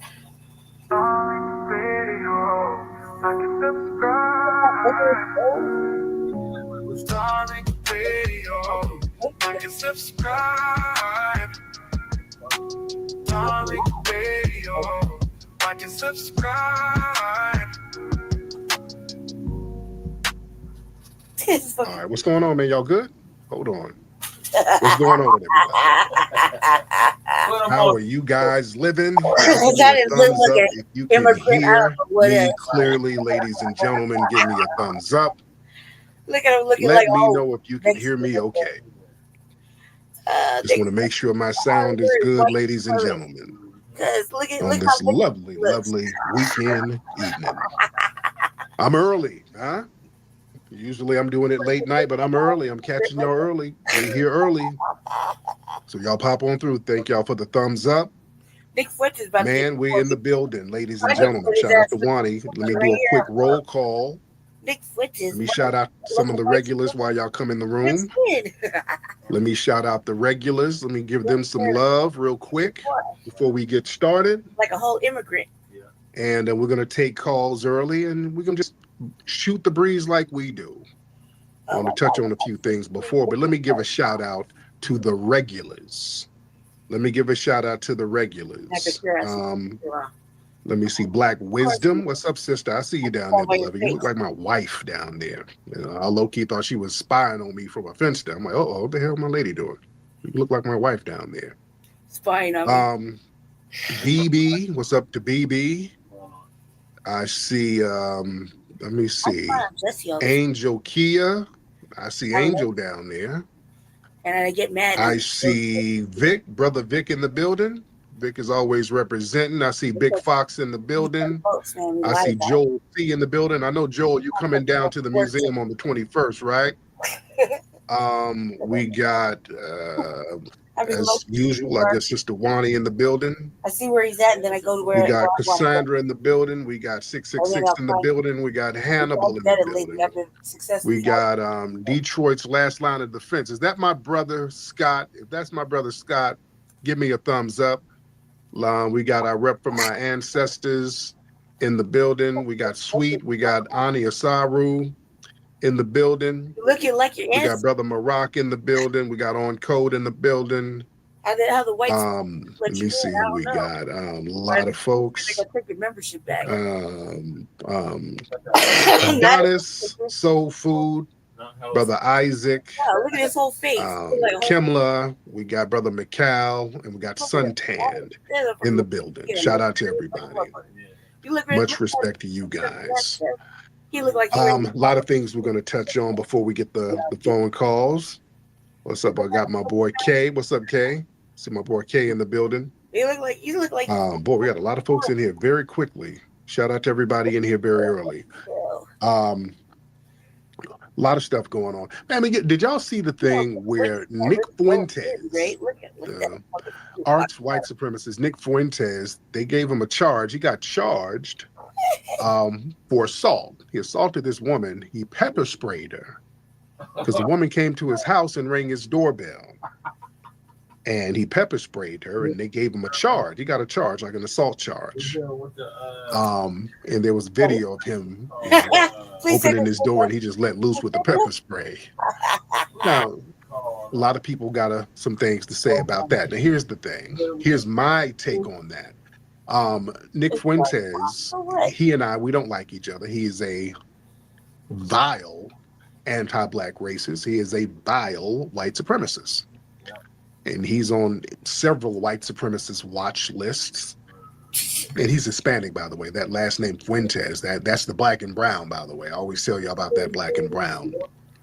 But Fuentes is a disgusting, vile white supremacist. Don't like him at all. Wouldn't defend him personally for nothing. But him getting charged for that, I actually disagree with it. To be honest, yes, I actually disagree with that. I disagree with him getting charged for that, even though I don't like him. He ain't shit. I don't like him for nothing. I don't like him at all. I wouldn't defend him. But people coming to your crib hostile, because the woman was hostile. She was on some hostile shit. People coming to your crib, you should be able to defend yourself by any means, no matter what your ideology is. Right. No matter what your ideology is. That's me. My thing is, if you're going to do something, if people can protect themselves, it should apply to everybody. I don't like to pick and choose. See, we're going to have equal laws. It should be equal all across the board. Even with people you don't like. Yeah. The law should be the law. Protection should be protection. You should be able to protect yourself. I don't believe people should be able to just come to your crib and you not defend yourself and you wait on them to do something, especially if they show up hostile. Nah, you don't know what somebody will do. You don't know, man. Folks will come up in your crib bussing. Remember, man, our brother Clarence Avon, the legendary and the late Clarence Avon, some fool ran up in this house and shot his damn wife. Yeah. You don't know what's going on out here, man. Folks pull up to your crib. And these were elderly people. Just ran up in the house and killed that woman. You know? You don't know what people will do, man. And they come into your crib hostile. Man, you should be able to bust.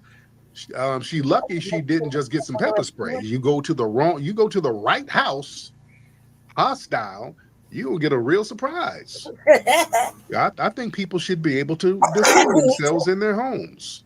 I really do. People should be able to defend themselves, even if you have an ideology somebody has that's different or whatever. You don't run up to their crib. Yeah, that's something else. That's something else. I think people should be able to defend themselves all across the board. Now, is Nicc Fuentes a piece of crap? Yes, he is. This ain't about him. This is just about the policies of being able to protect yourself. Just the policies of being able to protect yourself. Everybody should be able to protect themselves from any type of hostility. That includes a piece of crap like Nicc Fuentes. And again, I'm not defending that fool, but I'm just defending policy. I'm just defending policy. But I digress. We got a lot of people in here. Speaking of policy, did y'all see that this one politician, quote unquote, they got her arrested on some Fed charges. She was funneling money. She was getting some money from the government or whatever, and then hiring her relatives, and then they would kick the money back to her. It was some kind of little scam they had. That shit sound funny. She's out there, and I want to say it's in Massachusetts, and her name is Tania Fernandez Anderson. And there's a video of her, and the white supremacists are running with it. She was like yelling, smashing her fist down on the desk. God damn it, how the F can y'all gonna respect a black woman, the black woman, and just cursing and bumping her fist. How dare y'all disrespect a black woman? A black woman can't speak, and doing all that black woman talk. And her ass is scamming. She's damn Cape Verdean. That woman. Woo! Come on. Now, Mala Rose has just released the video of Nicc Fuentes pepper spraying her. That's all you can see on that video. You can see Nicc pepper spraying her, then closes the door and her phone. I mean, it's really, really funny. Yeah, and the right-wing commentator Nicc Fuentes had his home address leaked amid backlash about his comment about women. I mean, according to the reports on social media, the nationalist podcaster went viral for saying, "Your body, my choice," while celebrating President-elect Donald Trump's victory last week. Yeah, so guys, what do you all think of these? Let me know down in the comment section and subscribe. Ellen smashing her fist down on the desk. God damn it, how the F can y'all gonna respect a black woman, the black woman, and just cursing and bumping her fist. How dare y'all disrespect a black woman? A black woman can't speak, and doing all that black woman talk. And her ass is scamming. She's damn Cape Verdean. That woman was born in Cape Verde, immigrated here, I think when she was 10. She just became a damn citizen in 2019. And disrespect. So yeah, I don't like when they do that now. When they start acting belligerent and all that stuff, they start yelling about how black they are. No. You Cape Verdean. You got them charges, you Cape Verdean. That's a Cape Verdean woman who got some charges. Y'all stop putting that black woman thing. Y'all put all your ratchetness and debauchery behind black women. Keep that. I do not like that at all. Whenever people start doing something janky, respect the black man, my blackness. No, nigga, you Cuban. Just be Cuban. Stop all these games. Let me get some folks in here. We got a lot of people in here. Let's get Sub-Zero in the building. Sub-Zero in the building. Then we'll get Boykin. Sub-Zero, what's happening? And then we get Blackstreet and All right, Sub-Zero, you got 10 seconds. Y'all better get y'all phone game together. I'm not going to be on here letting folks come up, and then y'all don't know how to unmute your mic. I'm going to do it real fast. Hello? What's up, Miss Blacc? Yes, sir, man. How you doing, Tariq? I'm good, Blacc. How are you, sir? Man, I'm fine, man. Listen, bro, I got on to you, man, maybe about a year ago after seeing you, I think it was an interview you did with Poetic Flacco on your jumper. Man, and I just got to tell you, Black man, down here in Bama, man, we love you, bro. Man, and I love y'all. That's my home, man. I grew up down in Birmingham. And I got to get back down there to visit the family, by the way. Sub-Zero, you ready, brother? All right, Boykin. We're going to get Boykin in here. Hi, good evening. How are you? Hey, Boykin, how are you? I am well. Just want to be brief. Yeah, that Cape Verdean woman in Boston, she got what she deserved, period. That's how I feel about it. But also look at it this way. She was on the city council in Boston. They call them councilors. So she was the duck. Mayor Wu is who they really want. Keep in mind, Wu is first generation American. Her folks came from Taiwan. Her grandparents were KMT, Kuomintang, that came to the United States back in the day, and her parents came to lived in Chicago. And then went to school. So also keep in mind that when Eric Adams, he flipped. We all know he flipped. Yeah. So what goes on in Boston also goes on in New York City. So keep an eye on that. And that's all I have to say. All right. Thank you so much, Miss Boykin. Shout out to you. All right. We got a lot of people in here. Nathaniel, you want to get on? Let me see what Nathaniel has to say. Nathaniel, what's going on, man? What does Nathaniel have to say? Oh my God. What's up, Nate? Real. Unmute that mic, Nate. All right, Nate, what's going on, man? What's up, Flex? How you doing, Mr. Nate? Can you hear me, Flex? I can hear you. What's up, brother? I'm doing nice. I'm doing all right. How are you? I'm good. So I just had a question about reparations. Yeah, go ahead. So I was talking to a buddy about reparations in order to explain it to him, and he had a question. So would every FBA be qualified for reparations, or just those who have ancestors who were slaves? Because as we know, not every Black person in the 18th century was a slave. Yeah, but you were still subjected to the same treatment, because even if you were free, a lot of free Black people were thrown into slavery.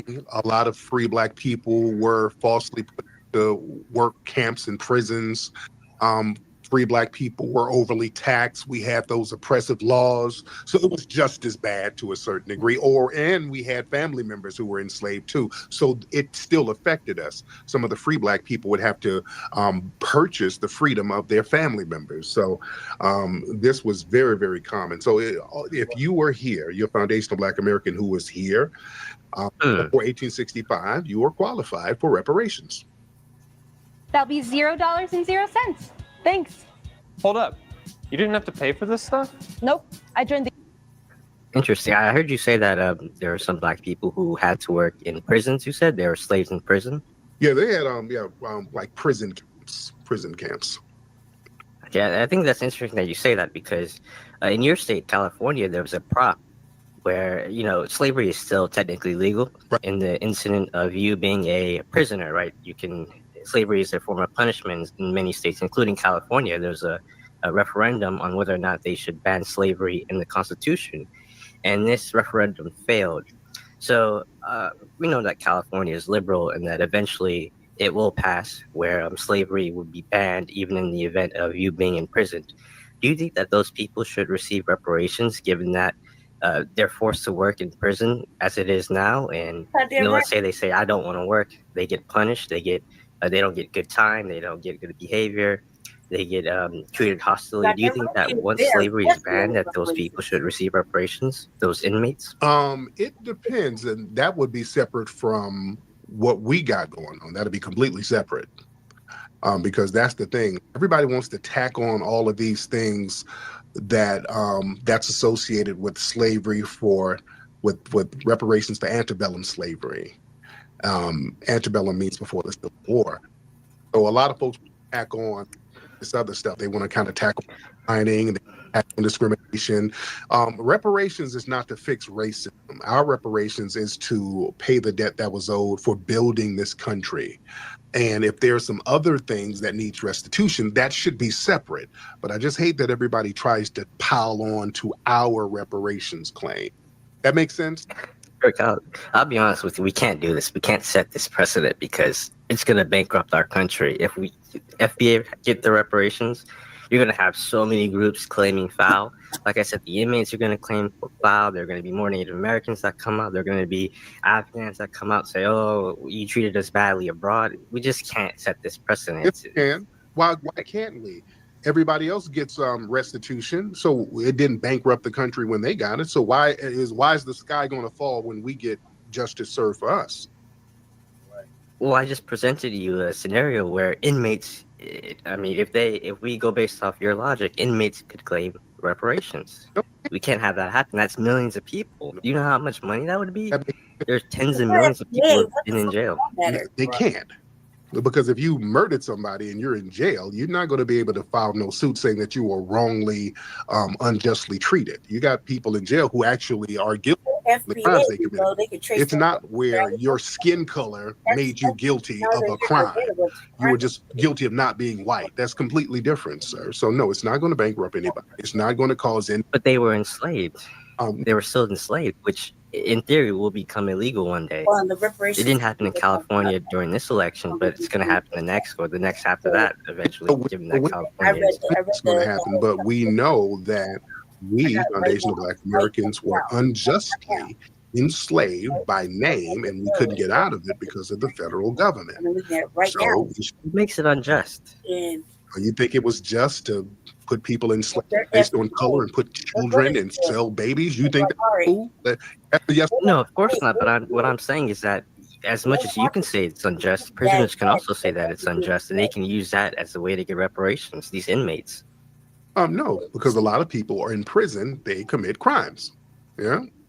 But someone should be subjected to slavery for, say, stealing a candy bar. Those people get prison time, and they have to work in prison. Is that just? No, that's not just to be forced to work in prison, but being forced to be enslaved because you were born the wrong skin color. That's something different. Being forced to build up the country from scratch, that's something different. So it's not the same. And you know that, and I know this is kind of a... But you just said that it was unjust. You just admitted that it was unjust. And in order to repair justice, as you say, you have to give them reparations. This is why reparations is going to set a bad precedent, which is why we shouldn't talk about it anymore. That's a reach. That's kind of a reach, and with a little sprinkle of trolling, and that's fine. Because we troll arguments. Well, that's how we see. That's how we see. Because troll arguments. Because look, I know you're trolling, but unfortunately, white supremacists, they'll start trolling and then they'll put the troll stuff into law. So, you know, I listen and I hear what you're saying, but it's kind of a bad faith argument. It's not the same, and it's not going to bankrupt the country. We're going to be good. We're going to get the reparations, and we're going to send you back to Somalia, so you don't have to pretend to be a white man. All right? You keep saying Nathaniel's a Somalian, by the way. He's not a real white man. His forehead looks like a moon pie. Okay, let's get Alamo. Let's get Alamo in the building. Hello, Tariq. Can you hear me? Yes, sir. How you doing, Mr. Alamo? I'm doing all right. How you doing tonight? I'm good, bro. What city you in, by the way, brother? I'm in San Antonio, Texas. There you go. Shout out to Texas. How far is Houston from San Antonio? It's about 2.5 hours. Okay, not that bad. Everything in Texas is 2.5 hours away. Everything. It's funny. Hell yeah, man. I'm an attorney and I have to drive out to hearings, and I'm going 2.5, 3 hours away just to go to a hearing. So it's crazy out here. Man, so you're licensed in only in Texas? Yeah, in Texas and all the federal courts in Texas. Yeah, I'm licensed there. Cool, man. I love that. I love to see brothers in the field of law. So what's going on with you, brother? Yes, sir. I just wanted to point out something that I don't know a lot of people are, peeping, but with the new Kendrick Lamar album, the first song, the Whacked Out Murals song, he said on that song, where you from? Not where I'm from. We're all indigenous. And I don't think a lot of people are talking about that, but I found that as, really interesting and curious. So a lot of people with the Not Like Us song are talking about it was just cultural and, it had nothing to do with race or lineage or anything like that. And, I feel like that's disputed right now. You listen to that song and he's saying, where you from? Now we're from, we're all indigenous. So I think Kendrick is pretty much plugged in with the grassroots and knows what's going on as far as delineation. I think so too. I think he's very abreast to what's happening. And speaking of Kendrick, a lot of people are giving backlash to Andrew Schultz for that whole buck breaking quote joke he was making about Kendrick about sexually violating, and y'all know about it. I'm not going to play the clip on my broadcast, but Andrew Schultz went on this long, weird diatribe about how he would sexually assault Kendrick, and he just went into graphic detail about it, and people are like, man, what kind of joke is that? So a lot of people feel a certain way about that quote unquote joke. He went into a full buck breaking thing. And people are talking about just the undertones of it. It's just real weird. But family, I warned folks about alt-right Andy but 5 years ago. When did I debate Andy? I told y'all about Andy.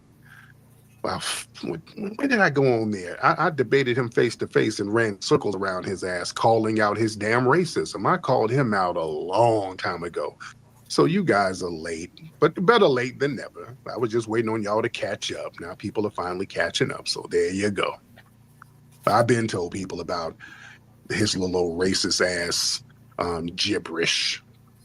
You dig? That is nothing new. All right.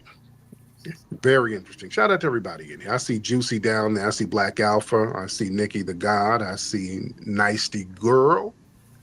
Flame Alchemist. I see Sister Annette in here. Annette always looking like she about to water some plants and sell insurance.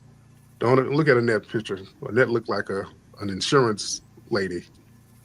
Like she sell insurance in Avon. Look like the Avon lady. Who can make some good ass brownies. Oh goodness. Let's see. Let's get Dr. Know-It-All in the building. Dr. Know-It-All in the building. What's up, Dr. Know-It-All? Unmute that microphone, Dr. Know-It-All, and then we'll get MX. But Dr. Know-It-All, you ready? Unmute the mic, brother. All right, now MX. Let's get MX in the building.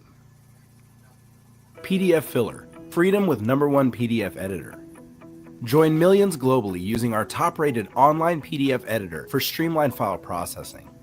Create, edit, sign, and share PDFs with the added ability to convert files to other formats. Explore a diverse library featuring millions of forms for your convenience. Get PDF Filler now and edit any PDF.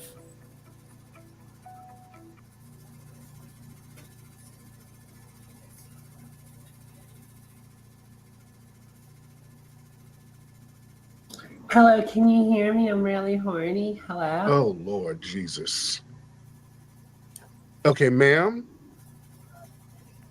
Yeah, you can bounce. I don't give a damn how horny you are.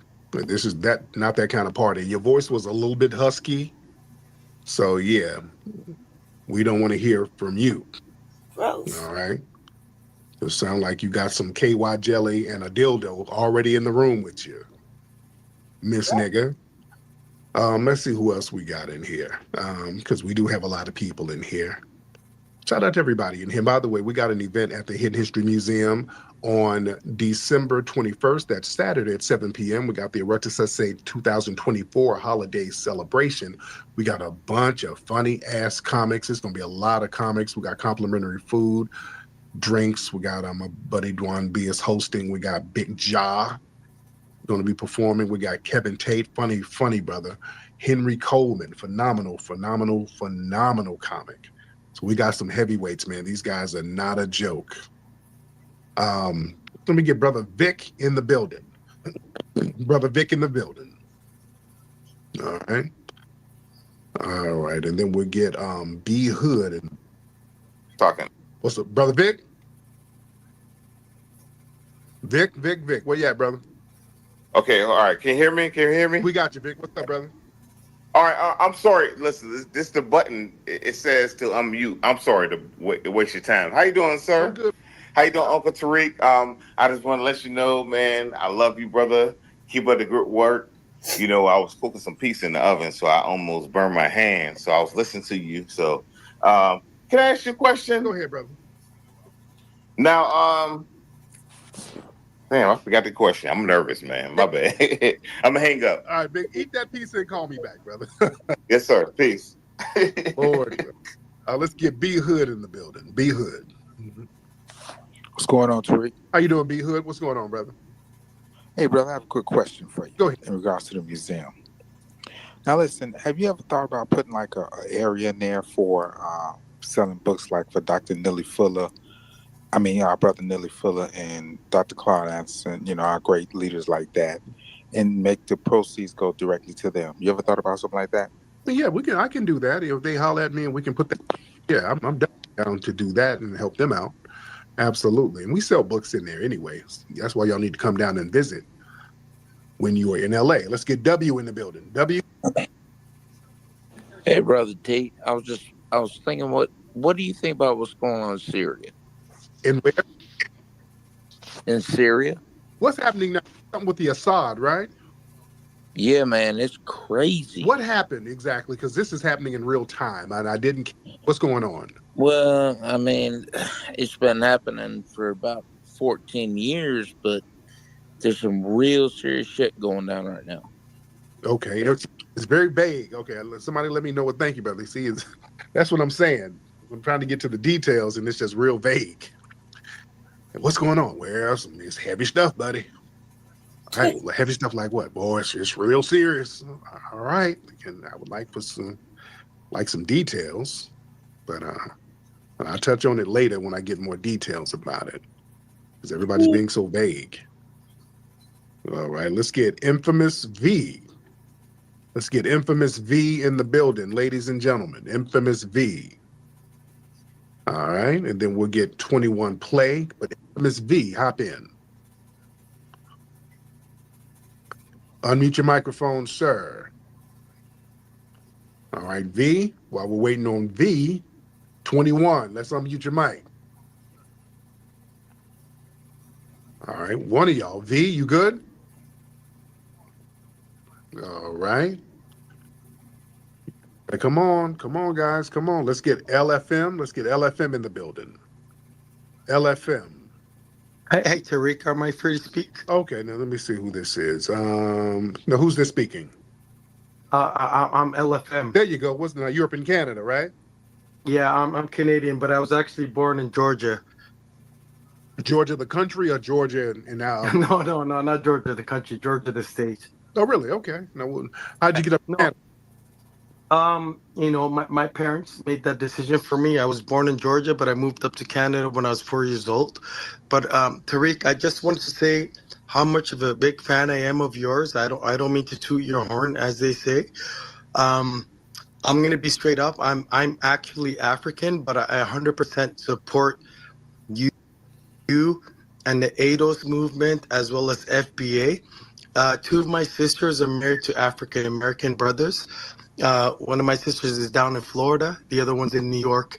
And I 100% agree with the movement that there have been people that come from other countries and they piggyback on your struggle and they try to take advantage of the struggle of the people that actually went through shit. Let me put it that in those terms.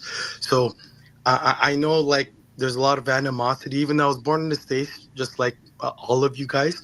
I understand that there's people that had a harder time, and I just wanted to tell you how much I appreciate you, how much I support the movement, and how much I want reparations for people that actually went through shit. And I'm sick and tired of Kamala and Obama being a Kenyan, trying to piggyback on the struggle of people that actually went through shit. Do you know what I'm saying? Family from? Go ahead, brother. Sorry, go ahead. Is your family from? I'm actually mixed though. I'm not gonna lie to you. I'm half from Somaliland, half from Saudi Arabia. So my mom's Saudi Arabian, my dad's from Somaliland. So So you got a big forehead, but you can't cover it with a turban. Okay. Exactly. Honestly, you should see me. I don't have a big ass forehead, and I know Somalians are annoying us, but I'm not Somalian. I'm Somalilander. But the thing is, I just, I know it's gonna sound weird, like some niggas like coming on here to, as the younger generation says, to glaze you. But I've been supporting your movement from day one because I genuinely understand is that you can't compare struggles. Like my mom drove through a Klan rally back in the day, when I was a kid in Georgia, and she barely made it up. But guess what? She's Arab, she's Saudi Arabian, she has pink gum, so she survived. There you go. Thank you so much, brother. Get ready to celebrate the holidays in style. Join us for the Arati Sussy Holiday Season Celebration at the Hidden History Museum in Los Angeles, Saturday, December 21st, 2024, 7 p.m. sharp. Enjoy complimentary dinner and drinks while you laugh the night away. Hosted by Tariq Nasheed and Dwan B, featuring hilarious performances from Big Jaw, Kevin Tate, Henry Coleman, and more. Tickets are going fast, so don't wait. Visit hiddenhistorymuseum.com to reserve your spot. Don't miss the most festive night of the season. hiddenhistorymuseum.com. If you're not already subscribed to this YouTube channel, go ahead and hit the subscribe button now, along with the bell icon, so you can be notified whenever a new video is posted. And if you're already subscribed, check and make sure that YouTube hasn't unsubscribed you. And of course, be sure to give the video a like as well as share it on your social media. The white supremacists hate that. And now, the Sunday address. As 2024 comes to a close, we've seen this year a spectacular example of Black voters deciding to withdraw from a process that produces nothing for us. But going into 2025, we have to move to the next phase, and that's going to be re-engagement for our own interest. This is where political realignment comes into play. Black folks who decide that they're finally going to get off the sidelines and into the game of power politics. Now, taking a look at what's been happening in Atlanta recently with a certain trial of some young slime life rappers, and of course the most useless prosecutor in America, Fani Willis, we understand how it is that Black folks need to get their hands on the levers of power so that they can use them for their own good, as opposed to these wastes of time. Which is why I want to focus on it for now, because without us being in control of our own affairs and control of the politics of the areas in which we live, this is what the white media and those back of it are going to be presenting to you as me as the important points of law for Black people to focus on. Now let's go ahead and get the most obvious thing out of the way. Fani Willis is not a risk taker. She didn't do this because of public safety. She did this because of her own personal political interest. She chooses the path of least resistance. Whatever is easiest, that's what she tries to do. That's why she didn't bring charges against Trump until after the political euphoria of the January 6th hearings and the white media making so much hype about that. And we see how much harm that did Trump for his re-election campaign, none whatsoever. And as far as no harm done, Fani Willis did win re-election this year. Now, that being the case, considering how the good old boys down there in Georgia were attempting to attack her politically, you would think that she would be emboldened to stand up for Black people. But then again, why would she? This is a woman who's only concerned about herself. So for the Negroes down there who were getting all scared that, oh, Fani Willis, what if she loses? What's this going to mean? Well, she won. How much good is it doing you? Speaking of no good, with the orange man about to return to the White House for the second time, you can bet there's going to be some judges handing down rulings saying that all of this litigation against him has to stop because as president, he can't be fending off lawsuits left, right, and center. Though Trump's own presidential immunity is going to be enough for him to ward off being dragged into court every 5 seconds. Now, Fani Willis, assuming that she has any ambition, she might decide that she'll go after whatever members of the Trump regime she can get her hands on, but it's going to be a heck of a lot more difficult, truth be told, anticlimactic, considering the fact that the big goldfish himself isn't going to be dragged into court, at least for the next few years. So what that means is Fani Willis is going to be looking around for other high-profile cases that she can use as she tries to build her own resume. You can tell that this woman is trying to recreate Kamala Harris's road to the White House. We can already guess that she's going to produce the exact same results. Now, the only other prosecution of note that Fani Willis has been involved in has been the prosecution of these rappers, Young Slime Life, or whatever the hell they're calling themselves. And Fani Willis made headlines for her infamous decision that she was going to be basing her entire case against them on their lyrics. Well, Bob Marley sang about shooting the sheriff back in the day. Maybe somebody should have brought charges against him. But it says a lot that you got even white performers, all of them making a cause celeb out of saying you shouldn't be prosecuting these people because of their lyrics. That being the case, why was Fani Willis decide to make such a big deal about these guys in particular? Even if these guys are guilty as hell, are they truly the biggest criminals in the state of Georgia? Because that's what you would think they were by the way that Fani Willis was handling this. This trial has been Georgia's longest criminal trial, at least according to the white media. And you know what? I believe that. After what feels like at least 10 years, it's actually been about 3 or so, and a series of never-ending motions and movements and delays and postponements and a million other things, just gone on and on and on. Jury selection for this trial took nearly 10 months. Nearly 10 months to seat a jury. That tells you everything you need to know about how ineptly Fani Willis has been handling this case. 9 people were charged in the indictment and accepted plea deals before the trial even began. That's how much time they had to work on this. They were just sitting here going, oh my God, we're going to be stuck here forever. We better go ahead and take some pleas so we can get back to our lives such as they are. You had most of these defendants who took plea deals, not because they thought that they couldn't win at trial, but because they wanted to get back on tour again. And this was the fastest way for them to get out of this never-ending legal predicament. And for the ones who did decide to hold out, who refused to give in to the boredom, they were acquitted. So what did Fani Willis get for this stunt? A bunch of plea deals. I guess she thought she was going to be having some RICO charges brought on people and everybody would just crumble because of her brilliant legal mind. But just like Kamala Harris before her, she has a whole bunch of egg on her face instead of heads on her trophy wall. Because 4 members of the YSL gang, as they were called, took plea deals, including the gang's leader, Young Thug. He entered a plea deal for the gun charges against him, but he had so much confidence that he wouldn't go to prison. His lawyers entered what they call a blind plea on his behalf, where he pleaded without an agreement on the sentence. The judge gave him 15 years probation and he was released immediately, with the only restriction being that he can't come back to Atlanta for the next 10 years, except for special occasions like weddings, funerals, graduations, etc. Well, considering how ratchet and foul Atlanta is, Young Thug should have given the judge a thank you note and some flowers for giving him a legitimate reason not to have to come back to Atlanta for a good long while. And as for the rest of his gang, the remaining 3 of the YSL leadership who took pleas, they only pleaded to things that didn't have anything to do with RICO, except for one guy. Only one of them actually said, okay, here's something that tangentially has to do with RICO. But Yak, Gotti, Kendrick, and Shannon Stillwell, they decided to go to trial anyway, and they both beat the rap. And that's exactly what Yak Gotti's attorney said a month ago. He said that his client would, quote, take this to the jury and get our not guilty verdicts and go home, which is exactly what happened. It's clear that the pleas were entered for expediency's sake. If Fani Willis actually thought that she would get convictions on them, if she thought that this rose to that level that she needed to secure them prison time, then she wouldn't have accepted pleas from any of them, especially if she thought that their lyrics were this damning evidence. This was just meant to get her some headlines, and she got them, but it didn't turn out the way that she thought. Even the white media couldn't deny that this was a waste. As CBS put it, while a total of 4 defendants pleaded guilty before the end of the trial, the verdict for the final 2 was a major setback for Fulton County District Attorney Fani Willis.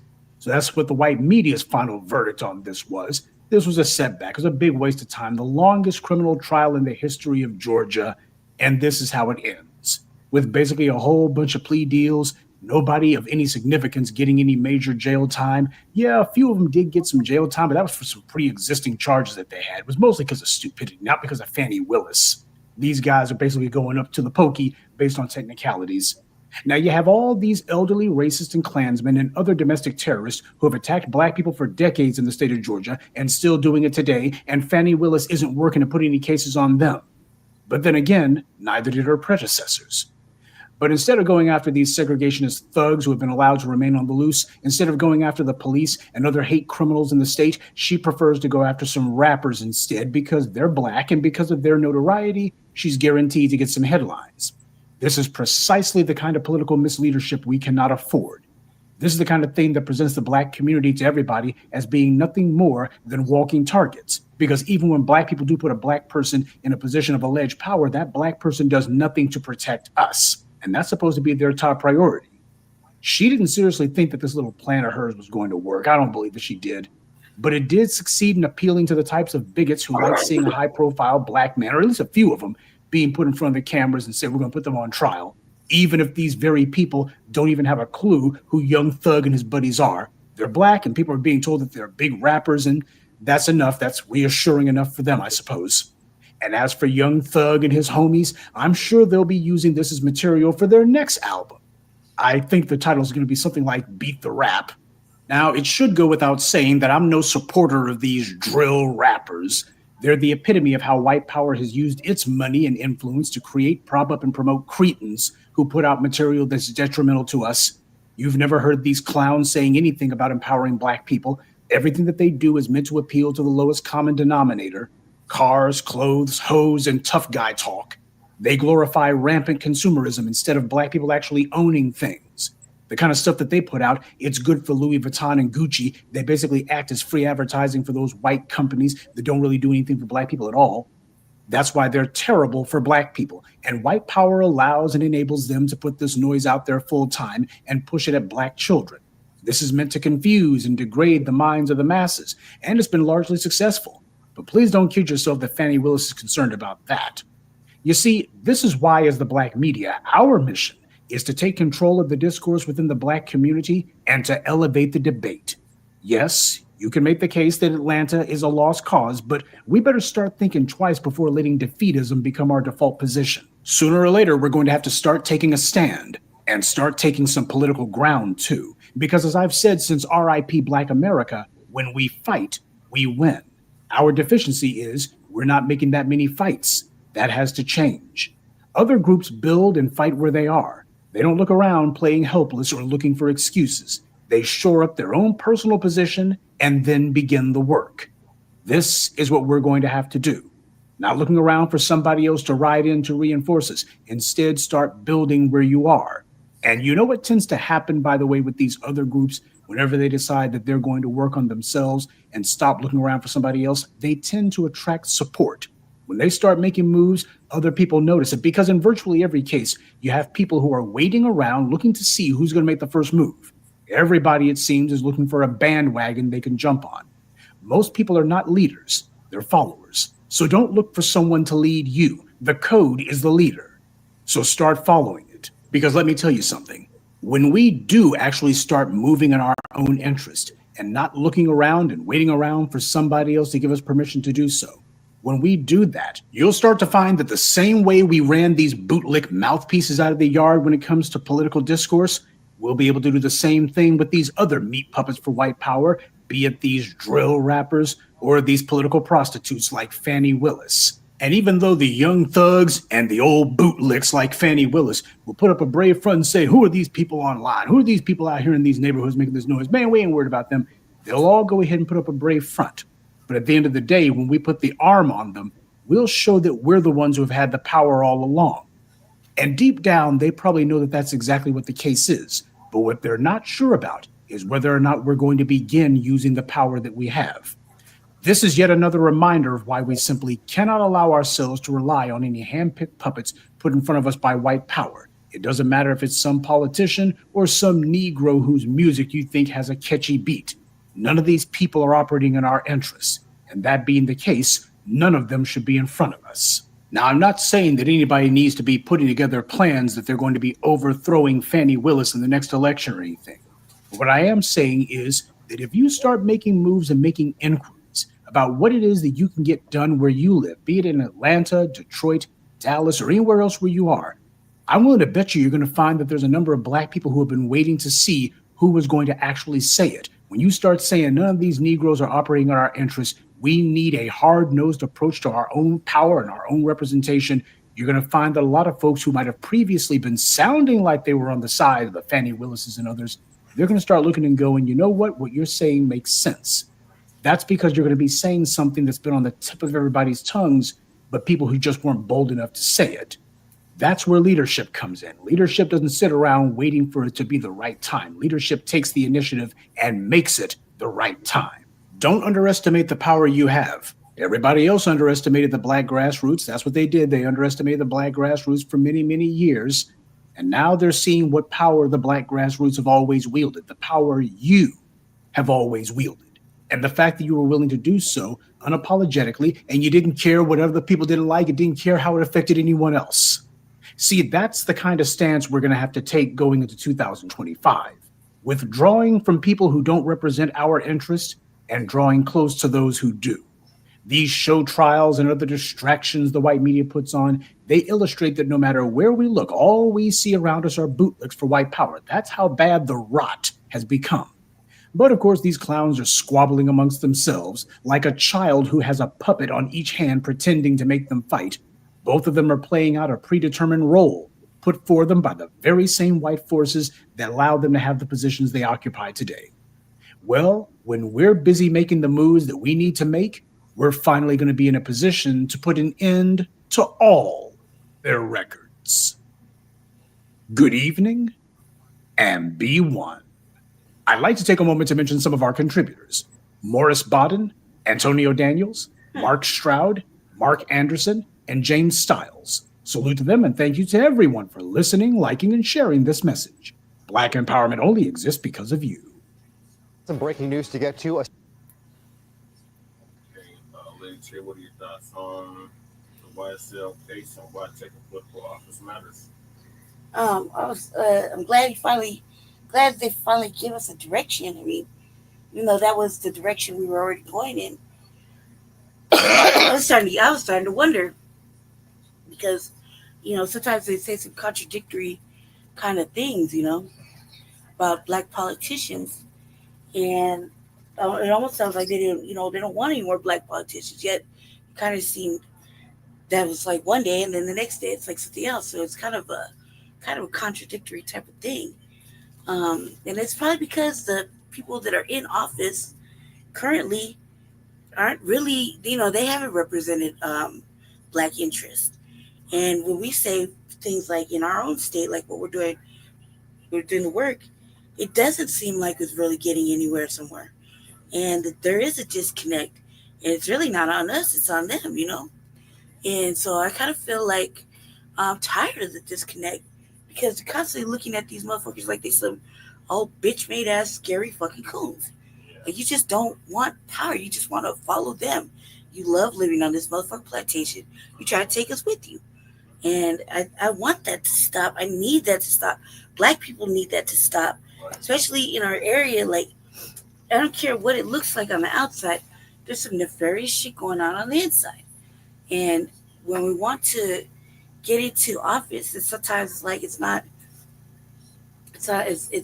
as wanted, because they don't want motherfuckers like us in there to just could be like, no, go back, try back, no, this isn't beneficial, this doesn't help Black people. There's not even a wording of anything Black in here. This is purely for white interests, white money, and it's always going to be contentious with Black people not having enough money to run a candidate. And the way they're making it sound is you're only viable if you have the money. And that right there is a mindset that has to change, because you can have you need to have you should be able to take a man or woman on their intention and their merit and guide them. And it shouldn't have to cost an arm and a leg to do it. Shouldn't $500,000 to run for a state seat, something like that. That's fucking ridiculous. And then if you don't use it all the way for what it's supposed to be used for, you got to give it back. And look at all the hard work you put in just to get it, to give it back. And they're okay with it. They're like, your people are like, okay, here. No. You know what I mean? No. I'm not. It's just like any other thing. If I work for it, I shouldn't have to give it back. Right. That's what I'm saying. Like, we shouldn't have to be using all this money to get into a position to do the work.